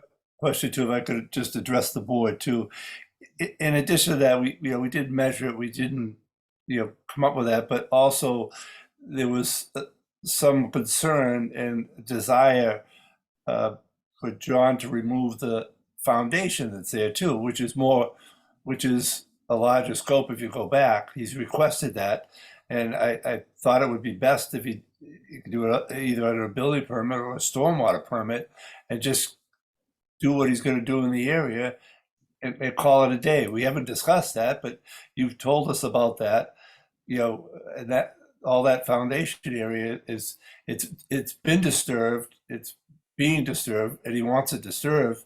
So if they could come up with a stormwater plan, including the foundation, all the area, and manage it that way, I think the board would probably be, I think they would accomplish their goal, and we don't have to fight about the stone wall that you've already stated you want to remove, and you've done half it already. So what you're saying is go up to 6,000 square feet, go up there a little bit further and include that in the stormwater report.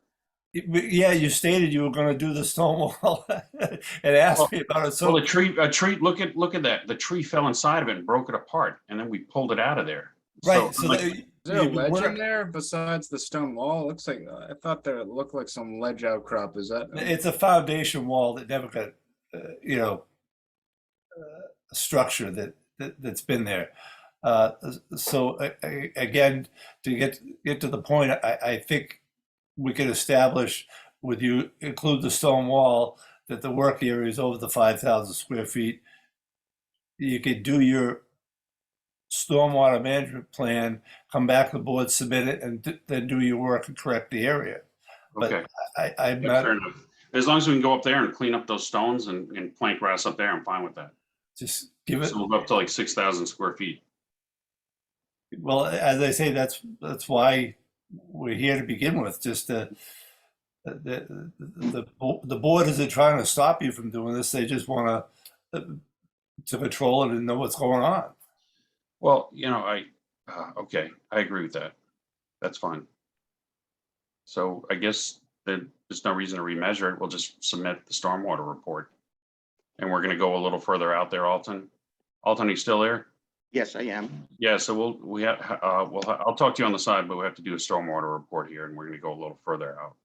Yeah, I think maybe you could ask the board for direction as to what they want, and or they could tell Alton so that they could get that information to review it. Right now, or like? No, at some point they're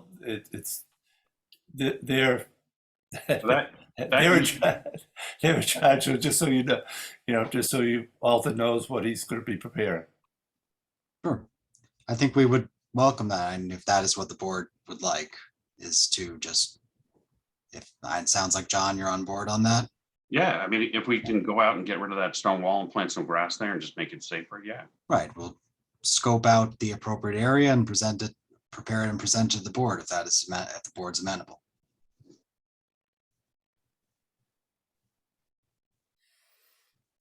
Yeah, but the stormwater report has to be filed prior to the work being continued. Yes, I agree. Yeah. We would agree. Yes, of course.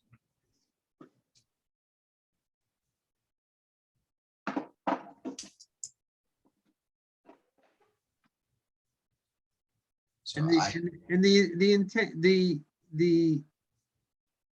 the final area of disturbance will be shown on a plan, on a scaled plan, and it'll actually account for the trees that have been removed and the area that's of disturbance, et cetera, and then the calculations done accordingly, correct? Yes. I assume that would be produced by the third party? No, Alton, No. we're moving past that. Sure, we okay. can do a third party now and just see how much you disturbed already. We can still do that. That's just, Yeah, I'm not I comfortable just with missed something I Mr. would Stone's evaluation of what he calls disturbed and what he doesn't. It sounds like it basically has to be a nuclear wasteland before he considers it disturbed. So I'm not very comfortable with his assessment or his definition of disturbance. well, that's I hired a guy, he wasn't allowed to finish, basically. He was told to stop work and leave everything there. He would have leveled everything out and made it look better, and would have gotten the branches out of there. We were told to stop right there, so we couldn't finish anything. We couldn't finish the grading or anything.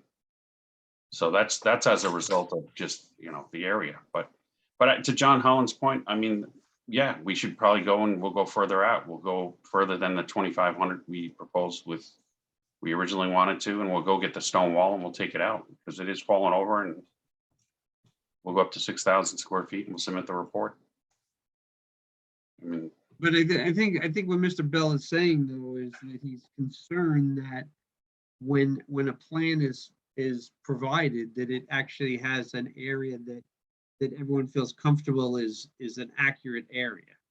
Well, then, Whether it's 6,200 square feet or whether it's 6,800 square feet or whatever, there's a concern. we So- have a so maybe- surveyor. with- If I could weigh in, Mr. Stone is a certified, Mr. Stone, could you give your credentials, please? I don't have registered them right in front professional of me. engineer in Massachusetts, among other things.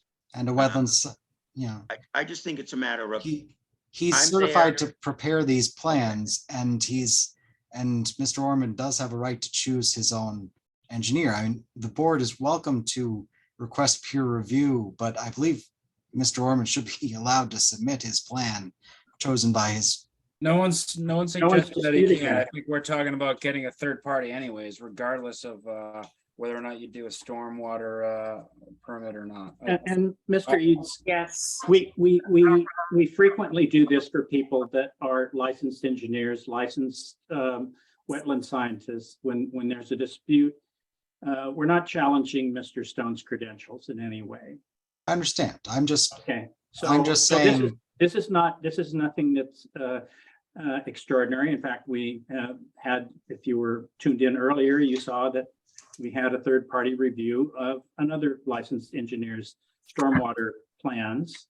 So this is not that unusual. When there's a dispute, this is how it gets settled.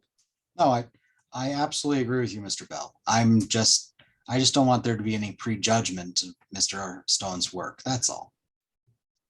We're not prejudging anybody here. Good. We're looking for verification. Right. All right, so I guess next steps are we'll submit, you want to put this on continuance, and then we'll submit a stormwater report.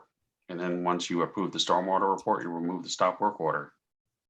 If this goes on for 3 months, it's just going to sit like a big lump of dirt for 3 months. I mean, It's not gonna sit for 3 months.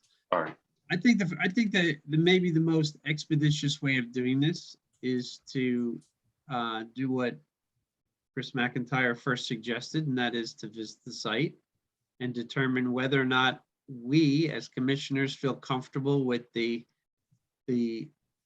corners of the area of disturbance.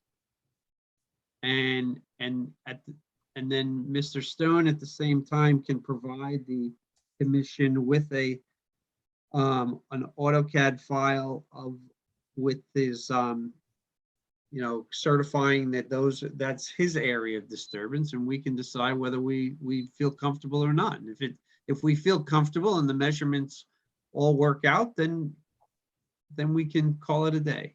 And if not, if we don't feel comfortable, then we can get a third party involved, or we can have them. I think it makes John Hallen's point to go and just finish the stone wall up there makes sense. So we will go up to 6,000.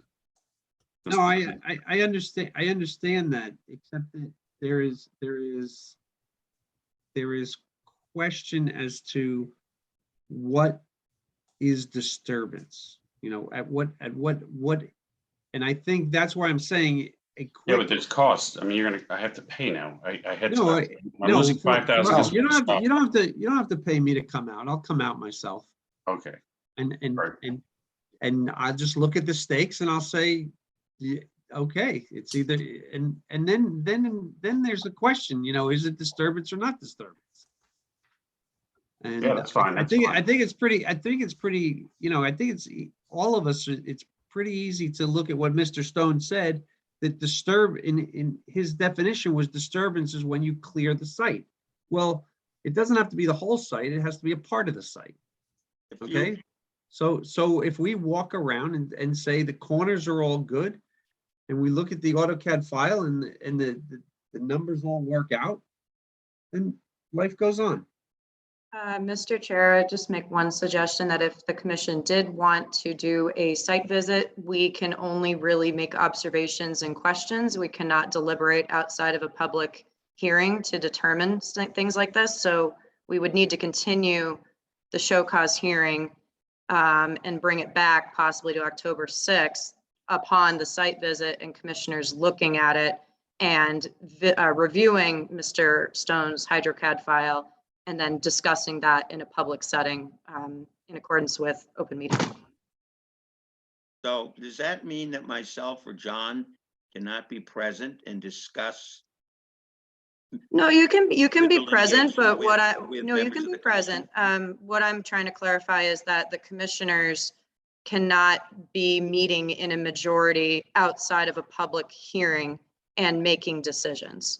So we can visit the site as a group with you and your team and Mr. Ormond and anyone who needs to be present. We can make observations, we can ask questions, but we cannot make that determination on site as to whether or not we believe it's 5,000 square feet. We would have to bring all that information back to a public meeting to discuss so that the public, if anybody, you know, has comments, can weigh in. So we can't be making this decision, you know, off screen, if that makes sense. No, it does. So it would have to be a continuance of this show cause hearing if the commission wants to do that. Sounds fair. But the rock wall, if I submit a building permit to remove that rock wall, John Hallen, does that require, would that be included as part of this, or how would we handle that? Because it would be a good time of year to get that rock wall down, because we're up there planting grass and stuff. If that's what you want to do, then before we come out, then Mr. Stone should move his boundaries and recalculate the area. Yeah, but Well, I don't know if what I would do is leave that original there and then stake out separately or be contiguous, if you will, but mark it separately, the stone area that is going to be intended to be removed. So that we don't eradicate the first one, but that's fine. I can do that. All right, then Charlotte, I don't know who you'll work with here. Maybe I don't know if you're gonna. I don't know who the point of contact is here, but we're gonna continue this show cause for 2 weeks, and in the meantime, Charlotte will set up a site visit, and we'll get out there and just review what's been done. All right, thank you. Thank you. Thank you for your time this evening. Okay.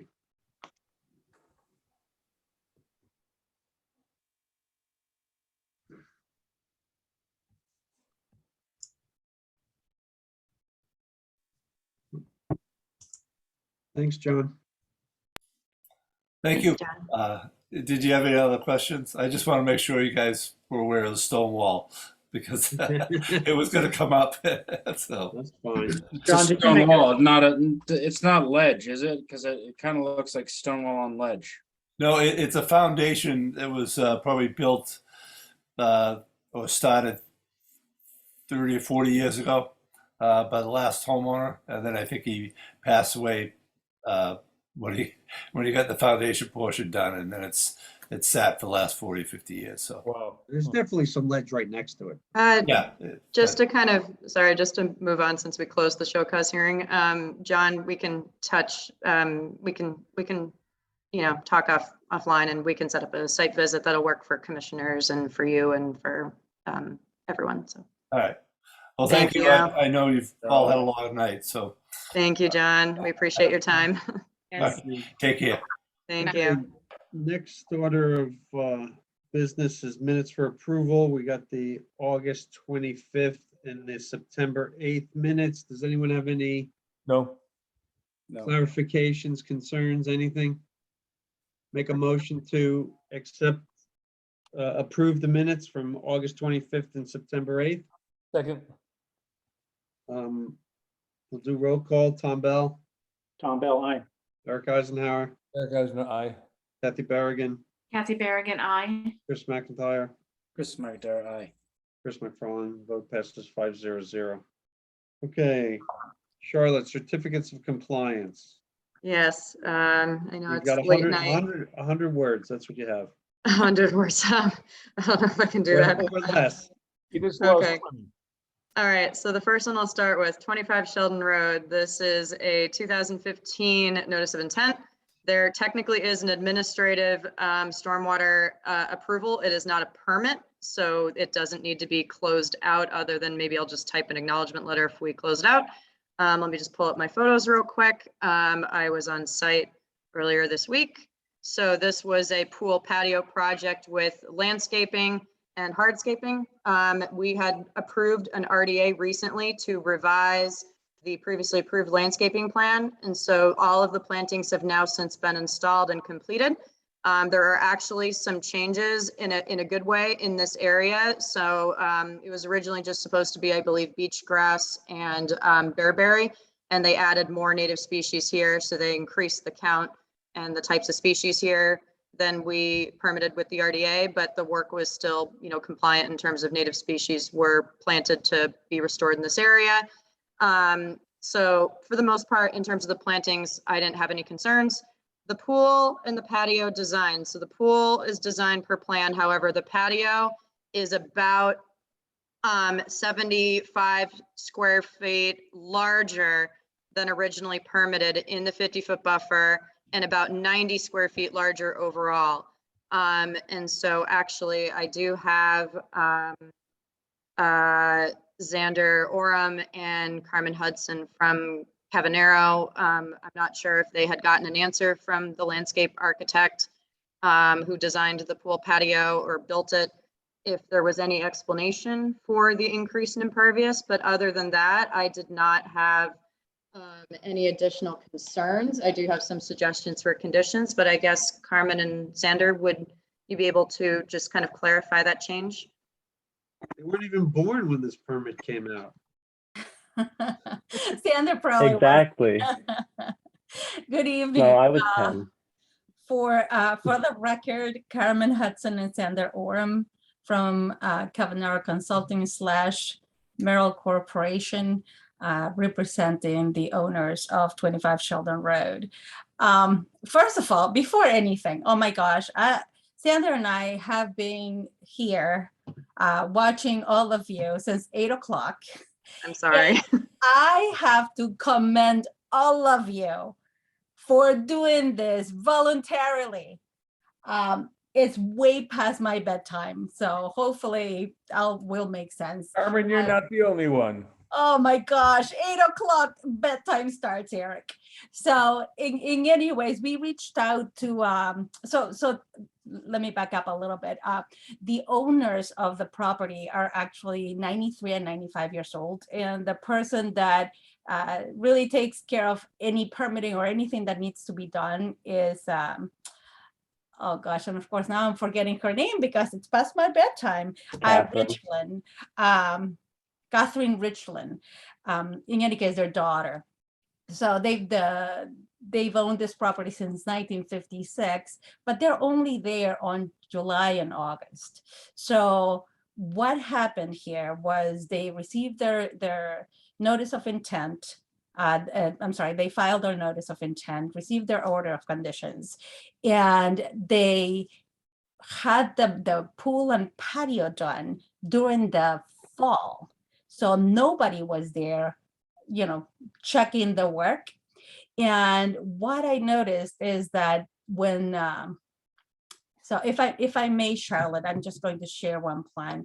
And again, we're talking about 75 square feet, and I'm a little sore because I lost my connection to my office computer, and I had prepared this really wonderful, very colorful plan, and I don't have access to it. So let me see, share screen.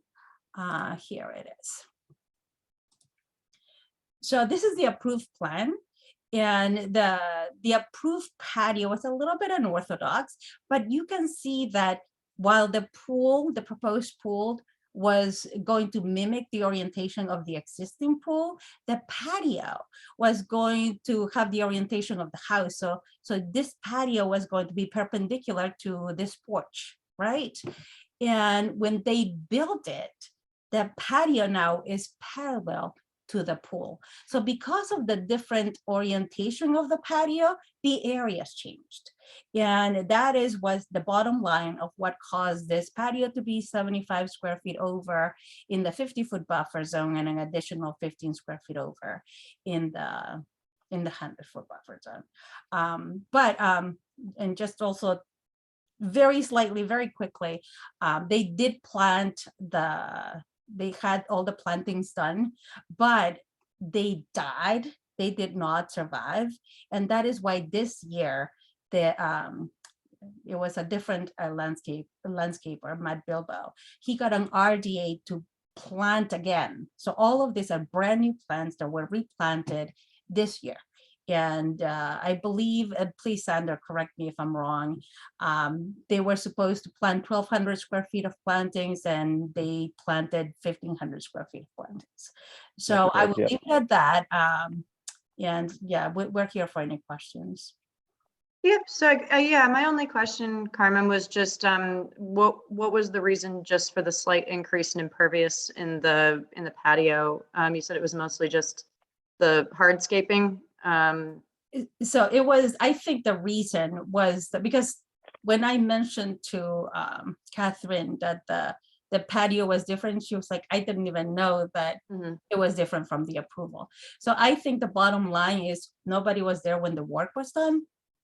And this is just what was done and nobody caught, since they don't even use the house except for 2 months a year. I think that is the reason. Okay. Yeah, that was the only deviation that I had concerns with. Okay. So Charlotte, it's likely if they're coming for a permit after 7 years that they're going to look to sell the house. What kind of, so the plants died once, they're going to die again. What, I mean, so typically it's 3 years, right? So, yeah, actually, I was going to just note that for ongoing conditions, if we were to issue a COC, there's our standard no herbicides, pesticides. So I'm going to suggest that one. That's condition 35 with this order. There's actually two contradictory conditions. One is number 36, which is the 3 full growing seasons or be replaced by the applicant owner. Another one, I don't know where this one came from because I hadn't seen it before. It's condition 58 says all proposed plantings must be monitored by a qualified professional for 5 growing seasons. In order to ensure success, biannual status reports must be submitted to the Conservation Commission. That's a pretty, heftier condition. So I guess it would be up to the commission as to whether or not we want to just do our standard 3 full growing seasons and replaced by the owner, or if we want this more intense one with 5 full growing seasons with this biannual status reports and photographs. I'm sorry, Charlotte, if I may just interject, the 5 growing seasons, I think that is when you are proposing kind of like a wetland replication scenario. That was my idea, but it doesn't specifically say that, but that was my interpretation. That is what makes sense with, with also the reports. But one more thing, it just to clarify of why they're even doing this. So they're not planning to sell the house. What happens is our company, every so often, we would go through all of the projects that we've closed already. And if we know that they haven't gone through us for a certificate of compliance, we will send them just a reminder, a friendly reminder that they have an open order of conditions. And if they haven't closed it already, that they need to. So that's what happened. The reason that they are filing for a certificate of compliance is not because of them, it's because they received a letter from us reminding them that they haven't finished their process if they haven't filed for a certificate of compliance yet. So Thank you we for are doing that. yeah, we are the reason that they filed for it. They are not selling the house. The house has been in the family for 7 years. Okay. No, thank you for clarifying, and thank you for keeping track of your open projects, because we do too, but there's a lot of them, so thank you. There are. Charlotte, the whole issue with planting. Yep. Yeah. What is the start date on the planting? The start date? Like, Yeah, oh, like, when does the 3 years start? Is it gone? Is it? technically it would be probably from the final installation of the plantings. So they were finished this summer. So when we issue the COC, pretty much it would just be 3 full growing seasons from here. So But that just because they replanted this season, I mean, it could have been 3 years back from 15, and they could have been fine. in Yeah, 18, and the plantings were done in phases, so that does make it a little confusing. So, I mean, it would, if we want to, you know, kind of just acknowledge that, the condition, you can't really modify it. It's pretty much, do you want to issue it as an ongoing condition, yes or no? Carmen, do the plants have an irrigation system? I don't believe I don't believe so. I didn't No, notice if anything. they don't, no plant's gonna survive. I think they wanted to put it in, but I'm Okay. not sure on that. I Well, think that- and that's just it, Eric. So, I mean, once again, they've lived, well, not lived, but they've used that house forever, you know, in the summers, and they keep up with it. But in every storm, you know, whenever there's a really heavy storm, that site is going to be a mess. Today, when Sandra and I went, we needed a boat really to get up because everything was inundated at the bottom of the driveway. But I mean, they do the plantings. I mean, here we are in 2022. This is from 2015, and they spent another $35,000 in these new plantings. You know, so obviously they're going to upkeep the property. And absolutely keep it in the conditions, you know, normally it is for the 3 full growing seasons. I'm sure that they wouldn't have a problem with that. Okay. Next. Okay, make a motion to issue a certificate of compliance. So For NOI 15-7 and stormwater permit 15-9. Do I have a second? Did we want the no herbicides and 3 full growing seasons conditions? Yeah. Yes. Yes, Yeah. okay. That would be number 35 and 36. What? The ongoing Conditions conditions. 35 and 36? Mhm. Okay. Do I have a second? Okay, second. Okay, we'll take a roll call. Tom Bell, Tom Bell, aye. Eric Eisenhower, Yes, I. Kathy Berrigan, Kathy Berrigan, aye. Chris McIntyre, Chris McIntyre, aye. Chris McFarland. That vote passes 5-0-0. Thank you so much. Have a good night. Thank you, Carmen. Thank you, you. Xander. Have a great night. Good night. Good, Karen. All right, last one, guys. The stormwater permit 20-17. 100 words. Linden Drive. Yep. All right, I'll try to go through this even quicker. Basically, this is just a stormwater permit, and there were some deviations, but I did receive some clarifications from Jeff Hassett. So this is the home they installed us. There's been a lot of planting changes with this one, so I'm not going to go into great detail, but I'll just list out some of the highlights, and I don't think they're major concerns, but they installed a hedge wall in front of the property. It was originally where a brick wall was, so that was going to get taken out because they were going to put a circular pervious driveway across the front of the property, which they didn't do. So instead, they just replaced it with plantings, lawn, and plantings along either side. There was supposed to be a paver walkway in front of the home, in front of the circular driveway, so it was just reconfigured. So that is more of a minor change. And then they did plant a handful of trees. They didn't plant the 2 trees that were supposed to go in front of the house, but they did plant a lot other, trees on the property, including, rows of arborvitaes on either side of the property. This was the row that was permitted. They did it on the other side as well, although I will say some of those are dying, so they don't like their spot. But for the most part, the roof downspouts, leaders, they're all installed. And they did more plantings than originally permitted. So that's a positive change here. They did add a small retaining wall around the pool. The elevations are very slightly different than originally permitted. The pool, I think, is at 100 right now. It was supposed to be at 99. So there's small changes there. There's a grass shallow depression area that was supposed to be elevation 94, 95. It was just brought up a little bit to 97 to make the whole yard a little bit flatter. Go back, please. Go back. Sorry. Yep. So these are the ones Brought that. up a little bit is not 2 feet. Yeah. Well, the clarification from the engineer, this was supposed to be where the depression was, is that basically by making the yard flatter, they've improved the stormwater conditions rather than having it shift downward into this corner. So that was his clarification from Jeff Hassett. He did say, I can get his exact wording, but the pool patio, oh wait, hold on. It was, Forget it. okay. Well, yeah, that anyway, was, so it doesn't matter. Wake me up. Okay. Yep, sorry. So yeah, this was the row that was installed, and as you can see, they're not doing well, but again, they did that in addition to what was required, so they did more than that.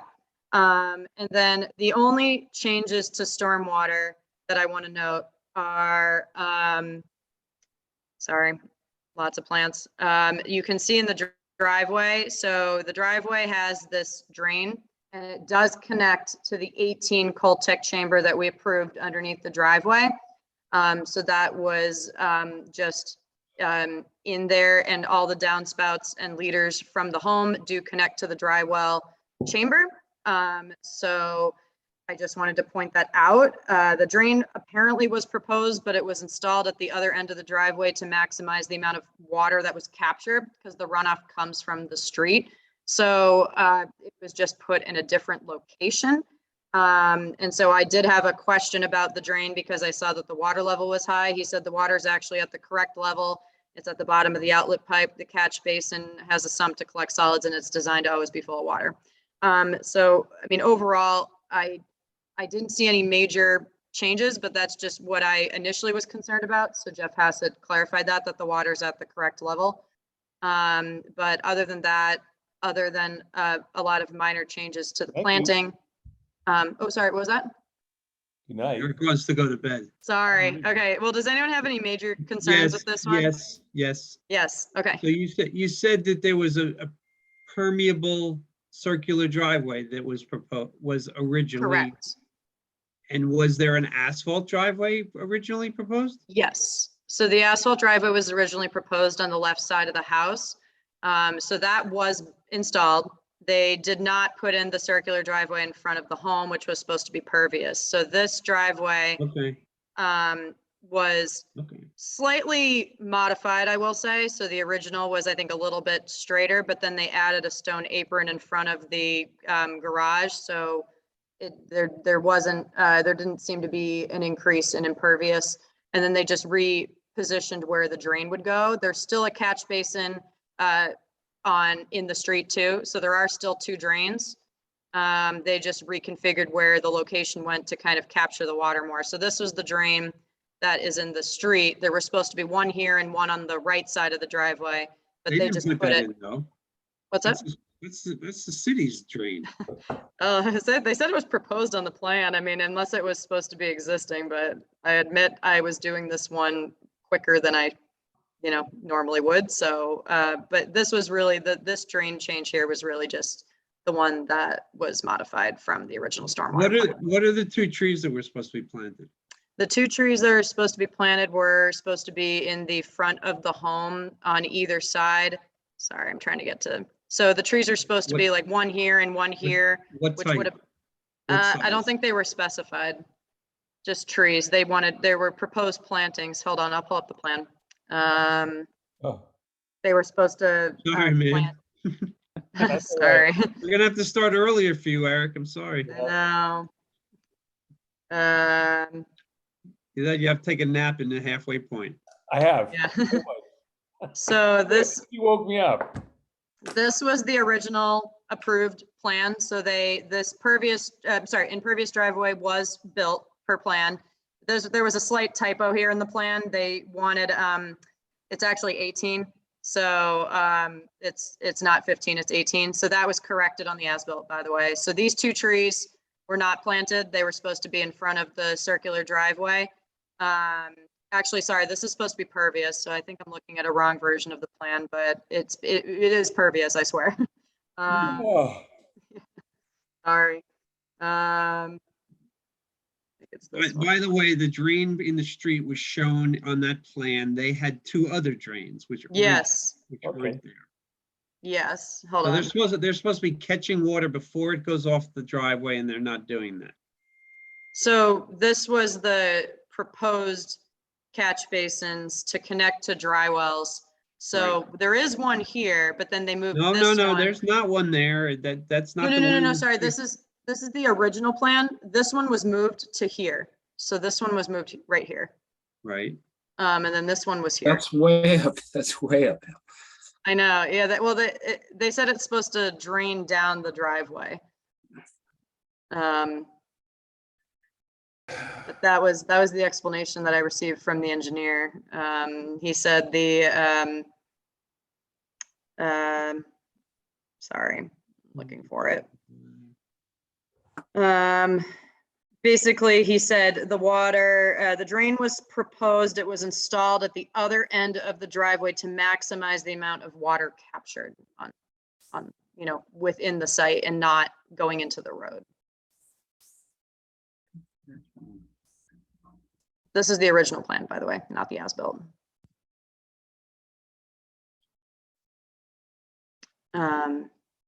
But yeah, these green trees that were originally proposed, they didn't specify species. So other than not planting these two and this one right here, they did plant the one in the corner here, a Japanese maple here, and then they planted the arborvitaes on either side of the property, along with other plantings around the pool. So I was not here for this hearing. What just happened to Eric? Who's Eric Bowman? Eric is actually the owner of the property, and he's on the call for any questions. Well, Okay. the plan is calling for proposed street tree, which typically means a proposed shade tree, which is a tree that grows up and gets nice and big, right? And there are none of those on the site. So, Mr. Bowman, can you hear us? I'm sorry, it's late.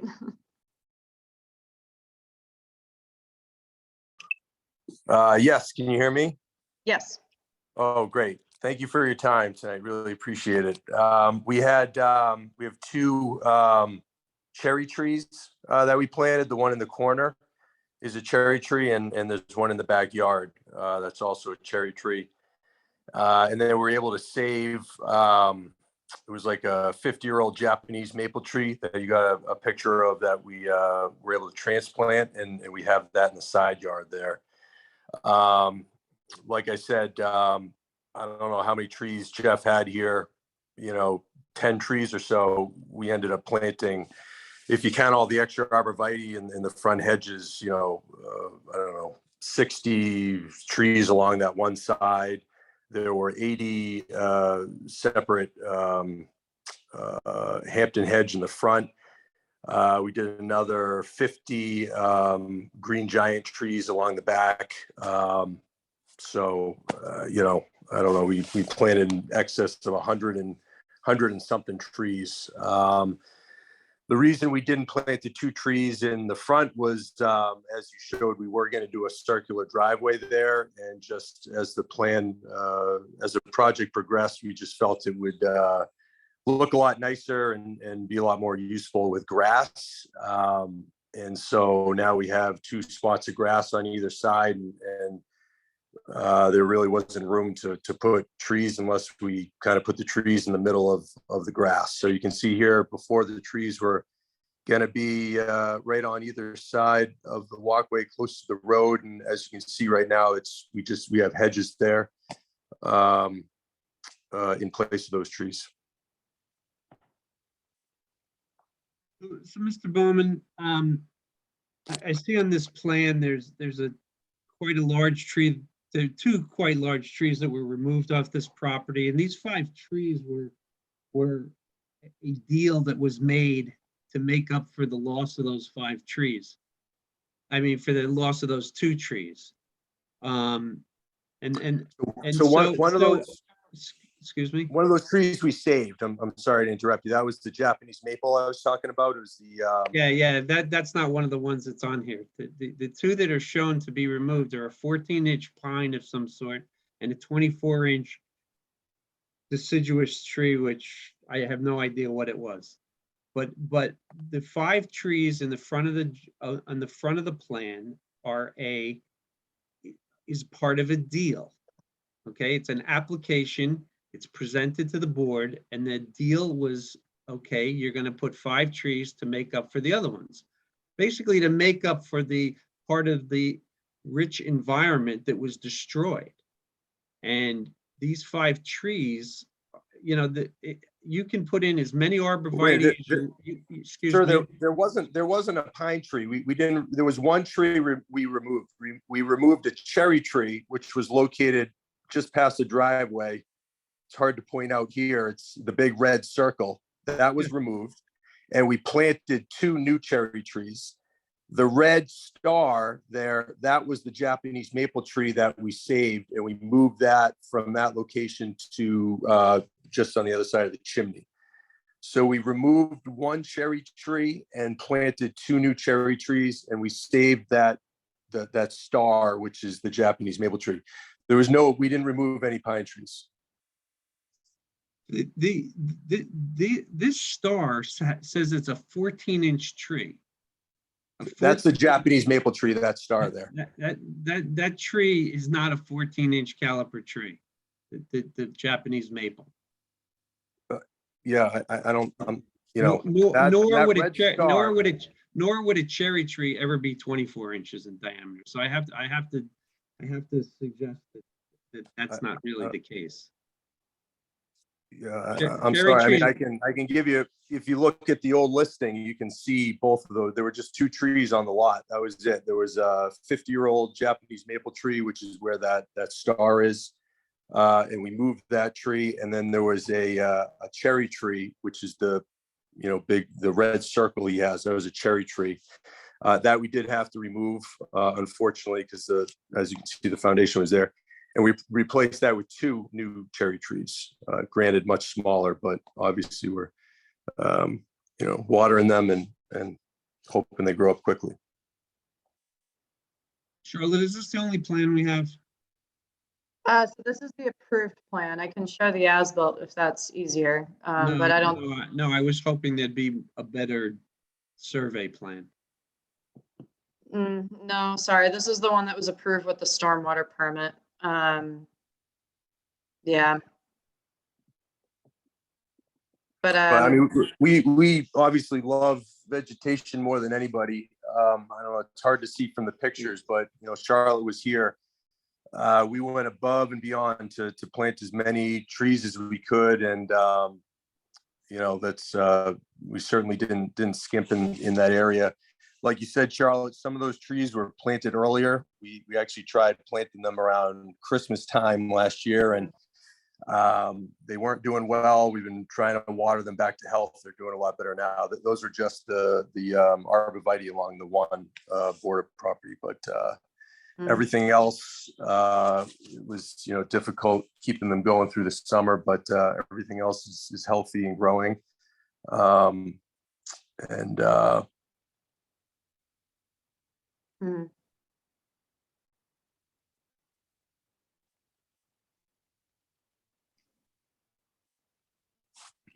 Any other commissioners have questions or concerns? Yeah, I mean, I'm not happy about, we agreed for 5 trees, including 2 large trees.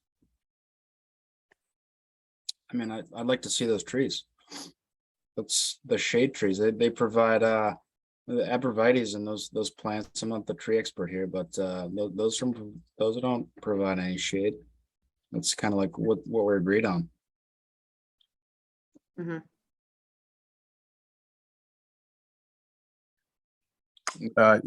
If you'd like me to pop some more trees in there, it's no problem at all. I can do that. No problem.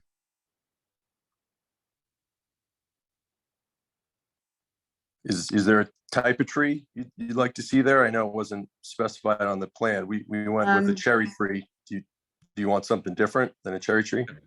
So for this site plan, it does say here, so we can go by the conservation's lists. I can give you those. For deciduous, we want them to be a certain size caliper. Coniferous, we want them to be a certain size height. So at least this was what the original plan specified. They should be shade trees, maples, oaks, Mhm. you know, that kind of tree, hickory. Okay. Okay, no problem. We will do that.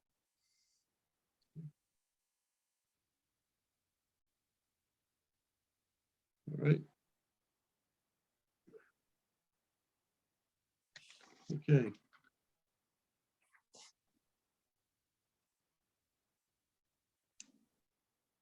So Charlotte, you can let us know when that's done, and we'll go from there. Okay. Are we issuing a COC with, could do it as a condition. I've never seen that with a stormwater permit before, but I don't see why not. No? Okay. I mean, I'm only one vote, so.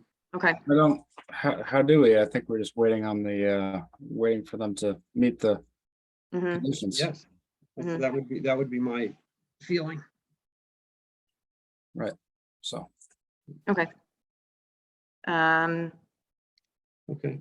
So I guess, Mr. Bowman, we would just follow up on the COC once those trees are planted. We'll have to put this on hold for now until we can get the trees in, and then we'll bring it back to the commission and issue a COC if those trees are planted. Sounds great. We'll get on it right away. Thank you. Okay. Thank you. Thank you. Have a great night. Thank you. Yeah. I see we lost Eric. Mr. Eisenhower, sorry. Let me, Charlie, let me ask you a quick question. Not that it matters now. But, yep. Okay, so right now we're down to 4 commissioners. Yep. If we had a vote on something, you have to have a quorum of 4. What? A quorum of 4.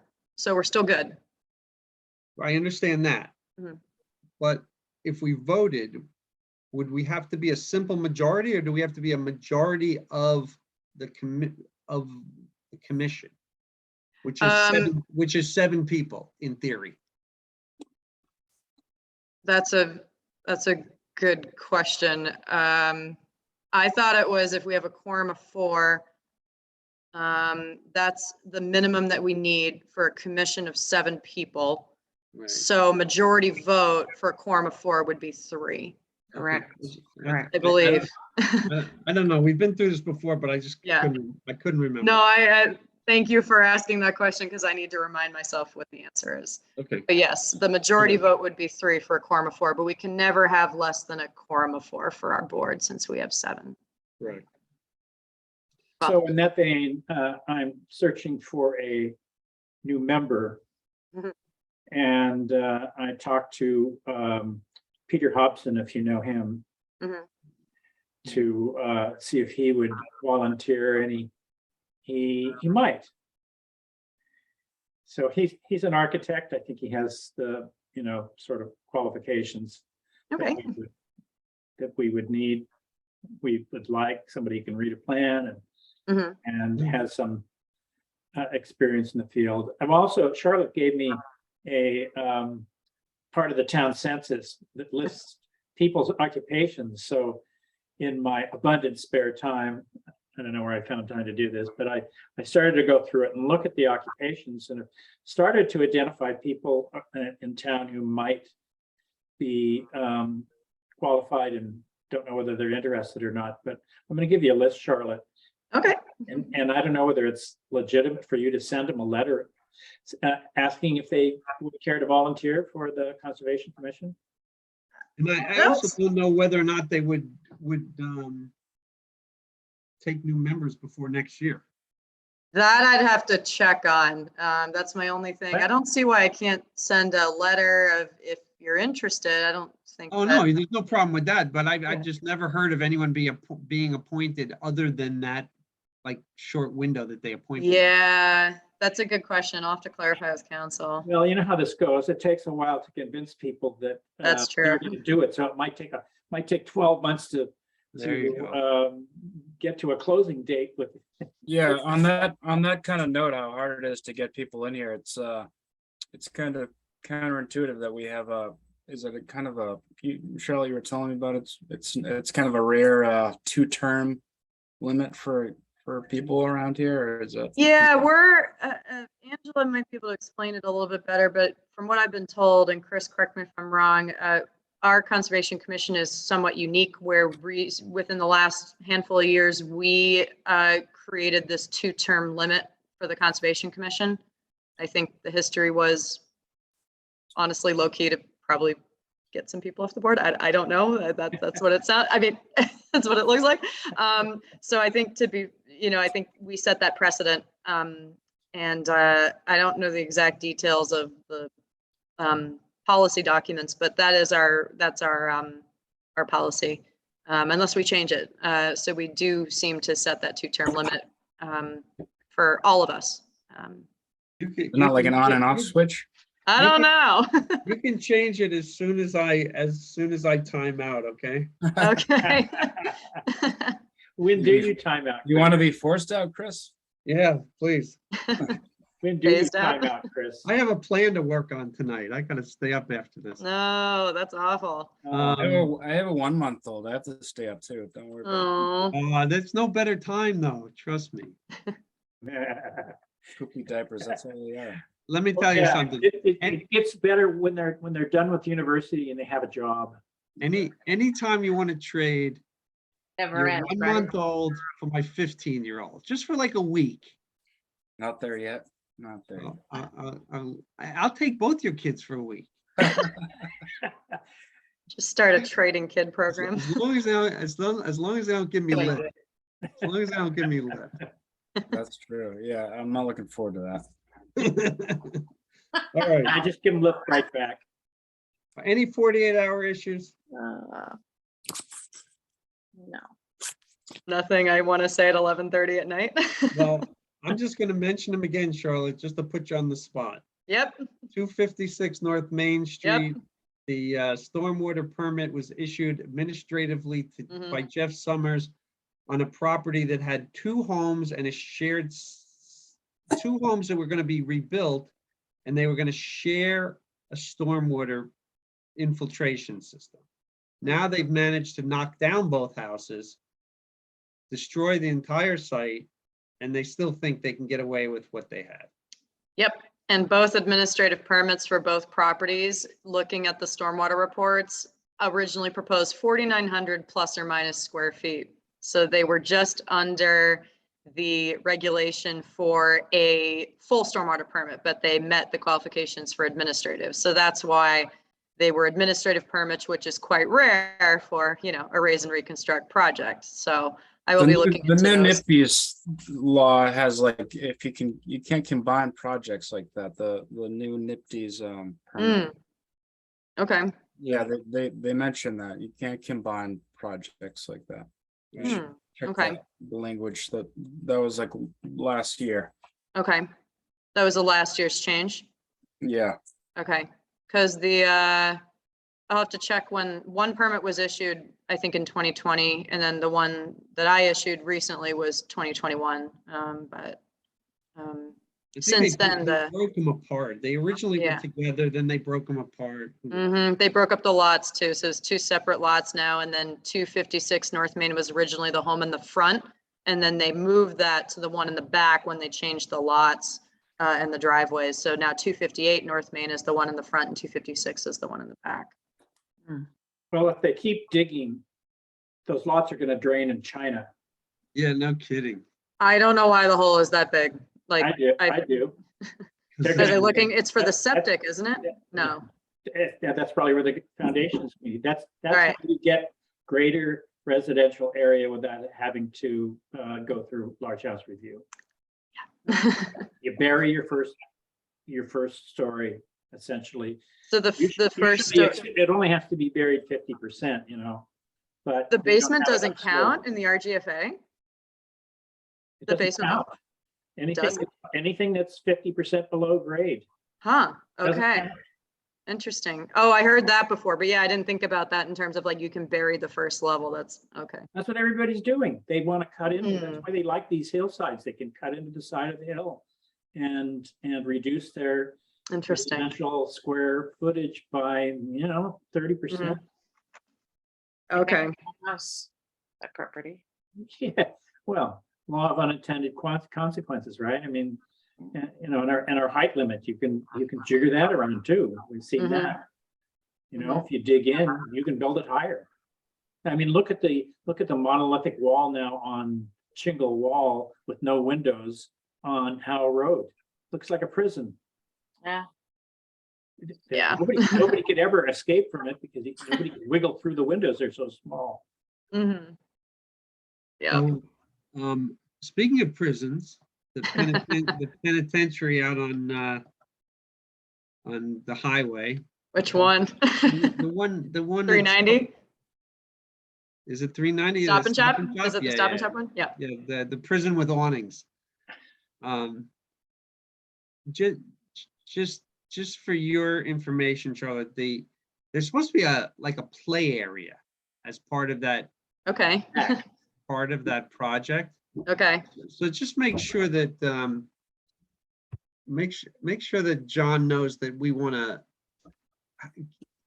give the COC before he issues a occupancy on that thing. Yep. because- So there is a 2010 stormwater permit that was issued for this project. They had submitted an NOI at the time, but they withdrew it because they moved it supposedly out of the 100-foot buffer. So they do have to close this 2010 stormwater permit for their occupancy. So the building inspector. There was an updated stormwater permit for that too. Okay, I'll look into that. I wasn't around in 2010 and I sat through one. Yeah, no, that sounds familiar. But they do have to close a stormwater permit for their occupancy. So the building inspector is definitely aware of that. So that one's gonna be fun. Zoning asked us to keep our eye on that one just because. Yep. It hasn't come to me yet, but I will be very interested once it does. The other one that I mentioned to you was the RTF, Regional Transfer Facility. Yep. And the nice new salt shed that they built. Mm-hmm. And they just paved about an acre around it. Yeah. So I don't know. It just. I got a half-assed answer when I asked, so I will ask again. It's internally drained. It goes into a big 8-inch pipe or 10-inch pipe that goes into a little rain garden. Salt water going into a rain garden? What's that? Salt water going into a rain garden? Well, I mean, rain garden. It's a depression on the level below. It currently has grass growing in it, but that's where it's all going to come. But they did pave quite a bit more than what they used to have. Yeah, quite a bit. Yeah, and I'll look into that. I got a half-assed answer, like I said the first time I asked, so I will be asking again. Well, okay. You have any reports for us that don't take time? I can give the Howe and Diab lane updates next time. Same thing with 147 South Main and Sawyer Street. I'm actually talking to the DPW director about Sawyer Street next week, so I'll keep you guys posted on that one. The one I just wanted to. Wait, is there a problem on Sawyer? No, I'm checking in because we have a lot of conditions with that one. And so it looks like they've mostly finished the sidewalk with the handicap ramps and everything. So I reached out to the DPW director to check in on where this project is and what still needs to be completed. There's a lot of conditions for this one. So I want to walk the site and check it. And, Now and that- I yeah. will say, in the 100 times that I've passed that project since it's complete, I did actually see two girls walking on it together. Okay. That was a concern from us of who's actually going to use it. I'm surprised that people aren't bombing it on their skateboards Oh, yeah. I don't on know. that sidewalk. It's all freshly paved. I mean, Oh, yeah.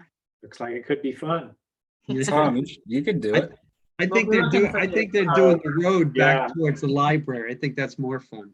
Mm-hmm. Nice. The road's a lot smoother. The only one I wanted to kind of talk to you guys about, I got a call from a concerned citizen about 187 Atlantic Ave. This is the one where they put the, they brought in the fill in the front yard, and it seems like they were just outside of the 100-foot buffer, but they may not possibly be on the other side. It sounds like they are eventually trying to sell this home. So there are 2 permits on this property. I just found out that the 2021 permit that we issued to remove invasives directly in the BVW resource area was never recorded unless I'm missing it. So that is it's a pretty big violation. You are supposed to record the order before doing anything affiliated with the order. So unless I'm missing it on the registry, that's a pretty big problem. We can't, the order, we can't even issue a COC. We can't, it's just a violated permit as far as the records are concerned, So I've been asked to look into the yard area again. So, I mean, what we could do is a show cause with that as a violation and then discussing the yard. Because a person who called is concerned that the commission, quote unquote, isn't doing anything. And I was trying to explain to them, like, well, they have 2 permits they need to close. So we will obviously be doing something. But I was trying to explain to her the yard area that they filled seems like it's outside of the 100-foot buffer, but we can investigate that possibly during show cause. Which house does it go with? This is the 187 Atlantic one. This is the property right next to 12 Hobart. No, I know where the fill is, but does it go with the house that the neighbor that was complaining about 12 Hobart, or does it go with the house next to it? No, I think it's the neighbor who's complaining about 12 Hobart. It's the one immediately abutting 12 Hobart. Okay. Yeah. So unless I'm missing the recording information somewhere, I didn't see it on the registry. I saw their 2019 permit that was recorded, but I don't see the 2021 one recorded, which was the invasive removals. And as far as I'm aware, that work is not done. Last time I was on the site with John Zimmer when he was delineating 12 Hobart and 187, he said this work is not done. So. The trees are probably dead by now. Yeah. Do we want a show cause to bring in, those violations? Because that's a legitimate, the not recording the orders, it's a pretty big problem. DEP also doesn't look lightly at that either. That was Kavanaugh, right? That was John Kavanaugh. Think so? Yeah. Why don't you check with them? I'm pretty sure they were. Okay. But either way, I mean, the concerns with the yard, I guess I just wanted to get your feedback on that, because on the site plan, the way they delineated it, it looks like it's outside the 100-foot buffer. So I don't know, but unless they altered 5,000 square feet of land, you know what I mean? No, I don't think either of those are the case, but it was always wet. So how it wasn't a wetland is beyond me. Yeah. Right. That's Always what, wet. yeah, that was the person who called me said this area's always been wet. I'm shocked that's not a wetland. So it very well could have possibly been a disturbed area, may or may not have been properly delineated in 2021 with the 100-foot buffer on the plan. I mean, John recently redelineated the 187 Atlantic Ave, so you could potentially redraw the 100-foot buffers to look at it. But Yeah, that was their concern. They just wanted to know what the commission was going to do about it. They put enough fill in it, so it's probably won't have standing water anymore. No, it won't. It's all weeds now. It'll all drain back to their house. Yeah, Yeah. but if they're gonna sell it, what do they care? Exactly. Yeah, I don't know for a fact, but that's what it sounds like that they do want to sell. Isn't there a for sale sign on it? I haven't driven by this. I think there is a for sale is? sign there. Okay. Yeah. Okay. Oh, wait, yes, there is. There is. I think so. So yeah, 2 permits to close out. That's a lot of work. I also, just quickly, I also asked Charlotte to put together like a list of properties that people have asked her to keep an eye on, so that we have this list. So we don't have to say, oh, what about this? Whatever happened with this? Whatever happened with that? Whatever happened with this? And that what made me think of it was, I don't know what it is. The one that's on the water right there. Good idea. You know what I'm talking about? 190 or whatever.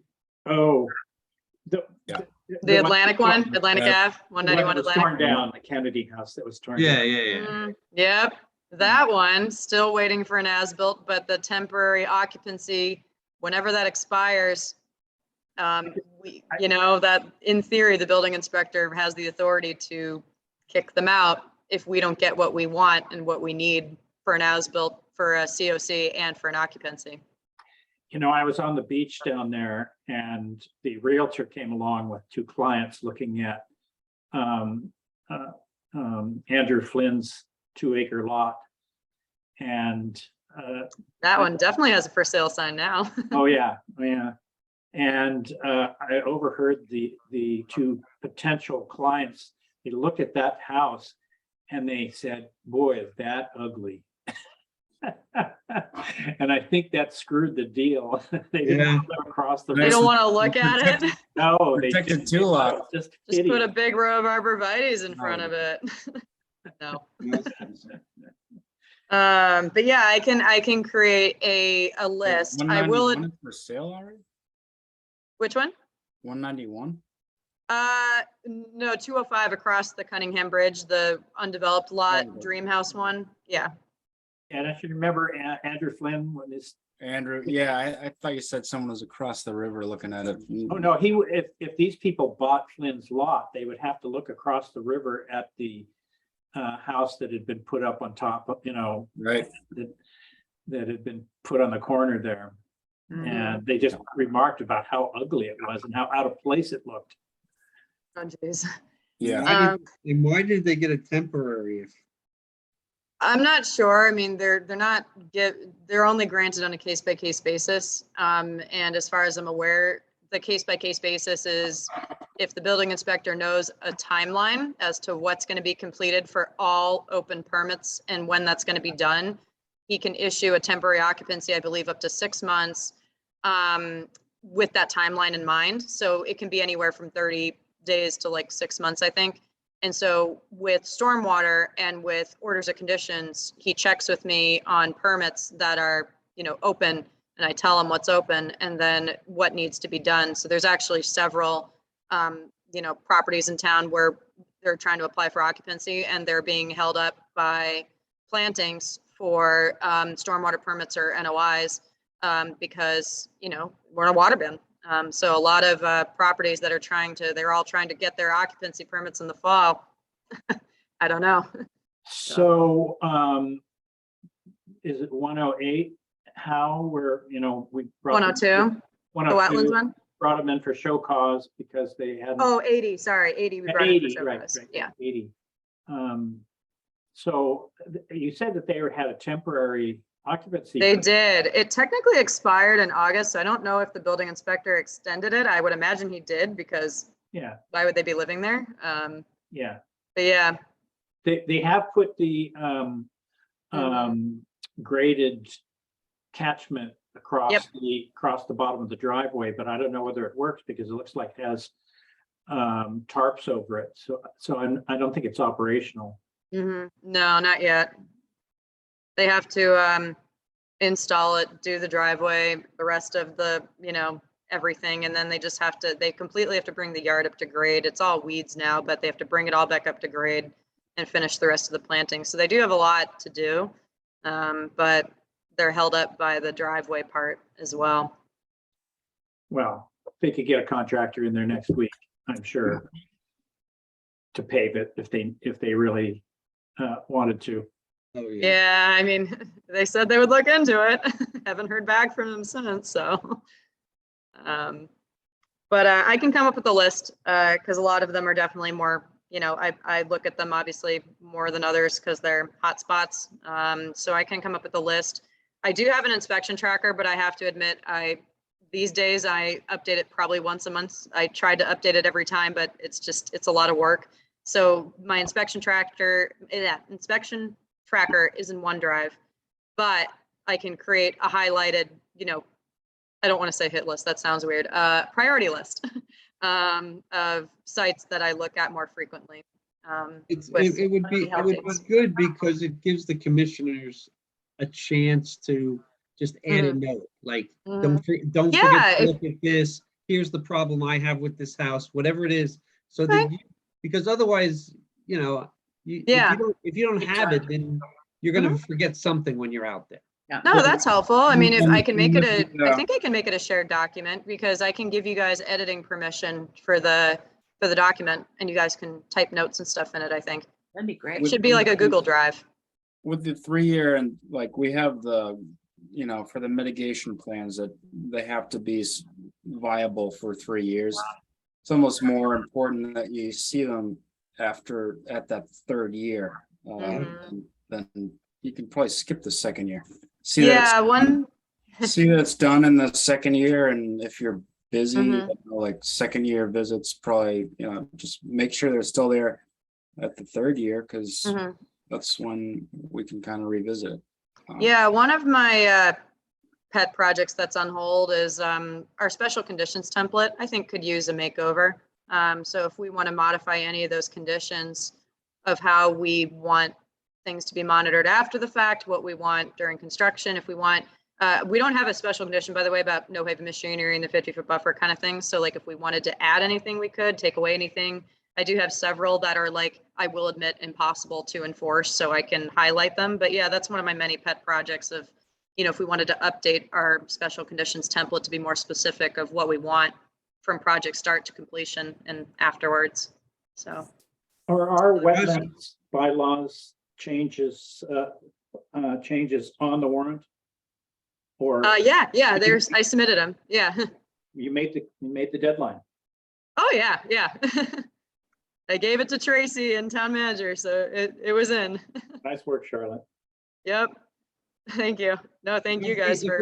If we can just convince you to not take Friday afternoons off, you'd be in good shape.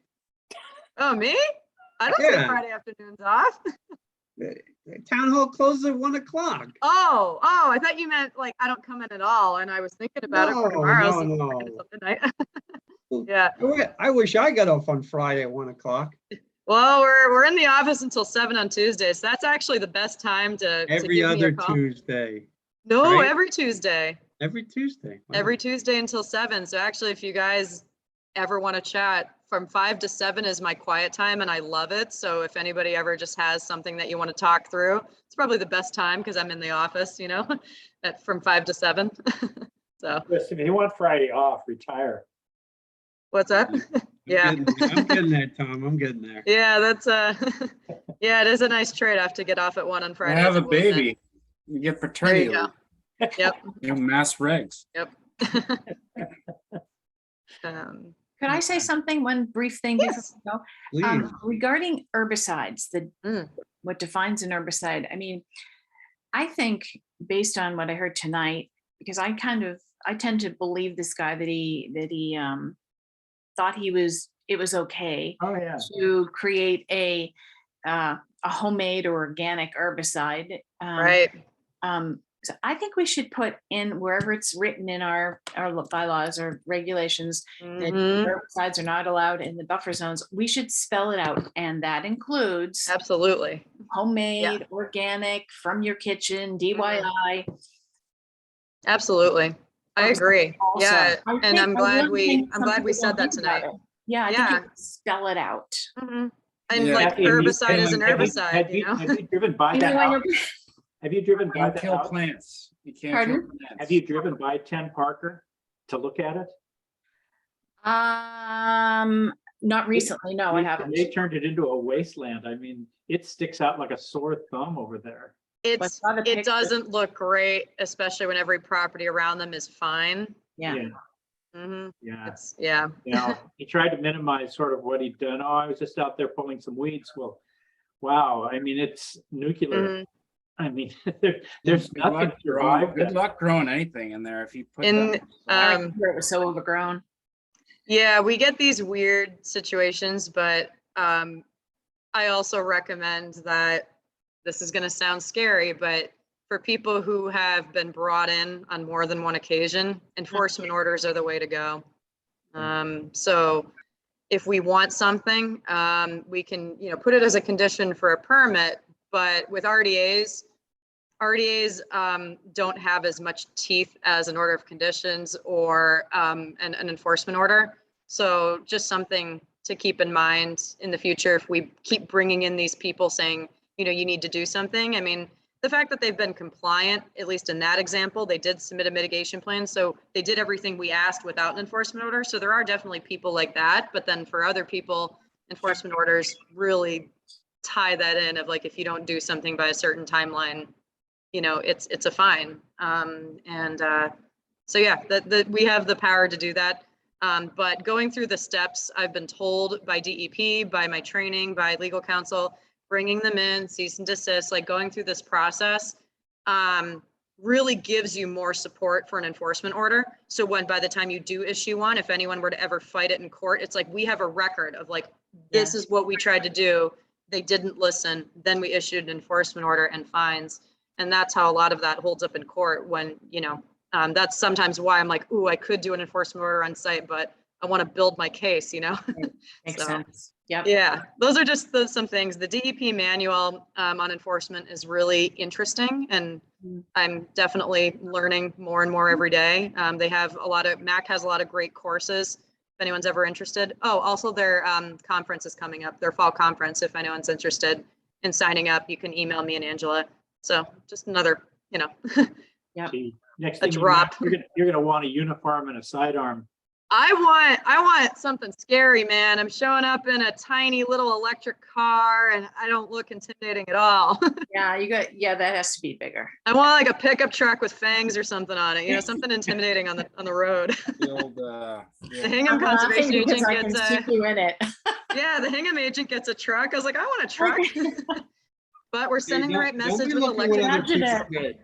What was that? Don't be looking at what other people get in this town. You're just get stealthy. I know. I know. You can go undercover and you're stealthy. You have access, Yeah, the little car is stealthy. Carla, Yeah. you can't even get a pair of rubber boots, and you want a truck? I don't know. I used to have a truck in the Everglades. It was fun. But the electric car sends a great message. We're being sustainable in one way, shape, or form, at least with emissions, but not with other forms of pollution with Get you a electric. drone. You can get a drone. Yeah. You can inspect. Yep. Yeah, no, I definitely am a little scarier when I put my hat on though. I have a hat that says inspection services, so I look a little scarier with that. So definitely get the Put message. the sunglasses about, on. Enforcement actions, though, that's something that we should consider. I think with especially multiple offenders, like it's second time for a Parker lane. So I mean, pretty egregious. You can't just play the I didn't know card like twice. Like how many times? Right. There was also a It wasn't condition on the even- deterrent. Oh, It wasn't even the same guy. Right. No, it's the new homeowner. It's his son. It's the son, yeah. Well, son-in-law, yeah. Same property though, but yeah, two different. Yeah, that's what I thought. Yeah, so they had given the property to their children and son-in-law. And there actually was a condition on the last determination. I'm sorry, I didn't mention it. No herbicides, literally on the permit. Yeah. Yeah, but now we know. That's okay. I mean, if they don't do the vegetation though, We'll be on them. I mean, you can look at the wetlands down there, it's like they're already too far gone, but like, that's not what we're here to do. I mean, we need to protect what's left and like the integrity of that, Right. that area. Like we can't, they're always gonna want to point to the neighbors and like, oh, look at their grass, it goes all the way down to the marshal. It's not where I we're hear here. that a lot, yeah, and it's like, this is a moving forward, perspective where these are the laws, this is what you can and can't do, and just because someone did this back in the 60s or even 10 years ago, doesn't mean it's acceptable now. Doesn't work. That's why we have algae blooms. That's why we have seaweed build up 10 feet on the beach. Yep. Yeah. That's why I kept bringing up, the areas of disturbance and what's going back in. I mean, 'cause as far as I'm concerned, once you've dug up your lawn because you got an earth mover back there, don't put the lawn back in. You're done. No grandfather. It's like knocking down a house. Once you knock it down, grandfather doesn't count. Yeah. Yeah, I agree with that. Well, I mean, we do need to have some ability to allow people to restore the ones that really do want to recreate a native environment.